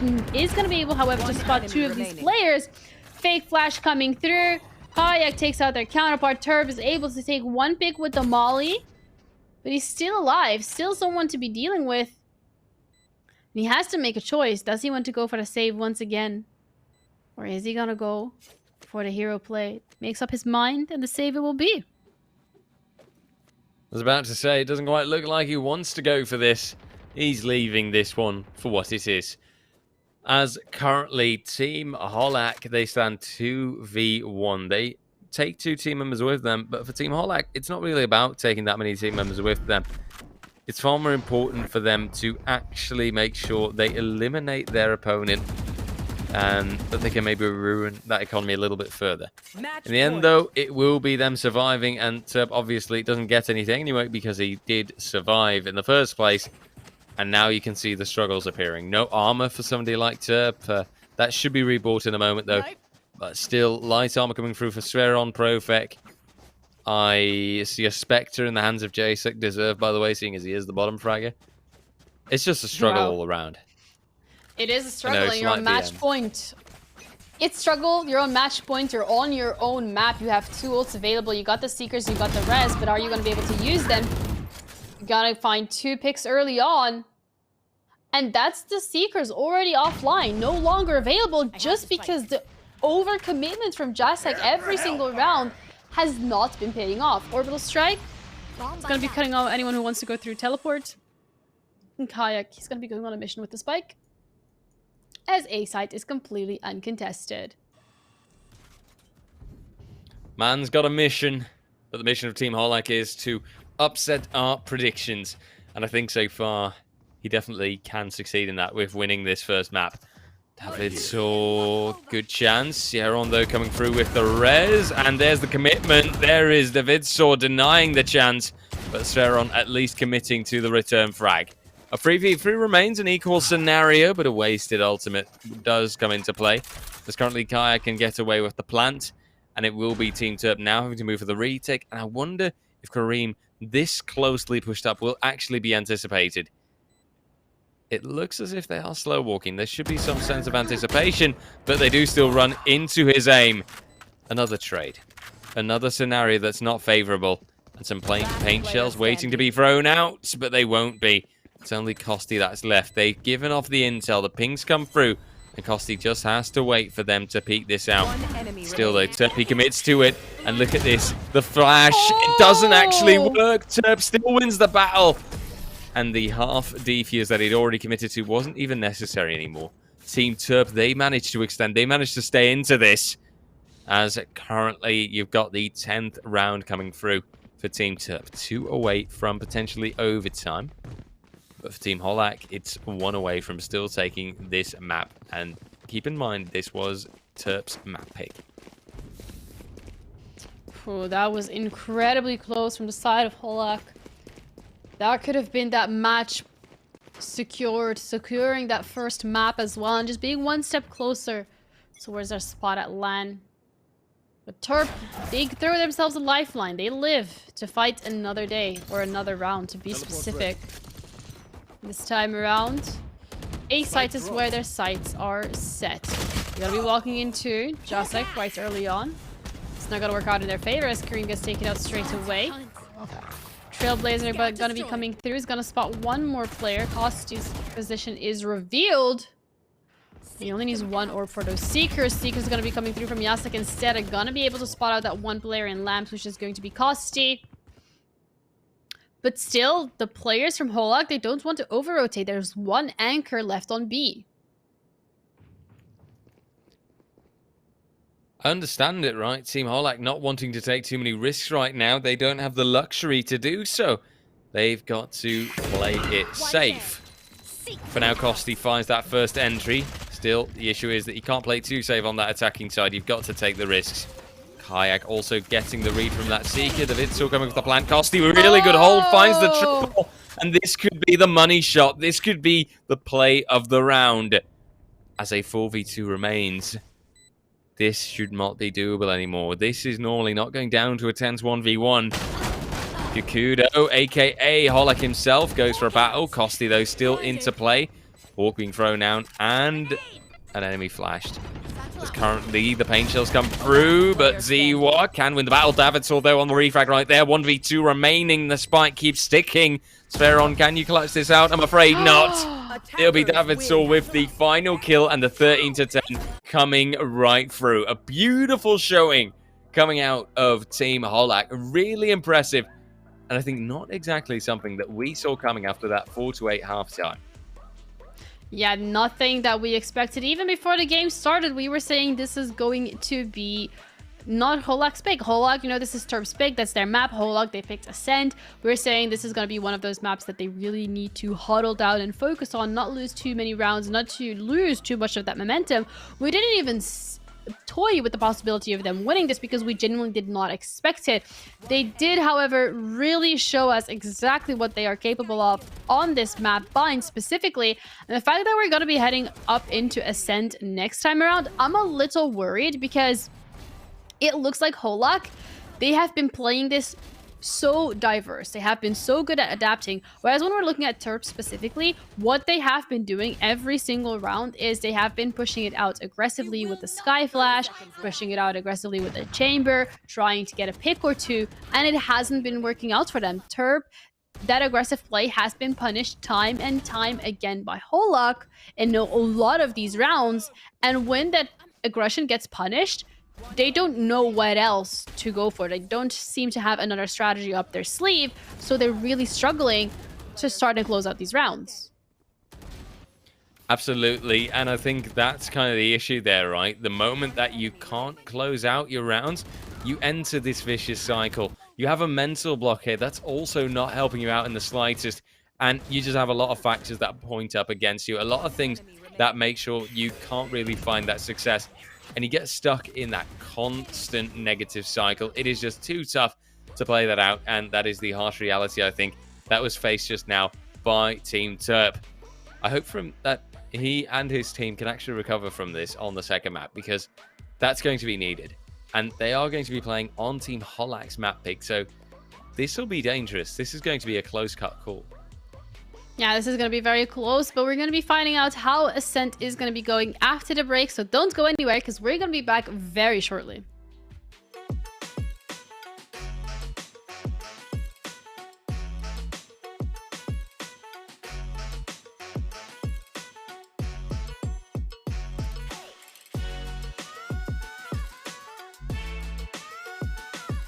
Hey, chat.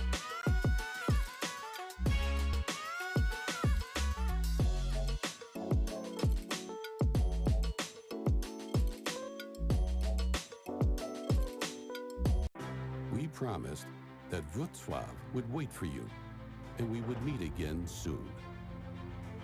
We always keep our promises. The time has just come.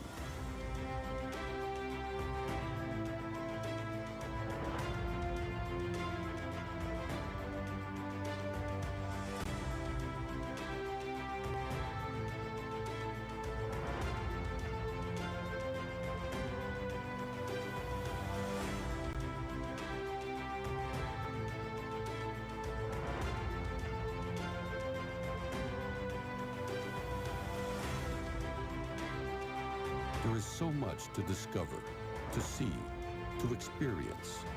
Make good use of your time. It would be great to see you again. We are waiting for you whenever you are ready. Let's meet in Wrocław.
Welcome back, everyone, to game number 2 of the finals, where we're going to be watching Holak battle it out versus Team Terp. And it's going to be on Ascent this time around. Terp already losing their first map pick. And, you know, RJ, what's it looking like to you? Well, it's looking about as fortunate as favorable as the beautiful weather that we had outside today, I think, for the ways of Team Holak. Even though it was a very, yeah, I know, sorry, a bit of a regional difference there. It was sunny all day over here. I know that in London they don't do that apparently, you know, but over here it was beautiful, beautiful weather. Still, yeah, Team Holak, at the end of the day, at the end of that first map, their plays were also pretty beautiful, but it got quite close. Now things are looking even more favorable for them, I would say, because we go to Ascent and we go to Team Holak's map pick.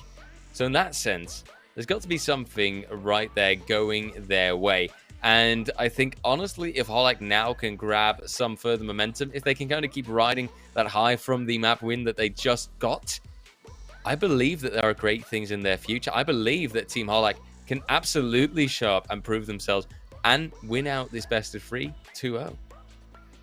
Yeah, that's, again, always going to be a possibility. I don't think we genuinely considered Bind to be one of Holak's strong picks. Instead, they really showed us what they could do. They started off a little wonky, were able to get that momentum, lost it a little bit, picked it back up right again, really giving Terp a run for their money. Heading into Ascent, we've seen what Holak can do so far. They haven't lost an Ascent map at all whatsoever. So, you know, there's higher hopes for them being able to maybe turn this into a 2-0. But Terp specifically, they want to win this map. They want to make this a 1-1. They want to be able to go to that third map, which is going to be Icebox, and that will be the decider. The only thing, however, that I am a little worried about with Terp is something that we saw last game specifically, and that's the fact that all they were focusing on was pushing it out aggressively, and they weren't really playing it, slowing it down, relaxing, taking a breather, especially when we're seeing individual players using their flashes, pushing out aggressively, getting caught in, you know, more than one player. And that's something that I am a little worried about from the side of Terp. They haven't really found that adaptability this time around. And the question here is whether it's going to be, whether it's because they're just tired, they've played a couple of games today already, or whether it's just the fact that they're kind of having that mental block in terms of proceeding towards this next stage. Maybe it's the nerves. I guess we're gonna have to, you know, find out eventually when we're going to be heading into Ascent. But still, it's a little concerning. I'm a little worried about them, and I hope that this time around they've had, you know, this couple of 10-minute break. They were able to really just reel it back in, calm down, take a breather, strategize how they want to be going into Ascent, and figure it out accordingly. Absolutely. A good strategy is necessary. The bare minimum, I would even say, for Team Terp to still have a chance at this. And I like the fact that you mentioned it, right? The fact that Team Terp does have that one best of 3 that they already played before this one, still playing against them, because you've got to keep in mind, Team Holak, they were able to start things out and they now had that rest. They had that moment to recover, to, you know, have their dinner, to analyze the way that Team Terp actually plays, and to then face them in a grand final. I think that there's a good chance that that's something that really helps out Team Holak here, having just that rest state, having that moment of peace, of respite to actually come back. And I really hope for Team Terp that maybe they can push this toward Icebox, right? I mean, who doesn't need a little bit of refreshment with the weather that we've got? I really, really hope that Team Terp can show their absolute best. For now, though, we move to the agent select, and well, what's this going to give? Obviously, it is Ascent again. There's a few solid factors that come through once more. You know, we see Chamber, we see Czech&Slovakia being locked in. No big surprise there. Yeah, we're seeing Czech&Slovakia this time around. Last time on Ascent, he was playing that Phoenix, and he found quite a bit of success on that agent specifically. Kurkura going on to the Sage. I think this is something that we can expect to see time and time again. We've seen him played a couple of times today, and it's worked out in their favor. Kayak on the Jet, not really something that's surprising. And Kareem on the Chamber, again, something that wouldn't really stick out too much as a sore thumb. On the other side of things, Terp, they're going for an identical matchup if these agents are going to be locked in by both of these teams. And I'm really looking forward to see how this is going to be played out. The KO coming through from Gokuro instead than the Sage. And that brings the question of the fact that Terp are going to have that Sage wall for mid control. Are they going to be pushing out aggressively? Is Holak looking to combine those flashes with the jet dash? Or are they going to be playing it a bit slower and relaxed and laid back? I don't think that they're going to be going too crazy on that mid control. We just haven't been seeing that all that much yet. And in that sense, Ascent has really had the mid control being left out pretty much in my eyes. I mean, I would be really happy to see it happen, but in my line of expectations, I shouldn't be waiting or hoping for a team to be really, really dominant about their mid control. I think that we can just expect these teams to say, yeah, you know what, we're going to make the best out of it. And we're going to do that at our own pace, in our own time, in our own way. Yeah, I guess we're going to have to wait and see once we do head into game. But all in all, the agent select, not really anything standing out too much. Both of these teams have been locking in pretty standard agents for their respective roles. We've seen every single one of these players already on these agents, except Holak himself. We haven't actually seen him on any other agent but the Sage yet today. So it's going to be interesting to see how he's going to be holding up on that performance. Maybe no longer happy to play that supportive role. Maybe feels like he can bring much more to the table. Maybe a bit of a confidence boost last game as well, considering that they won against Holak, that they won against Terp on their own map pick. So Holak, you know, looking to get that wind in their sails and just hit the ground running. Pistol rounds last time around really worked out in their favor, both on the attack and the defense. Looking to mirror that as well this time around. That can be an incredibly strong start for them.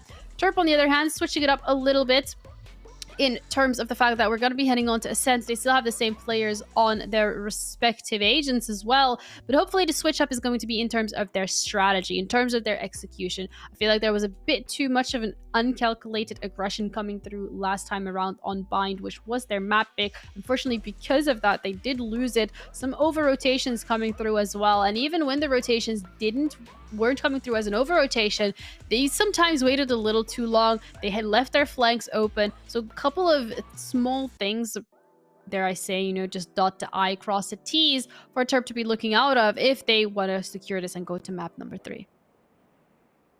Well, let us move through, right? Let us make that cross and make sure that we dot out a good route for either of these teams. As a lot of ghosts have been bought on the Team Holak side. I wonder if we're going to see some crazy headshots actually coming through then. And if now, with this new map commencing, it will be that showing as well from Team Holak, where they might actually finish this out altogether. But hey, not just yet. Wait a little while longer. Take a breather. Take a moment. Have a break. Grab a popcorn. Oh, no, wait. As currently this tech pause comes underway. You know what? I want to ask you something actually, Jeannie. Yeah. Are you a salty or a sweet popcorn person? Mixed. No, you are not. Oh no, Yes! you're not one of those people. I am one of those people.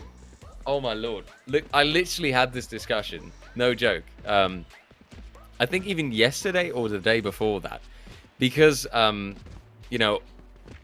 Well, my girlfriend, she's just like that, and I can't fathom it. I don't understand how people can mix those two. It's very easy. It just doesn't work. No, I know it's easy to do. I just can't fathom that someone would consciously do it. Why would you do that to yourself? Explain. Why not? Why would you be casting for 6 hours on end? Why would you do that to yourself? Because you enjoy it. Because it's fun. I love it. Yeah. Well, there you go. I also like mix. Wait, hold on. Is there something else here? Is there another cursed food combination that you're going to throw at me?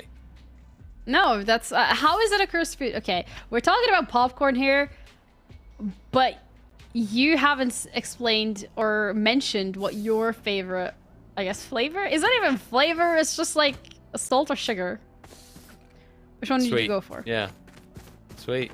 Oh, you're one of those people. Oh, wow. Wow. Wow. I see.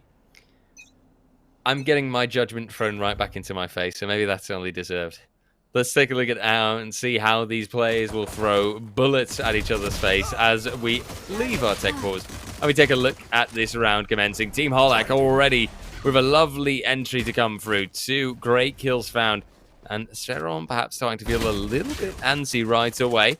Although he can find the kill on Kareem. He is caught out quite a bit. 17 HP is not a lot to work with, and Holak will actually find the kill on him. Ziwa then falling back, dashing out of the way, and Holak on absolutely a roll with a third kill found already, and a 4v1 remaining. Strong start to the round. Holak winning that pistol round as well. Something we've seen him do last time around, and they were quite successful at converting it. So Terp, bit of a slower start. Only one kill coming through in the form of Sferon. They need to play this, I guess. We said it, you know, they have to switch it out a little bit, swap that aggression, go for a bit more of a slower side. They are on the defensive side of things, so they have that opportunity to perfectly capitalize off of that. This time around, we're just seeing a bit of an aggressive push coming through from both Sova and the Jet. Ziwa having the dash available, looking to make first contact. He's gonna miss it, gonna have to dash back. Kayak, however, more than happy to go for that aggressive pick. As he finds Jacek in the way on Radiator, the door is gonna be closed. He's gonna shut out Ziwa. And that gives Holak that opportunity to just get the plant down. They have the spy, they have the sites completely under their banner. Ziwa starting off with one, so he's gonna be able to get for now. Spectre's coming through from Goku, getting one himself. Profect does manage to find one player with a headhunter, manages to find another. Expensive round so far for Holak, considering how much they've already invested. Standing ahead. And they're not even This is done definitely yet. making their life more difficult. Kosti stands waiting in the heaven, and the smokes will at least deny vision where needed, but I'd hazard a guess that Team Turp, they should be wary of this. They should know that somewhere these players are getting closer. Sferon finds the kill on Kosti, and oh dear, that's a bit of an oopsie, but the time isn't working in the favor, and the kills will not come through. The defuse won't come through, more importantly. It's going to be Team Holak that actually grabbed that round, but Team Turp that delayed for way too long, setting themselves up for exits and just figuring, hey, well, actually, wait. We're just not going to go for the exits, and we're not going to try to retake. We're leaving this what it is. That's a slight issue for sure. Currently, it will be Team Holak and Team Turp both getting a buy in their hands. But Team Turp still slightly disadvantaged because there's way more light armor on that side in comparison to Team Holak. Knife is gonna come through. He's gonna give away Perfect's location, and Logs will have to get back to safety. The doors are gonna be closing on Market. Kayak's already find quite a lot of success on site, looking to find a first pick. It's not gonna work quite yet. Perfect from Boathouse finds one, but that's all that's gonna be for now. And Kaya coming through with reinforcement as well as Kosti. They're already going for the plant. Got it down. Now it's only Sferon left. I don't know why I keep saying Steron. It's Sferon. It's an F, guys. He's the only one left. Looking to do some damage. Finds one, but that's all it's gonna be. That's concerning because Turp here, they came through with the buys. Absolutely, and Team Holak in this sense already making a fantastic start. And speaking of buys, well, you see that Team Turp, they can buy absolutely naught. And that immediately puts them in a very, very tough spot. I wonder how this round's going to pan out for them. I see a shorty in the hands of Tsiwa. And I think that that honestly can provide a lot of chances already. You want to because play? those Let's shorties, play. they can be fierce little shotguns, really. I've seen people get some insane kills with those. For now, though, it seems like that side will be kind of ignored. And the Tour de Force, the operator on steroids, as some people like to call it, will come through, find the first frag. Holak following up, taking out Sferon. And a 3v5 situation remaining. Yeah, 3v5 on that eco. They still haven't decided where they want to go with the spike. Seems to be leaning towards A. Moving up Cat. Bit of a mission to gather some intel is going to be coming through. They're not going to spot out Jacek, but Gorkuder finds him anyway. Kareem looking to take out Ziwa, does dash up and has that shorty available, but that's not going to be enough. Makuta's going to turn around. 3K beautifully picked up this time around. Nholak 5-0 already in the blink of an eye. Yeah, this is Team Holak apparently deciding, hey, you know what, guys? We're getting kind of hungry. We want to finish this off, and they're just going on a higher kind of gear. It's absolutely insane, and if they can keep a performance like this up, then I think that Team Holak will be looking at a very, very solid 6-0, 7-0 maybe even. But it will depend on this round as well. Team Turp have invested fully once more, but the creds are relatively low. There's not that much left. The reserves are non-existent, and the entry has started yet again. Look at all this power coming out of B main. Although you do have JSEC for that first frag to be found. Spheron with a pretty good angle. And the smokes, even though they deny vision, they won't deny the bullets. Plenty of kills coming the ways of Team Turp. And clearly, the moment that I call it out, that there's potential for Team Holak to get a massive advantage, it is suddenly Team Turp finding their power again and finding the power to return. Yeah, under the pressure, they have been performing so far, but it's a matter of extending this lead as far as they possibly can. Operator's going to be holding off mid. And it's still a 3v5. We've seen Holak. They've been able to clutch some of these rounds out. They're not going to be able to spot out any player onto B side. It's only 2 so far. The rest is still positions towards A and mid.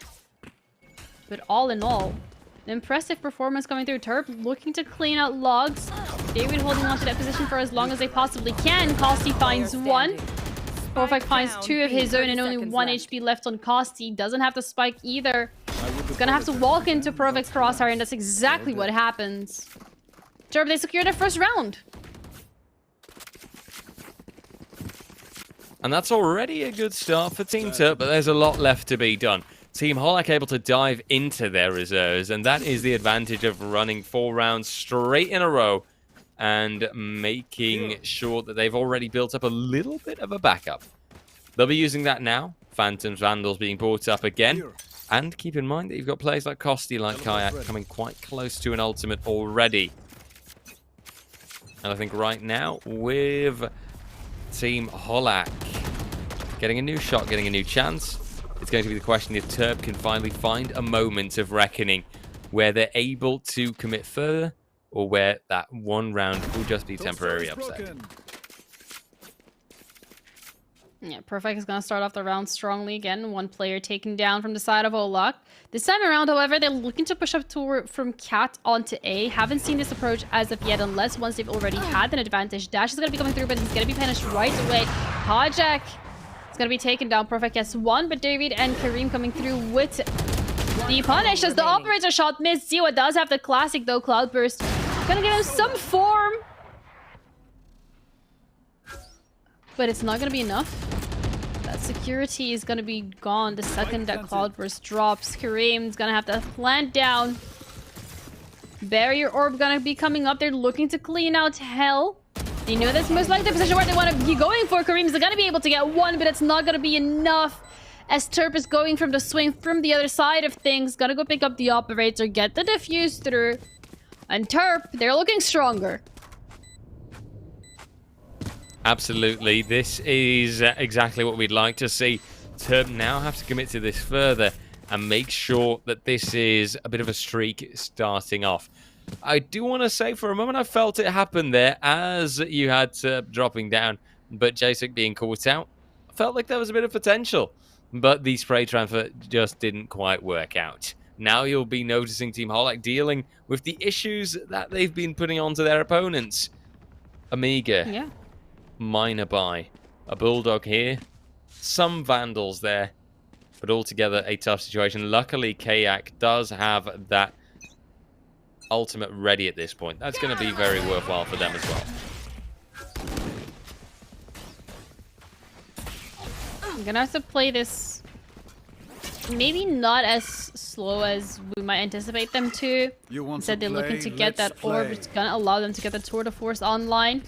Kareem might looking to do some impact with it. They also have the Cloud Burst. 2 of these agents very good at these eco rounds once they have those ultimates online. Profek has his own Tour de Force himself, looking to catch off any player that decides to move through at B main, and that's exactly the spot that Holak is looking to move that spike towards onto site. The rest of the players on the side of Turp, they're hovering towards A, some control on Cat. For now, it's just a matter of waiting. But they have to hurry up as the clock is ticking. If this is going to be a dry peak, it's going to be an absolutely deadly one. Sounds being made. And they're going to be coming through. The shot's not going to connect. The slow orb coming out as well, delaying them a little further. Dashing onto side, Kayak. He's not going to connect tonight with anyone, and neither is Tour de Force. 30 seconds And left. there comes Profac. First pick already of the round. 20 seconds on the clock. It's now or never. Because the time is ticking. Well, Profic is making it seem like it's never, because apparently his Tour de Force is just getting a free reign. As I've said before, you've got an operator that is just faster, stronger, the headhunter now connecting, and just one player being left out. Profic does cross for a moment, reveal himself, and then Ace will be denied. But hey, not as if it's not a very impressive performance. A 4K found by him has pretty much secured the entire round. And Team Holak will still be left out, not getting a new chance to shine just yet after their 4-round streak has been stopped. Economically, again, it's Terp that have also grabbed the momentum there, turned things around, and shown Team Holak that currently they know how to deal with this. They know how to play this map. And they can do what their opponent just did to them, win their opponent's map pick. Revealing area. Looking to close the gap for now. That's the first thing that they might want to be focusing on. Hunter's Fury is going to be coming out. Kelsey is going to take the operator out of the equation straight away as the pick on Ziwa. It's going to be rather costly for Terp. It's going to give Holak that opportunity to move on to site and to get it completely under lock and key. It's now theirs. They're going for the plant. Terp moving up towards heaven. Looking to see if they can get a couple of picks. But from the looks of it, it's 3 that they really need to be worried about. Is the majority of members are looking to collapse. Perfect coming through. That's 1 pick going for Kokudo, looking for the sprays. Not gonna be able to find a second. The ammo is running out. Operator in the hand of David this time around. Is not gonna connect a shot of the operator. Costi coming through. He's going all the way around. He's not gonna be able to do much this round. He's just a passenger. Speron's gonna take him out. The defuse is gonna already come through. And what we thought was looking good for Holak ended up in absolute detrimental as Terp walk away with the win for that round. And that's an absolute shame for Team Holak, where for a moment it looked close. It just did not work out that way. And just like that, balance found again. 4-4. And the lads from Team Terp, they're really impressing. They're moving ahead and they are being strong. As currently, you can kind of look at this like a new start. A fresher start. Where both teams have equal chances, but where we cannot still deny the fact that Team Holak stands with that 1 map advantage. Abilities will execute, and for now, Speron holds the fray, looks ahead, finds Holak himself. And that's an entry right there. J-Sec holding things off. It's Kareem actually making the entry, and Ziwa with that further defense. Shock Dart also making the life difficult. A few extra being baited out, but an Aldrin coming out instead. Spike planted and a 2v4 remaining. This is incredibly, incredibly tough. And this is Team Holak that now have to pull off some crazy 2v4 hold. I'm happy that it's not me who's got to do it right now. Davidzor moving ahead. Kareem with the hold as well. Maybe there's a chance as Davidzor gets a classic kill and Kareem actually moves it to the triple. I'm positively impressed, and I've got to say this is exactly the kind of thing that I hadn't anticipated, but that I am happy to see from Team Holak. Really, really well done. And a deserved 5th round going their way. Yeah, Holak doing incredibly well this time around. 5-4. Looking to close this out in a strong fashion. Coming into this, however, they're going to be dealing with not 1, but 2 operators. Hunter's Fury as well, still available. So it's looking a little scary. They're going to be walking into those, and Hunter's Fury is going to be used straight away. from the side of Terp, looking to clear out some of these angles, looking to push them off just a little further. He's not going to get a tag. He's not going to find a pick, though. The operator in mid from Provac has moved up aggressively into the smoke. That's the mid control that they don't want to give up. Instead, it's going to back off a little, waiting. He's going to find the first pick on Kareem, giving away some of that information, but that's another operator that you're going to be dealing with, and it's not what you expected. Ziwa doesn't quite connect the shot's going to have to go back onto safety. And Kayak's moving onto site. Gokuru and David are lost in the process. Spike is down. 2 operators to be dealing with. Finds the first. Kayak finds a second operator. 2 players already gone. He has to go for the plant. Will be doing so. Is gonna dash away. Now has those knives available. He even had the opportunity to close the door. But that is a res coming through and is gonna be acting as a bait. It works out for Kayak. He finds 1. But it's so much more he has to do, and unfortunately it's not gonna be enough. Oh, I really saw the clutch potential coming through, especially with that blade storm. But sadly, the 1 knife headshot wasn't quite enough. 5-5, and it's again equilibrium. Terp versus Holak. It is staving off towards that 6-6 halftime situation.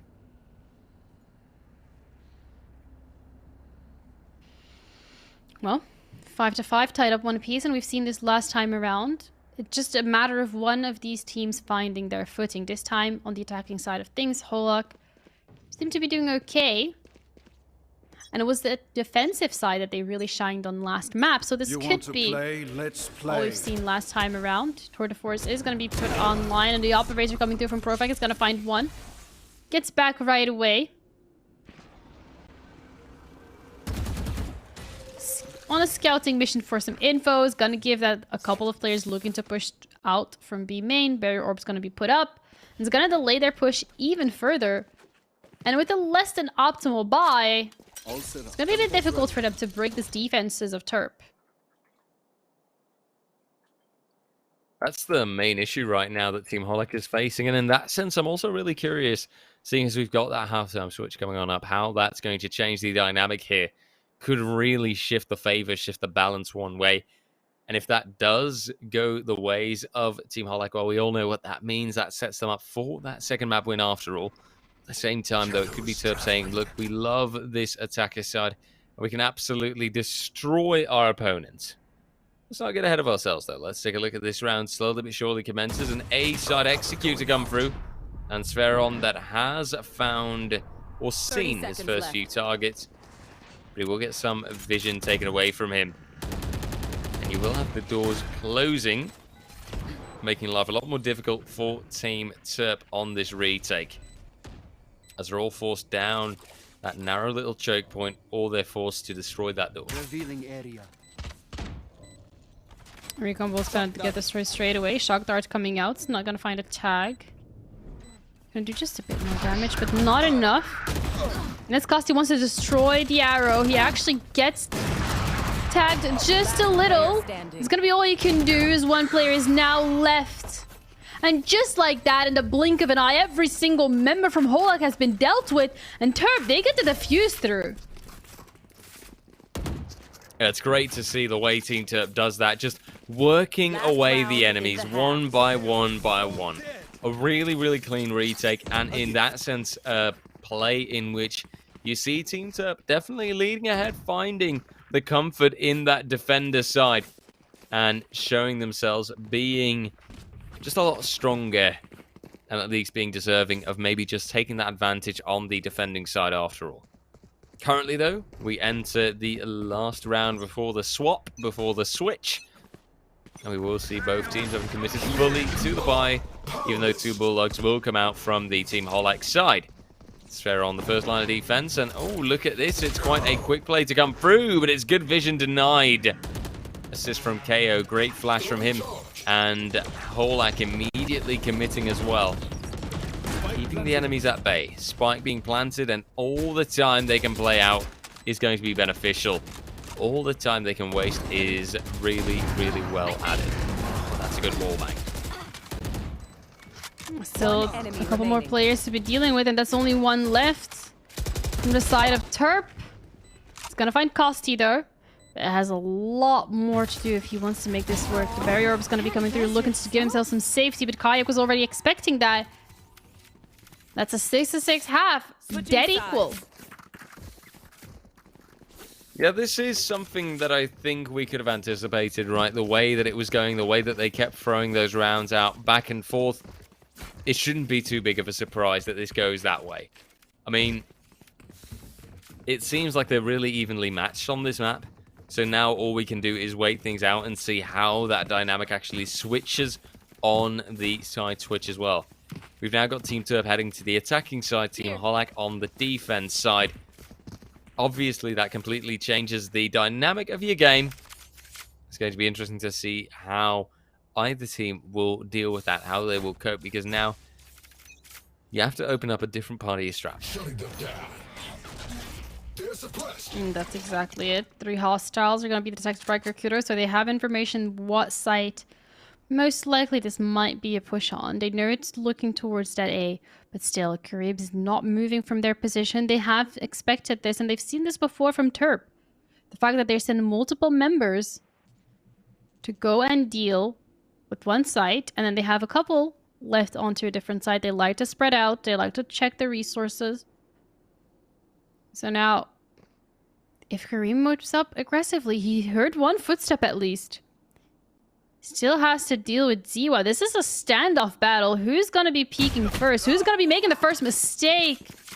On Provac, just as that TP comes through, animation's a little too late. And now, it's one player down, but it also means that the B site is open.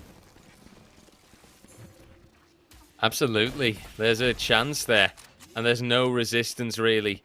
The resistance that is available is stuck behind a wall. Will now be grabbing the high ground. Can get one kill. Davidsor also in the meantime coming through. Gives them a double and creates a 3v3 scenario. For now, they've got to wait for that wall to dissipate. And they will be gathering up somewhat. Davidsor, though, slowly but surely moving ahead. Don't make the mistake of waiting too long. People have done it before, and you will regret it. Spike happily ticking further. For now, Smokes and Paranoia coming through. Good suppression that comes ahead. 2 hostiles found. Kayak going for the battle, but Terp and Ziwa so much better on their hold. And it's Terp grabbing that pistol round. Where Holak grabbed the first, this one goes to him. An even trade in that sense as well. Yeah, Terp are securing that 1-round lead, and they're now going to get a buy coming into this. Ziwa even feeling as confident as to go onto a Vandal with light shields as the bottom fragger might not be the correct decision, but hopefully it's going to be paying off for them. It's exactly what they need if they want to stretch that lead out. It's exactly what they need if they want to go on to that decider map, which is going to be Icebox, as they've lost their own map, unfortunately. But whole luck, they're going to be putting up a fight. They have good guns coming into this round specifically.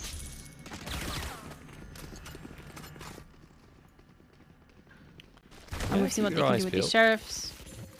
Holding on from both. They have the boathouse, they have the crossfire set up. First player is going to be coming through, walks into Kosti's crosshair. It's going to get traded out right away as they're going to go for the plant. They're going to take one out.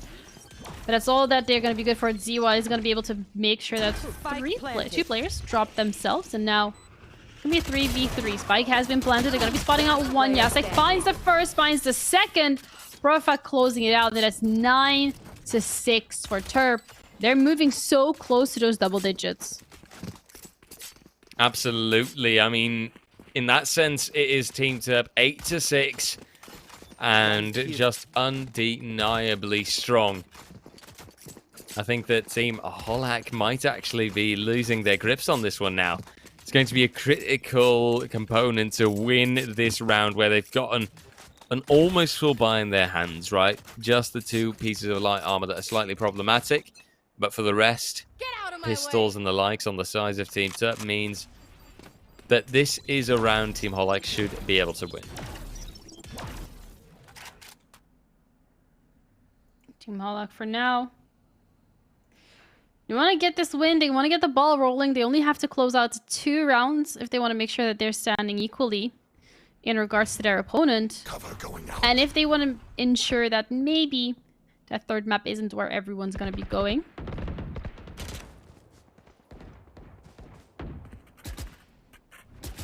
We'll Are have to see in a testing the moment. armor. Ooh, Gokudo's already dropped, and that's only by the hands of Zio as knives. Blocking sight. Already losing a player, and it seems like Holak, they're falling apart across the seams. They do manage to get one, they get the second. Zawid and Kasi get one apiece as well. Terp is going to be able to pick up two himself as a couple of shots from Kasi don't quite connect. 2v2 Spike for planted. these teams. The spike's going to be planted. Dawid did manage to get a bit closer onto site. Bit of noise being made. Perfect, he's wrapping around. Are they gonna be ready for this? It doesn't seem to be the case. Finds one, finds the second. And Terp walk away with the round that we thought could be secured by Holak. There was great potential there, but the moment that it got toward that 2v2 scenario and you kind of felt Team Holak starting to be shaky in their boots, it just went wrong. And that's exactly what we saw happen.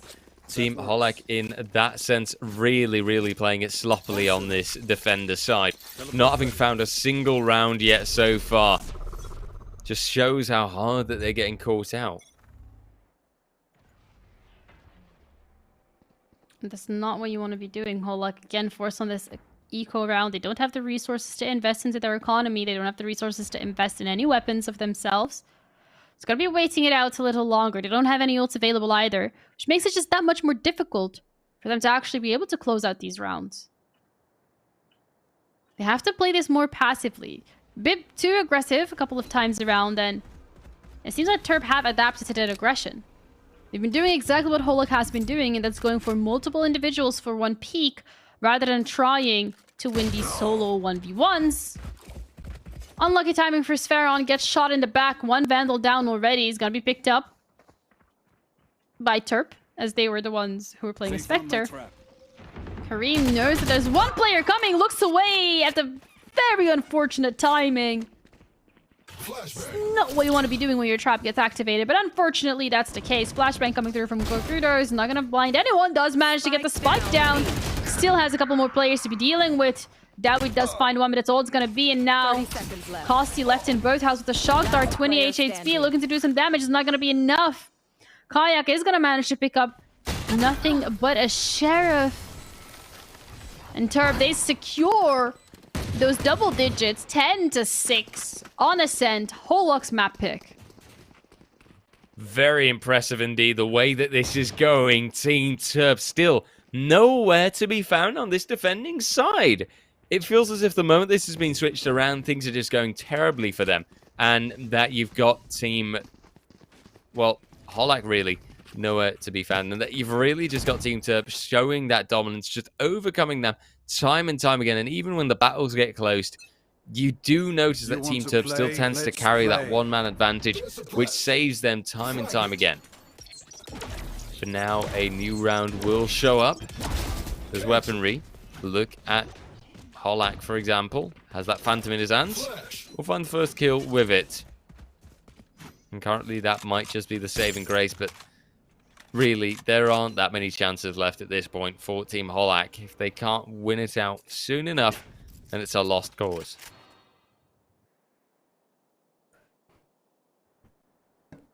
.5v4.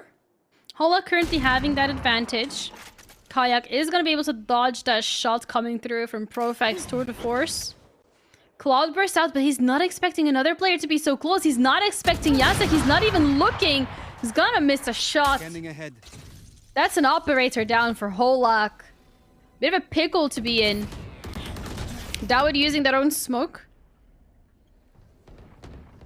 As a bit of a cover. But Sferon's already found another player across the map, and these players are dropping so quickly. Once again, Dawid's not going to be expecting Profect to be this closely. Paranoia coming through is going to be able to walk out of it.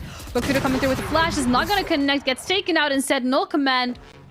Not going to find the impact that they were looking for. And Dawid wants to go for that res. Is going to be able to do so. Operator shot's not going to quite connect. Second one coming through. Kareem is pushing it out aggressively. He's not going to be spotting out any players, giving away his position. Looking to break down door, but it's not working out in their favor. Holak are struggling so incredibly hard with the retake, and to make matters worse, the Hunter's Fury has been taken out as well as a Tour de Force.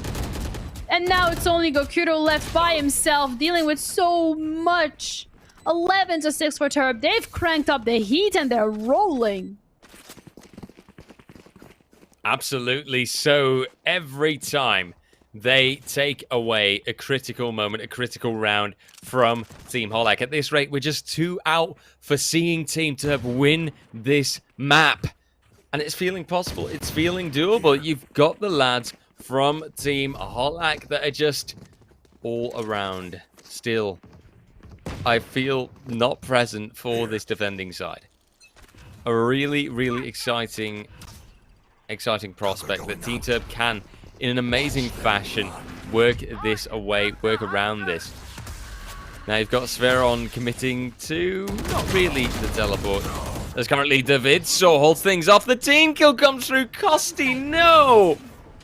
This is the last possible moment when these kind of mistakes can happen. And at least you've got Karimi coming back, but then Turb comes through with the Resurrect. Sure, you've got Holak that shows a bit of resistance, but it takes chaos. And in this chaos, you've got a moment where you'll have Kosti maybe clutching this out. Spots Profect for a moment, but this is a tough spot regardless. Profect has got the luxury of a Vandal. Kosti, though, is playing it patient. Not going too wild. Waiting for Profect to commit. Gets some good shots in. They're right there. But eventually Profect will commit to the plant. And Kosti, the shock dart, a little bit off the mark, but Kosti, due to the fact that he'd already baited out 2 shots, can actually win this fight, get this round, and take the first, as a matter of fact, for Team Holak on the board on this second half. I'm absolutely not sure if this is enough so far. Yeah, 7-11, just like the grocery store. We've seen the score before, and maybe Holak, they can walk away with the win, but when you're looking at the scoreboard specifically, look at Profak. We've spoken about this player. He had an off game last time, and it didn't work out well from the side of Turb, but this time around, he's absolutely popping off. 26-11-4. He's doing work. And his team, they're capitalizing off of that. Exactly. So, Profek, he's proven himself in the previous days as well. A class player, a top act, and someone that you can just rely on.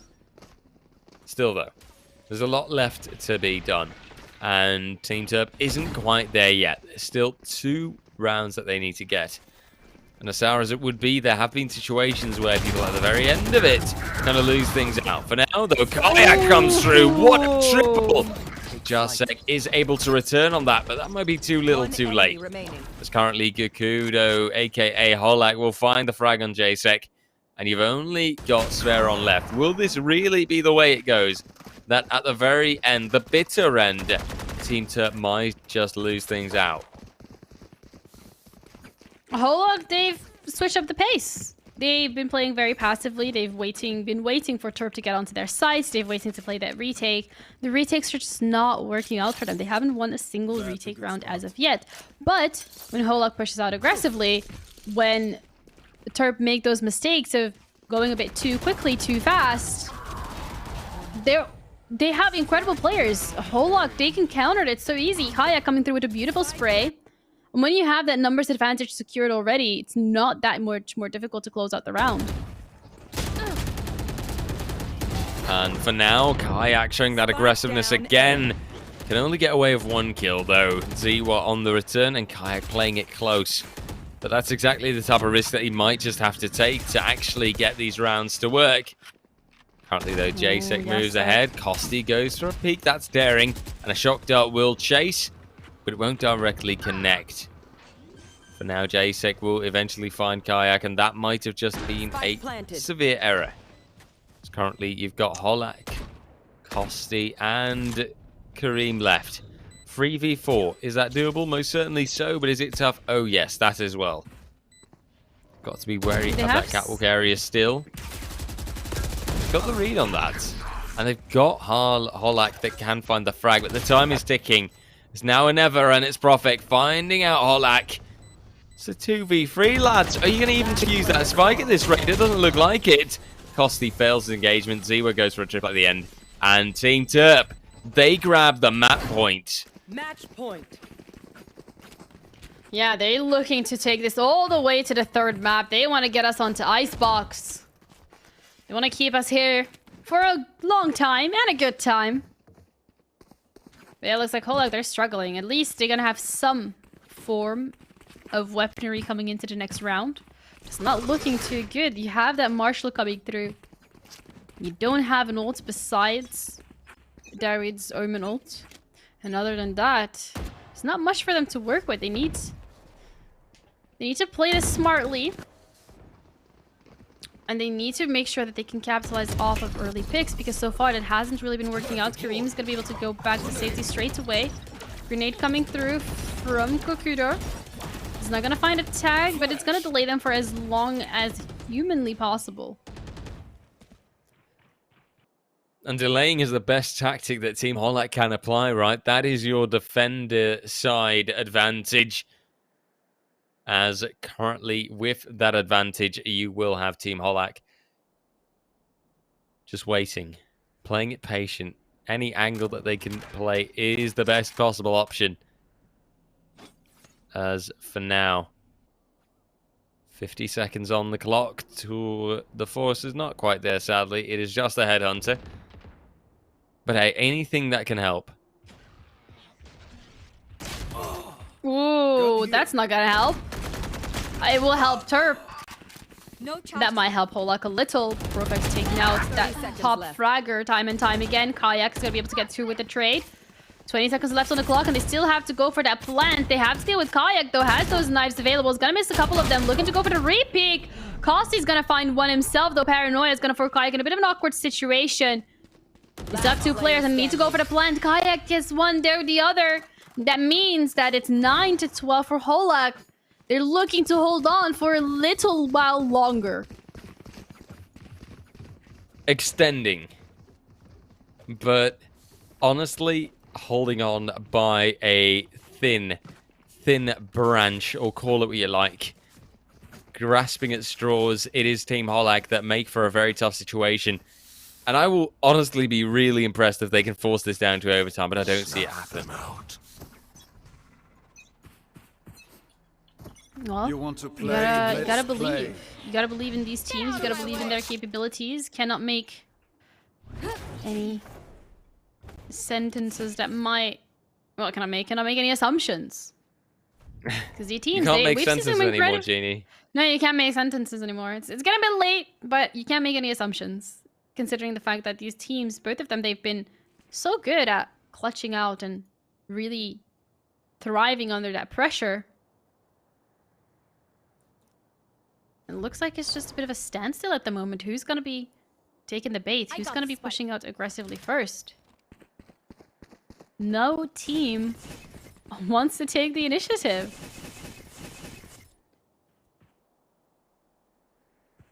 For now, that's an understandable move. Prophet, though, going for the first fight, the first battle. Holak taken out, and this might have just been the nail in the coffin. Let's keep our eyes peeled, though. Maybe Kareem will get a chance. Finds the first, but not the second. Prophet just continues. And currently a 3v4 remains. Kayak caught out somewhat. The door blocking his vision, and Kayak still being acutely aware of Profect being right there. Hunter's Fury then comes through, but that won't immediately tag anyone. Kayak still moving up closer. 2v3. Is there potential here? Maybe. But this time, Team Holak will have to play better around that time. Kayak, in the meantime, moving ahead. Angle still being held, however. Kayak, though, can't win the fight right away, and they realize on the Team Turb side, playing around time is their best possible course of action. But as Kayak gets caught out and David Sora is found, it'll be Team Turb with the 13-9. They actually managed to grab this second map, where honestly, I think at the start, we both had thought, oh, this could be a close call, but this could be a situation where it can still go the ways of Team Holak. Still, very, very deserved and a understandable 9-13 scoreline where, well, Yeah. Team Turb, they've shown it. They can still prove themselves. They have still got a lot of work to do. And we're going to that lovely decider. We're going to Icebox. Yeah, Icebox gonna show us which one of these teams has finally got that coordination under lock and key. so far on to Bind and also on Ascent. I feel like a lot of these plays have been genuinely due to individual performances coming through from some of these players on their teams, and rather than having that coordination set under lock and key and being able to execute accordingly. So Icebox, one of those maps where, because of the way it's laid out, you need to really work together as a team to be able to clear angles, to be able to get the plan down, and to even be able to hold those post plans positions. So it's going to show us which team have more of that experience as a unit under their belt and which one is going to be falling short. Yeah, I do wonder about that, right? I do think that, honestly, in this situation, experience will be such a deciding factor. In Icebox, you want to know your strats, and you want the team also, really, to be on fire, to be well in sync. And if that's not the case, then I think that there'll be quick usage made of that the enemies will completely go on the offensive against a team that doesn't have the strats pulled out for Icebox. So in that sense, the question might just be, who knows how to handle Icebox? Who is prepared enough for this, really? Yeah, I guess we're going to be finding that out after the break.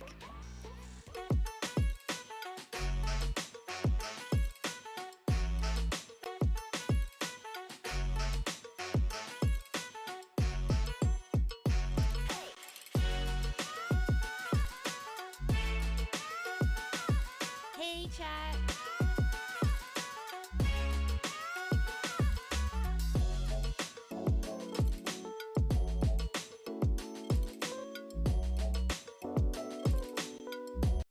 We promised that Wrocław would wait for you, and we would meet again soon.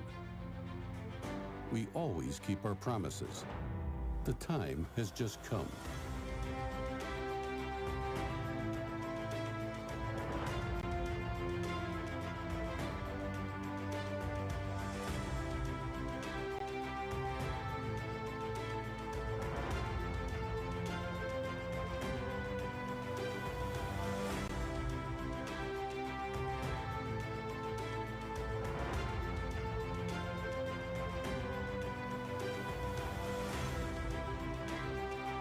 There is so much to discover, to see, to experience. Make good use of your time. It would be great to see you again. We are waiting for you whenever you are ready.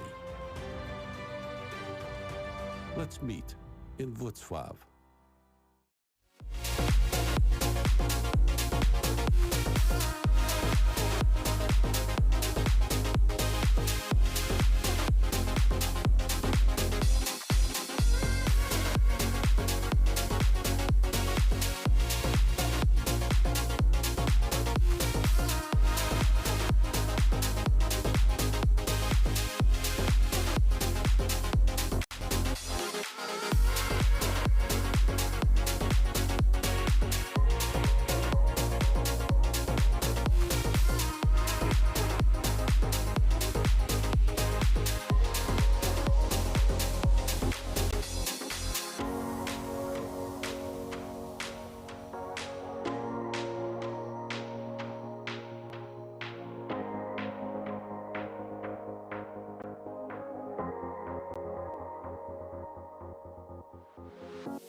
Hey, chat.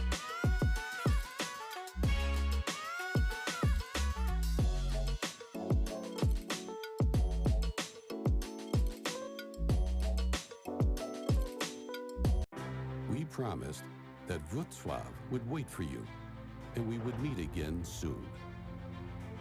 We always keep our promises. The time has just come.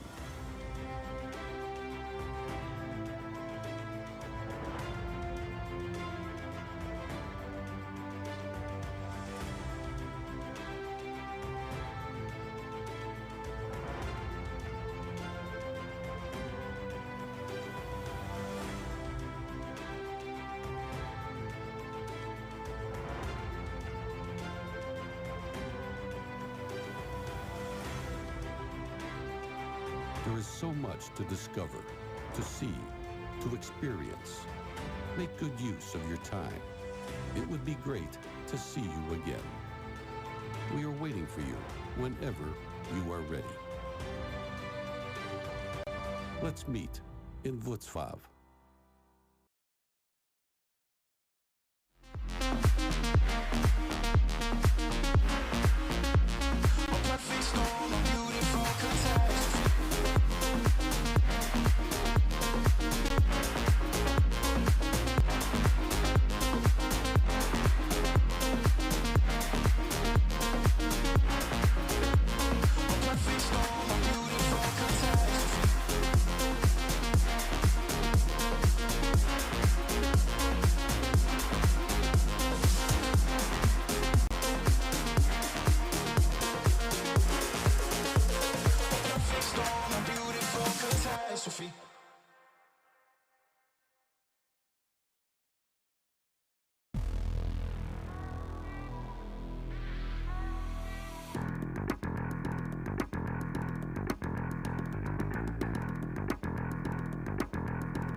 Hello and welcome back everyone to the final match of the finals where we're going to be deciding whether it's going to be Terp or it's going to be Hello that are going to be going towards those LAN finals in Poland, the city of Wrocław.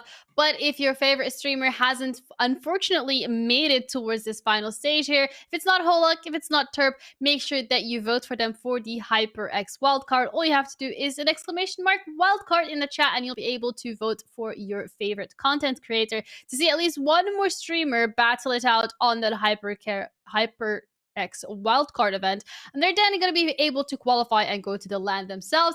I'm Ginny, your caster, unfortunately by themselves for the rest of this evening, it seems, as we have lost one caster on the way here.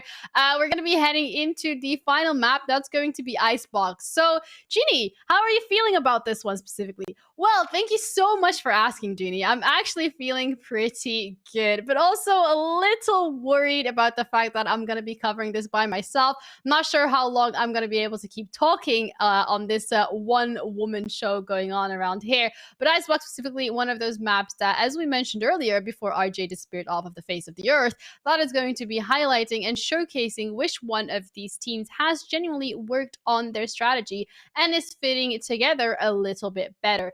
Terp, they looked incredibly strong on Ascent. They didn't look as strong on their own map pick, which was going to be Bind. So now we're forced to go into that third map. We're going to have Icebox coming up.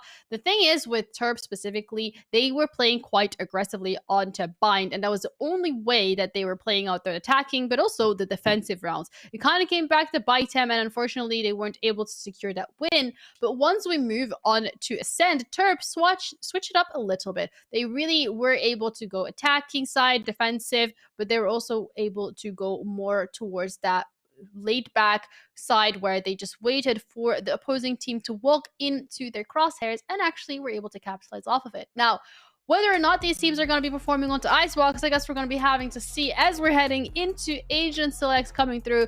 Terp and Holak already hovering some of their agents. I'm going to be surprised if I don't see a Viper, a Sage, a Jet, a Chamber, and maybe even a Reyna coming through. The Sova, however, is going to be the one picked. This pretty standard comp locked in from Holak. Reyna locked in from the side of Terp, which means that they don't have the Sage available. The barrier orb specifically of the Sage is actually quite important, whether you are in those post-plant or whether you're trying to get onto site. Also, just to get kitchen control, putting in barrier orb into tubes is always going to be a useful task.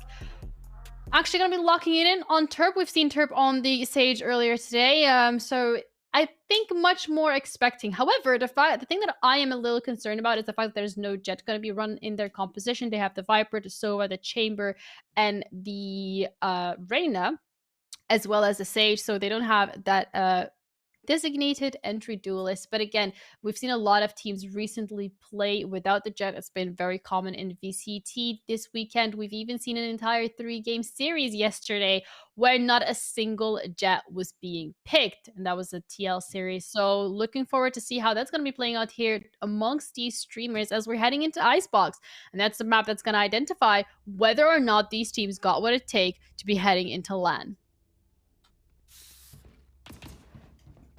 Starting off the pistol round of things, we got that attacking side coming through for Holak. They've been quite successful on these pistol rounds so far. It's a question of whether or not they're going to be able to translate that success this time around on Icebox. Starting it off, Viper wall on B is going to give away some information. This is most likely where they're looking to hit. Aggressive push coming through from A, from the side of Terp. Barrier orb is going to be put up straight away as some sound is heard. So Sova Dart is not going to be spotting out anyone. And it's this barrier orb that you're going to have to deal with on a pistol round. That's always so incredibly difficult.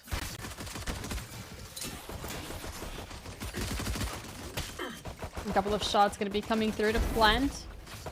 Is going to be stopped at Snakebite. A bit too difficult to be dealing with.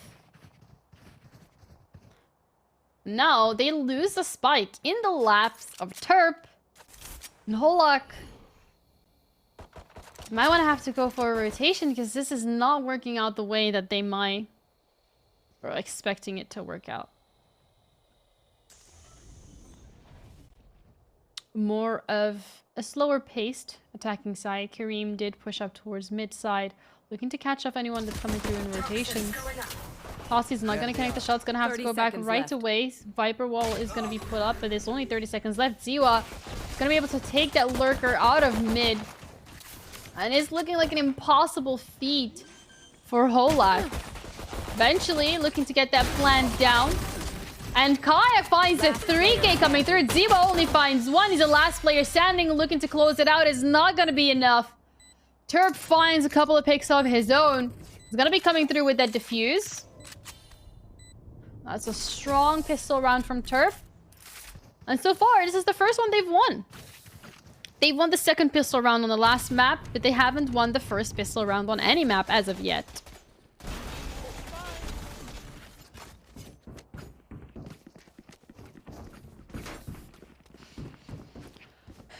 Turp are going to be able to pick up more of these guns. They're going to have those Spectres available.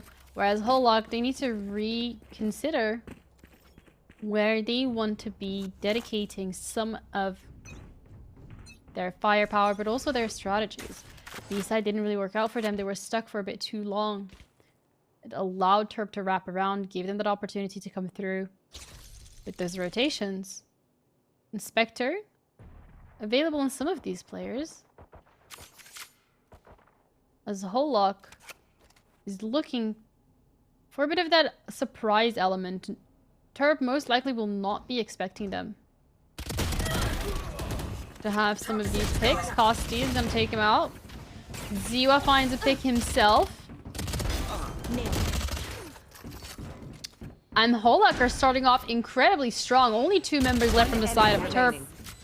Kayak finds the 1, and now it's only 1 player left. And this is the element of surprise coming through. Turp did not expect Holak to be forcing up this round, but it's worked out incredibly well for them. Post-blind positions are taken. Now it's only on 1 player to be dealing with the 4 ones left from Holak, but that's an impossible feat to be asking for. Instead, it's going to look to go for those exit frags. An expensive round for Turp. A really good one coming through from Holak, showing us early on that they're more than happy to equalize the playing board whenever they can.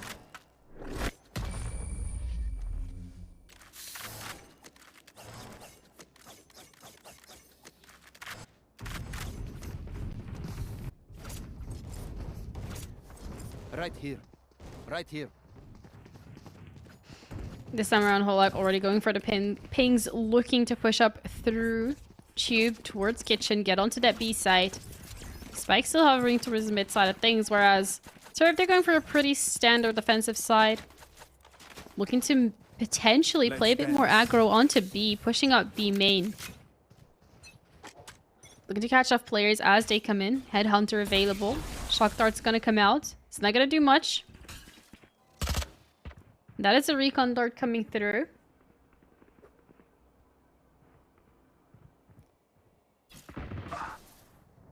Kosti is gonna find the first player. It's gonna give the team some pressure to get onto side. Barrier Orb's gonna be destroyed. Snakebite is not gonna allow them to go for the plant as of yet. But Kosti, he's hunting for more. He's gonna find Turbat during the reload. The plant's gonna be going down. 1 more player on Snowman. Gets taken out straight away. Ziwa only 1 left. Has that Sheriff available, but it's gonna be enough to take 1. Kayak is gonna come through with the trade. And 2-1 for Holak, starting off the round, hitting the ground running.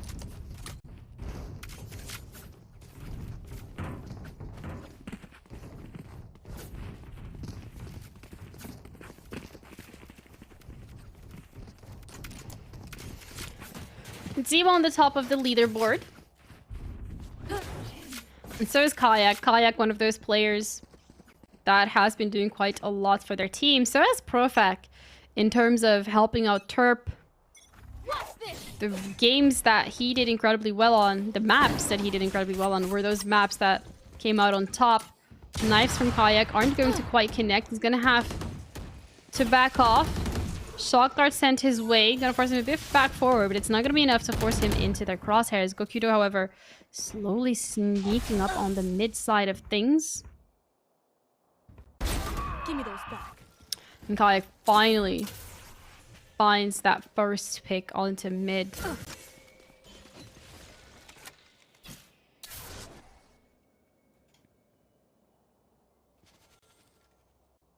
Rotations are going to be heading towards B side. Holak have already secured that numbers advantage.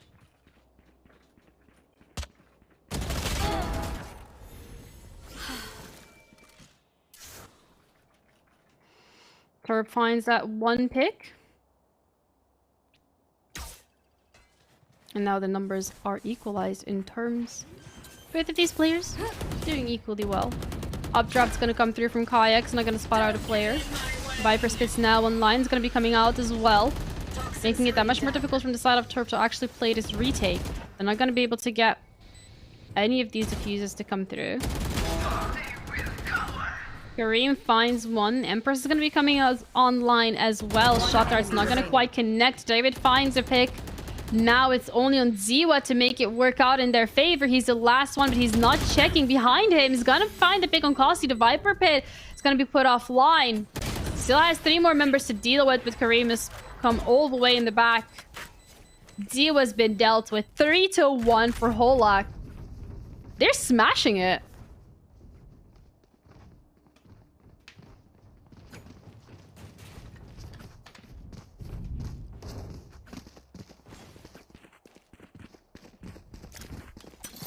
All set up. A gift.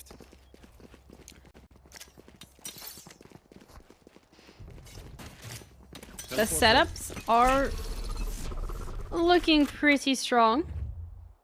Holak so far haven't had too much of a difficulty getting onto site and securing those post plants.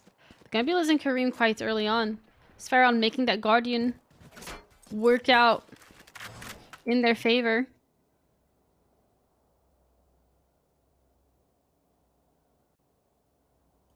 And Gakudo leading the charge onto B side. Viper wall is up. Gonna cut off some of these lines of sight from the side of Turf. Perfect looking to push out aggressively. He's not gonna connect the shots. Gonna have to go back to safety.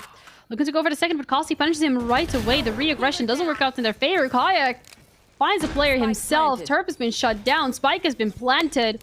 Snakebite's gonna come out, but it's not gonna be doing much. Jacek has so much to do. Looking to push out through Ness. Not gonna be allowed to do so.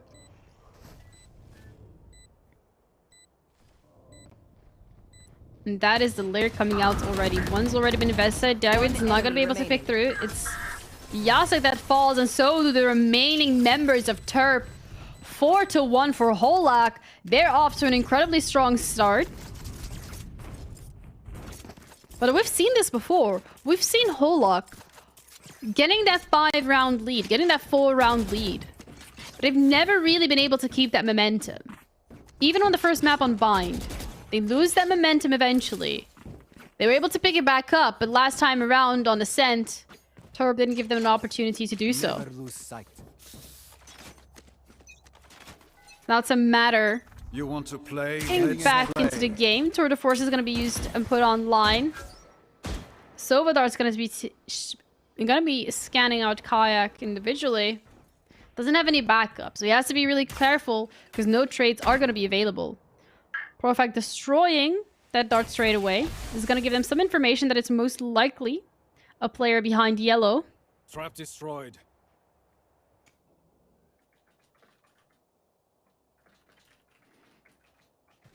The trap is destroyed right about away. Shock dart, second one coming through. He's not going to find a tag. And Holak, they are absolutely playing with this momentum. They're slowing it down when they need to, speeding it up when they have to.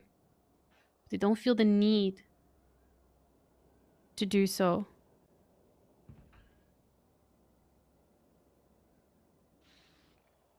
Revealing area. Sova Dart is going to be coming through. Will be destroyed about right away. On Profect, they're holding on to yellow. 30 seconds left. They don't want to give this up. Kosti's already found their counterpart. Ziwa is going to be able to eventually come through with the Jade Creamer. Is going to be coming onto site as well. They still haven't cleaned out anything onto B. The clock is ticking. 16 seconds left on the clock. Go Duker finds one. Perfect is going to be shutting him down. 11 seconds on the clock. And David goes for the swing. Finds one. But there's one more player up in kitchen. Unaccounted for Kayak. Has found that ability to come through. Jacek is going to find one. But that's all that's going to be enough for him. 5-1 for Holak. And Terp, they need to switch it up.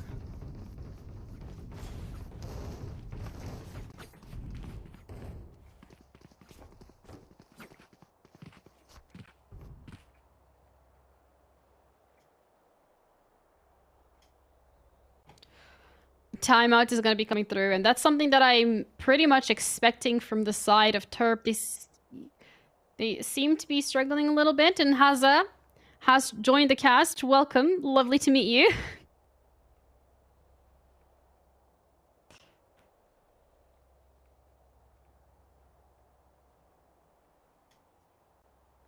Timeout active, and it's going to give us a little bit of a ability to breathe a little.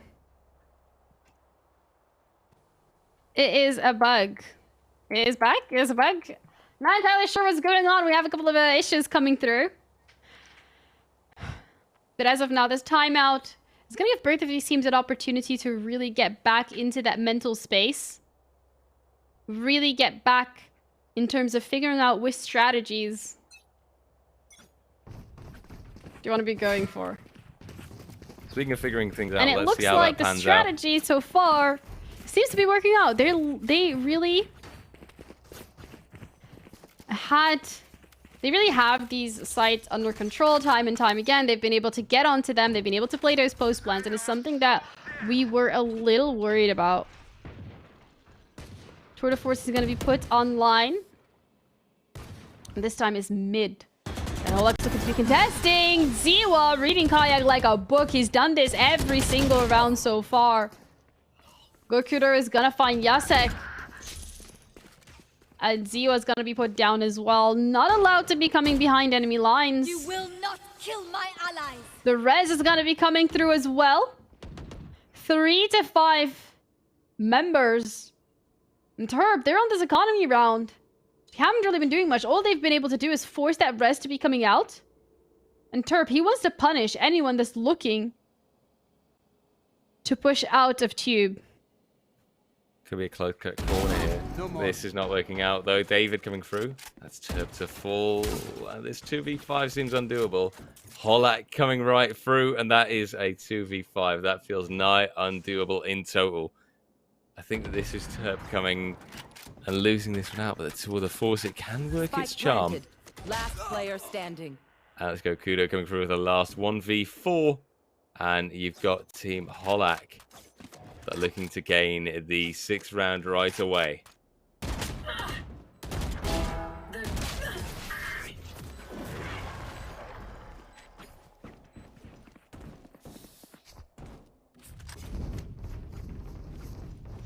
Well, welcome back. 6-1 start for Holak. They're absolutely smashing it. They're hitting the ground running. And we kind of spoke about Profect specifically, RJ, and the fact that if this guy doesn't pop off, the team genuinely struggles. He's at the bottom of the leaderboard. Last time around, same thing. At the beginning of the map, at the beginning of Ascent, he wasn't doing too hot. The team wasn't able to cash in on those rounds. Once he started coming online, they really started flying. I think, honestly, with a streak like that going on, Team Holak finding that upper hand, this is exactly what we can expect from them. Sure, it was a little bit left out there towards the end of that second map, but this is exactly the kind of performance I think that we can expect from the likes of Team Holak. And, well, at this rate, strong attacking side can be found. It's going to take Team Terp coming back right now to try and overcome this, to make sure that they can actually stand back on their target. And they can still bring this to the 6-6 that we actually saw in the previous map as well. But it doesn't seem to happen. It's Hunter's Fury instead. Holak himself finding the first frag. Kayak following it up to V3. It should be Spike dropping down now. Karimi moving through. And again, Team Holak rocking it with that advantage. Spike moving down, Karimi going ahead. Terp though on the return to V3. Keeps seeing that close cut fight, and it's actually not Holak being able to fin this out. Terp following it up with a resurrection coming through. 3v2. This could be turned around. This could be Terp taking the round after all. Don't forget about David though. Moving in, denying a defuse. The great lineup.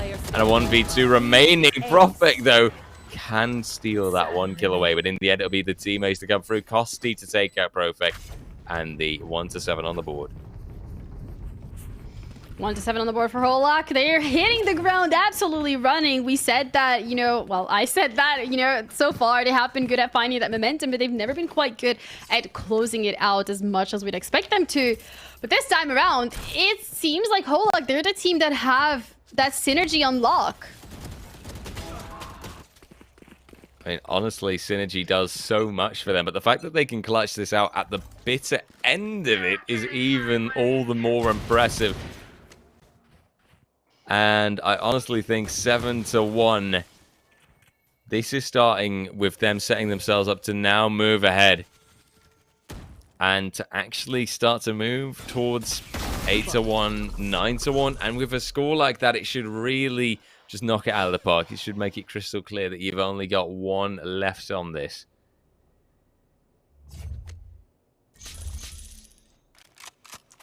Viper's Pit online on A as well. It's going to make it that much more difficult for them to actually get onto site and get a plant down. Instead, Kosti is going to be taking out a couple of players of his own, but there's one tucked away in Nest. You want to take that into consideration. Are they going to be checking? Ziwa has that overheal, but also has a dismiss available. So whether or not they're going to be finding themselves in a sticky situation, they'll be able to get out of it eventually. They're going to be passing him, though. And with 40 seconds on the clock, they need to decide what site they want to be going for, because it doesn't look like A is going to be working out in their favor, and reinforcements is being sent towards B from Terp. They have one player pushed up aggressively. We'll be able to call out quite early on whether or not it's an aggression coming through. Yasek's going to hear some sound cues, looking to go for picks, and not going to quite connect.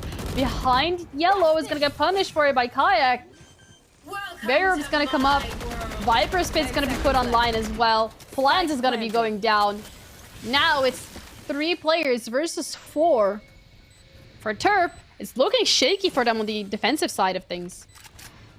Absolutely solid that that Viper still was kept alive. Actually, a heal from the Sage that came through a little while earlier in the round to keep them in the game, and you can see that mattering later on. Ultimate delaying exactly where necessary, vision being caught out, and in that way the spike happily ticking further. Another round on the board, most likely for Team Holak, but you do have Turp moving ahead, tries to tap it but does not get a chance. Holak himself moving ahead, taking out Turp, and a 2v4 being pretty much a done deal. As Turp's Viper moves back, and Siwa also lets this one go. 8-1, and Team Holak, they're the ones to take this and to move with such a mighty advantage. I'm not sure how long that second half is actually going to last. Yeah, 8-1. Looking at the performance coming through from Holak, they have been so strong at getting onto these sites. They're so strong at punishing Terp for their lack of aggression. And Terp, even when they decide to go for it aggressively, they still get punished right away. Kayak has really found these positionings onto mid, on Boiler. He's been able to get on top of Yellow as well. And it seems like Terp, they don't have anyone that currently has the ability to deal with them. Absolutely not. And really credit where it's due. The setups are working very well. And every time Team Holak, they move ahead on that site and they do completely catch out their opponents.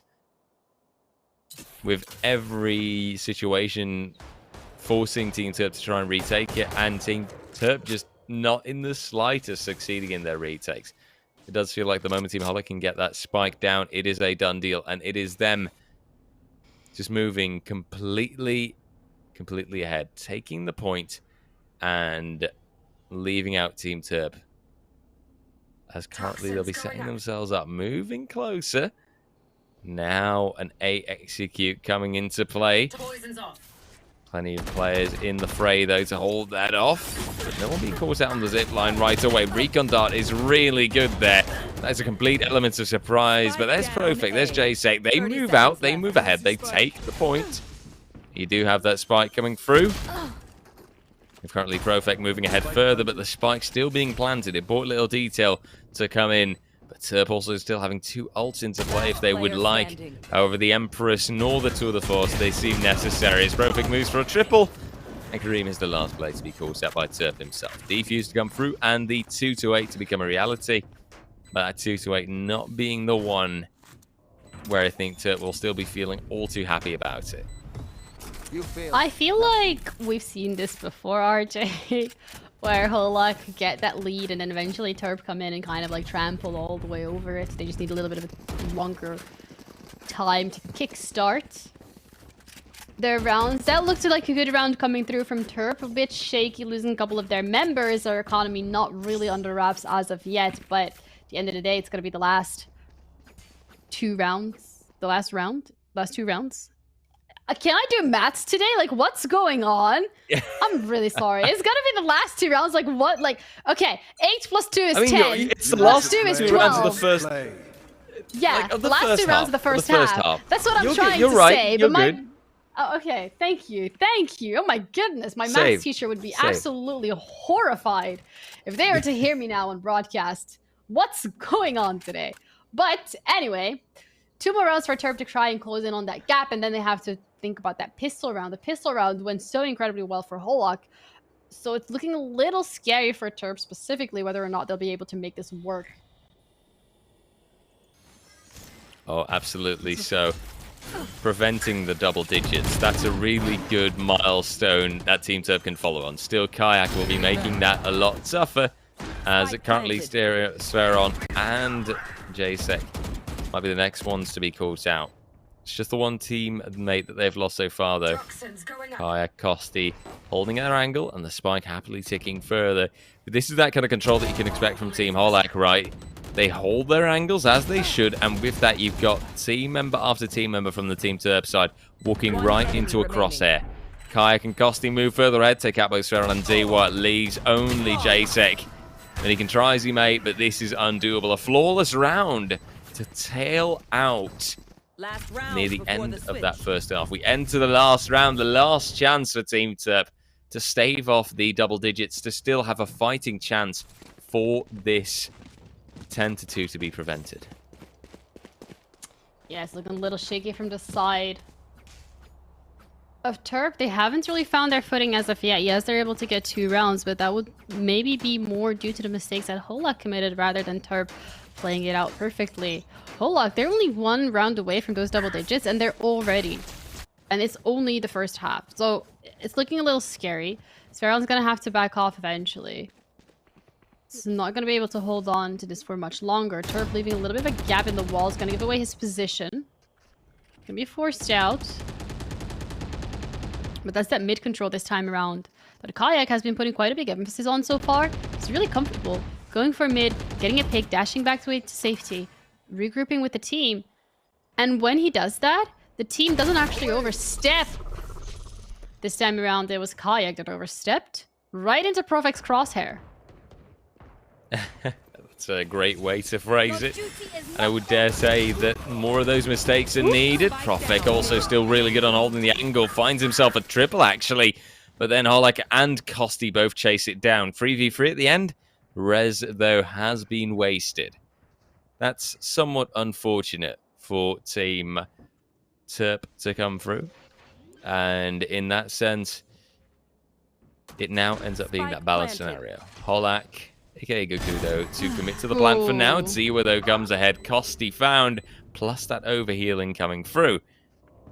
It's a nice situation to be in regardless. Ziwa now checking those corners carefully, but realizing that it's nowhere near safe enough to even attempt to defuse. Caught out a little bit. Turp now moving ahead, though. Holak holding things off. 1v2.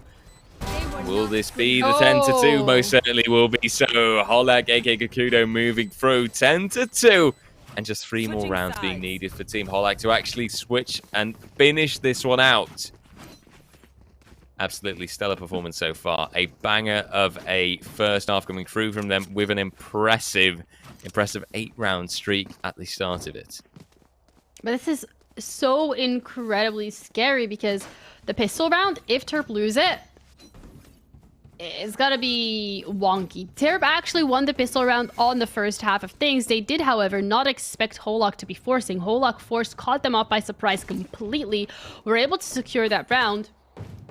They then forced Turp onto an eco round, whereas they even had that opportunity to even upgrade to a Vandal, specifically for Kayak. He did so incredibly well, dropping about a 3 or 4k. And Terp, they need to have learned from their mistake. If they win this round, they need to be ready for Holak to be forcing. Because we've seen them do it today, but we've also seen them do it yesterday. Which means that Terp might not have done their homework.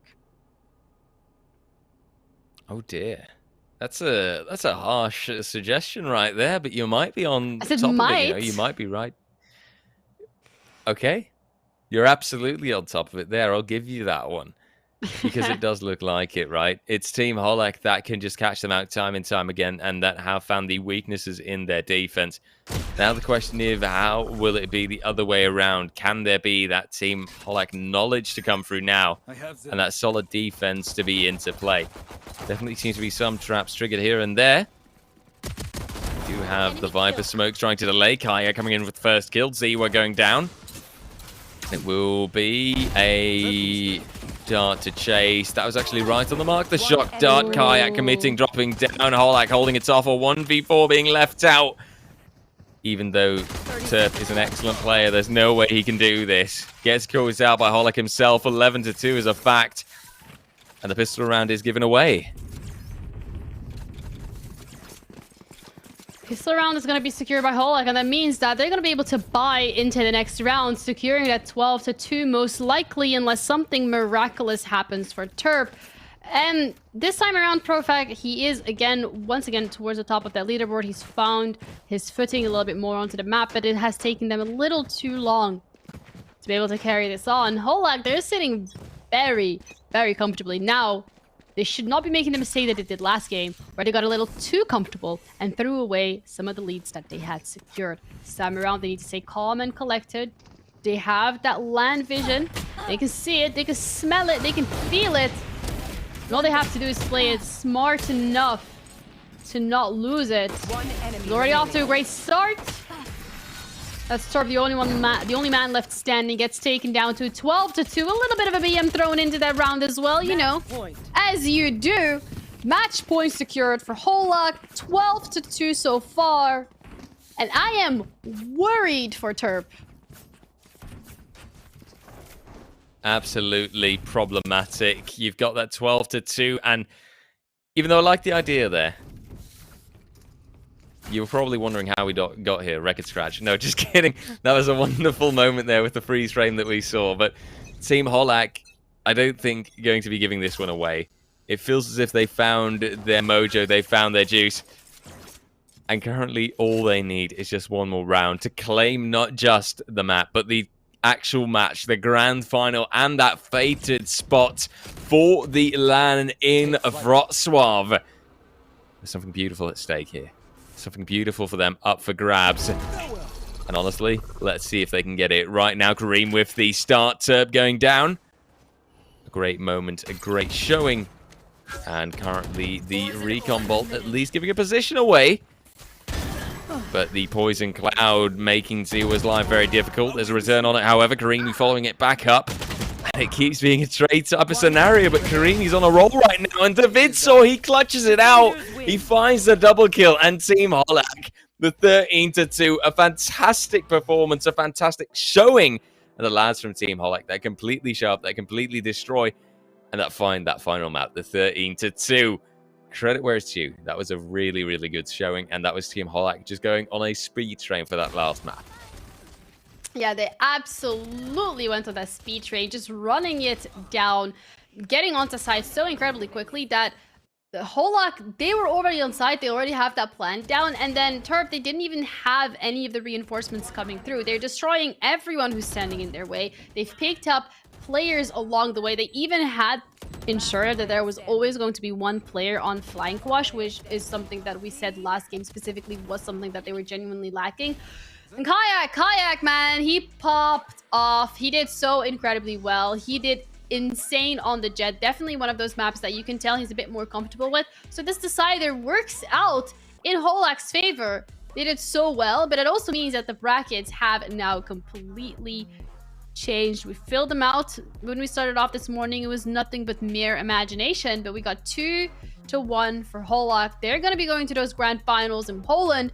But if Terp is your favorite streamer, you can always vote for them on the HyperX wildcard. And that ensures that they might have that opportunity to go to LAN, as they'll be competing it out against the other content creators from the different countries just for that 1/6 spot in LAN. Big shout out to HyperX, of course, for facilitating that and making these kind of things possible, right? And don't forget to Surfshark as well. Obviously, an awesome scenario and a very exciting, I think, one as well for Team Hotleg to have now made it all the way to that LAN, right? You know, I've seen that excitement pop by from the previous qualifiers as well, from other players. And it's a really, really exciting prospect that you actually get the chance to go out there, that you get to go all the way to that beautiful city of Wrocław. For them, you know, it'll be a little bit closer to home, obviously, seeing as this is the Polish qualifier, but I can still imagine that they'll be absolutely ecstatic to have achieved it. Speaking of Poland, we got the Polish studio absolutely ready to explain to us why was your prediction wrong, Jacob. You guys said Terp was gonna win. They didn't win. You lied to us, both of you. I'm so sorry, Ginny. I'm so sorry, RJ. I'm so sorry. Excuse me from me too. But I mean, I was thinking that Tep is going to be established. He's way on the land, but it didn't happen because of a great performance going on from Holeg's team. And, well, on the first map, it was a great comeback from them. They didn't manage to get the second one, but then on the other end, they swept the Tep's team out of a place on Icebox. It was just ridiculous. I mean, RJ, unfortunately, you weren't here. You weren't here for the Well, first time of the cast, so I'm gonna let's not speak about that. Let's quickly move beyond that little thing. I don't want to talk about it. I really don't. Skip past that one. But I'll be asking Jacob specifically, what do you think has allowed Holak to win so strongly on Icebox? Actually, I don't know. The performance maybe by Kreme, because he was really, really strong. And in the second map, Team Terp won because of perfect performance. He got over 30 kills, but on the Icebox he started really bad, and after that, that's all. But I don't know, Kereme performance, Kayak performance over the full tournament. It was like, oh, it was really beautiful. And I would like to ask you about the MVP of the final. What do you think, guys, about it? I think Kayak definitely, this map on Icebox, he did so incredibly well for his team. And you're right, perfect off 4. Did really good as well for Turf. But unfortunately, that was only on that second map. Wasn't really able to do that on Bind. Wasn't able to do it on Icebox. So Kayak, he's done really good this entire series. Even yesterday, I was really, really impressed for performance. So that's my MVP. RJ, do you agree? Do you have someone else in mind? I mean, no, really, Kayak, the way that he performed and showed up, even towards this last map, and in the previous ones as well, we can't deny that power, we can't deny that player. By far the best one on that Team Holeg side. Yeah, he's only 17 years old, so maybe the bright future ahead of this guy. What? Yeah, I feel old right now. Thank you guys so much for that one. But also, thank you for tuning into the Zoom call. I hope you guys have an incredible evening, and I will hopefully see you guys on LAN. Yeah, we hope to. Bye-bye. Bye-bye. Have a nice evening, guys. Yeah. You too, guys. Well, that was a wholesome way of ending things, and I'm absolutely ecstatic by the fact that I'm still mind blown, by the way, that Kayak is 17. Like, the performance coming through, like, just to be able to see how he will perform on LAN is something that I am personally looking forward to. Is he going to be a LANimo? That's the question that is going to remain to be answered. But RJ, before we close out the broadcast here tonight, I'm going to ask you my final question in true Genie fashion, my signature move. Do you have any final shoutouts? Oh, dearie me. Any final shoutouts? I would like to, I think, especially give it to, you know, perhaps Kayak himself as well, because of his stellar performance and the way that he showed up here today. He deserves that credit, and he really doesn't. For now to actually be such a young prodigy, I can only hope that on the LAN, the nerves won't get the better of him, because that does happen, and that is a scary situation to keep in mind. So keep your eyes peeled for Kayak and his performance as well. And altogether, of course, a lovely shout out to the Streamers League themselves, because they're awesome and they're great for actually facilitating this and for giving us a chance to cast some awesome Valorant. Yeah, and so shout outs to HyperX as well for making this possible, as well as the city of Wrocław, which is where the LAN is going to be taking place, and Surfshark. Without them, this wouldn't have been possible. We wouldn't have been here. You guys wouldn't have been able to laugh at our dad jokes. I'm Janiro. We got RJ on the cast here as well this evening. Thank you guys so much for everything. We'll be back again with the final ones, and that would be around next week for the Czech Republic and Slovakia for that 5th land spot. So we'll see you guys then.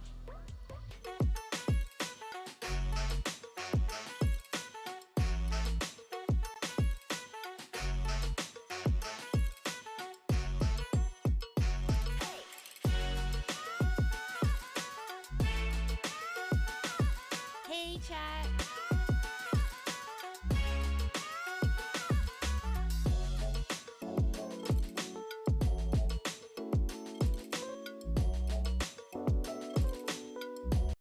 We promised that Wrocław would wait for you, and we would meet again soon. We always keep our promises. The time has just come.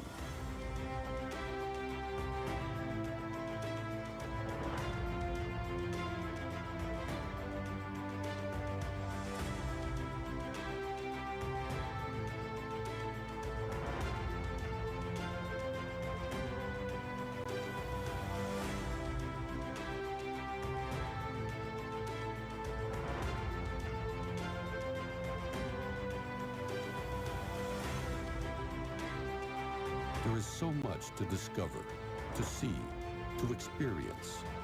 Make good use of your time. It would be great to see you again. We are waiting for you whenever you are ready. Let's meet in Wrocław.